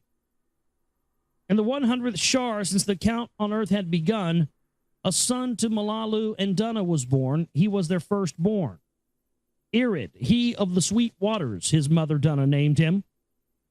Him Demuzi had taught how to dig wells and how to provide water for the flocks in the distant meadows. It was there by the wells in the meadows that the shepherds and maidens gathered, where espousing and proliferation by civilized mankind exceedingly abounded. They started to have a civilization, what we've come to know as Sumeria. In his days, the Agigi on earth were more frequently coming. To observe and see from the heavens, they increasingly abandoned. They wanted to be down at the ground level. This is what they refer to as the time in which gods lived on earth. We hear about that in ancient mythologies and religion and everything else, but they very rarely tell you what they're really talking about. To watch and to see what on earth was transpiring, they increasingly desired. To be with them on Lamu, Enki and Marduk beseeched. To watch and see what was transpiring on earth, Marduk more fervently wished. At a well in the meadows, he met his spouse Irid. Baraka was her name. The daughter of his mother's brother she was. At the conclusion of the 102nd Shar, a son was born to them by the name Enki Mi. By Enki Mi, understanding in the annals he was called. Wise and intelligent he was. Numbers he quickly understood. About the heavens and all matters celestial he was constantly curious. To him the Lord Enki took a liking. Secrets once revealed to the Adapa he told him. Of the family of the sun and the 12 celestial gods, Enki taught him, and how the months by the moon were counted and the years by the sun, and how by Nibiru the shars were counted, and how the counts by Enki were combined. How the Lord Enki the circle of the heavens into 12 parts divided, a constellation to one Enki assigned, 12 stations in a grand circle he arranged. How to honor the 12 Anunnaki great leaders by names and the stations that they were called. To explore the heavens, Enki was eager. 2 celestial journeys he made. And now this is the account of Enki's journey to the heavens, and how the Igigi troubles and intermarriages by Marduk were started. To be with Marduk in the landing place, Enki was sent. From there, Marduk took him in a rocket ship to the moon. There, what Marduk from his father Enki had learned, Enki talked to him. When Enki returned to Earth to be with Utu in Separ, the place of the chariots, he was sent. There was a tablet for writing and learning, and Enki was given. Utu, in his bright abode, a prince of earthlings, he installed. The rites to him he taught. The functions of priesthood to begin. Aha! Here we go.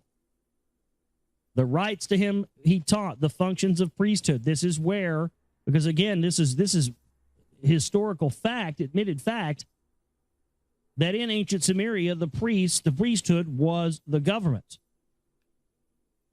And it was a knowledge that they had of the gods that they kept restricted from the people that gave them power, and that continues to this day. But right here we see an admission that rights and the functions of the priesthood were brought to earth by the Anunnaki. This explains why these bloodline people like Phyllis Schlafly, blue blood on both sides of her family. Philip, she's a Stewart bloodline and Bruce bloodline. DuPonts, Rothschilds, all these guys in the Council for National Policy. This is why these phony gatekeepers of the CMP don't want you looking into this information and will many times tell you it's a distraction and not to look into that. No, it's disinfo and blah, blah, blah, blah, blah.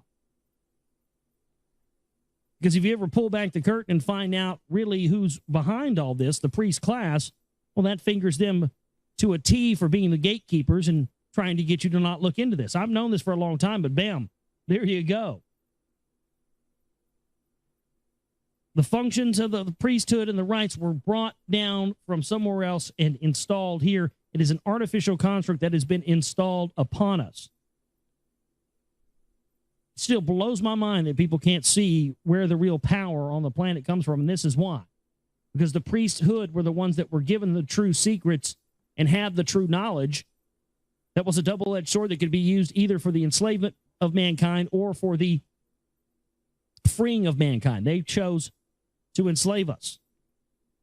But that's why we're here, to get this information out, to put out the information out there that won't allow us to be slaves anymore. That's our job. That's what we're trying to do. In Sipar, with his spouse, Edini, a half-sister, Enki resided. To them, in the 104th Shar, a son was born. Matshual, his mother named him, who by the bright waters was raised, meant his name. It was after that Enki, on his second journey, was sent to the heavens. This time, too, Marduk was his mentor and companion. In a celestial chariot, they soared heavenward toward the sun, and away from it they circled. To visit the Igigi on Mars, he was taken by Marduk. He took a liking of the Igigi, and from him they learned about the civilized earthlings. Of him it is said in the annals that to the heavens he departed, that in the heavens he stayed until the end of his days.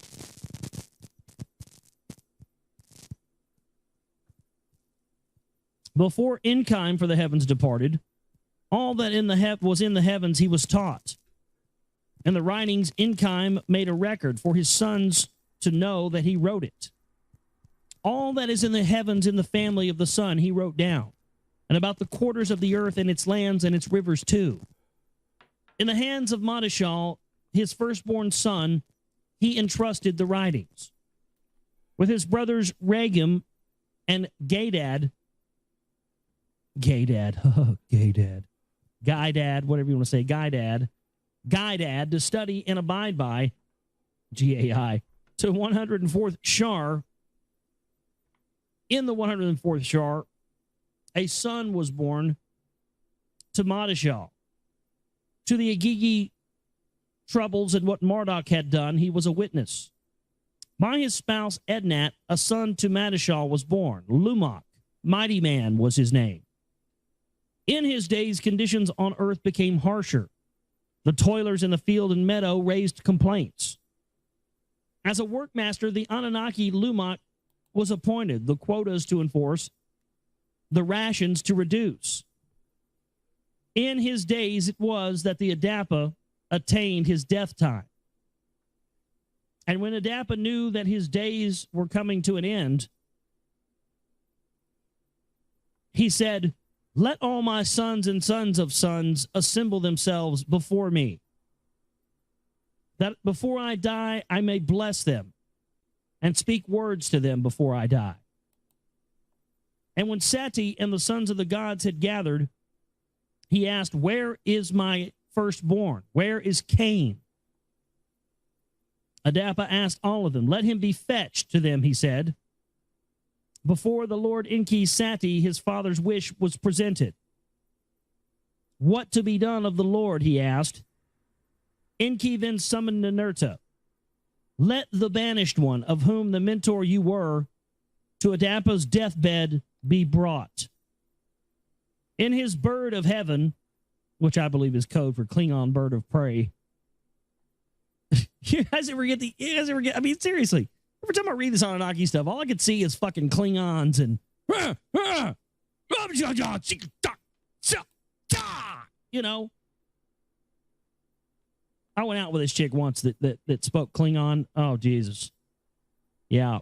You just hadn't lived till a chick is screaming fucking your name in the height of ecstasy. Yeah, but that's neither here nor there. But I mean, seriously, like these guys are flying around these things called the bird of heaven. I mean, I just picture Klingons in my mind, you know, flying around the bird of prey, going around and sticking their dick in anything that's wet and, you know, propping themselves up as gods. Fucking Klingons are dirty motherfuckers, man. Tell you what, never trust a Klingon. And his bird of heaven, Ninurta, betook himself, and to the land of the wandering he flew. Over the lands he roamed and searched from the skies for Cain. And when he found him, like on an eagle's wings, he brought Cain to Adapa. When of his son's arrival Adapa was informed, "Let Cain and Sati come before me," Adapa said.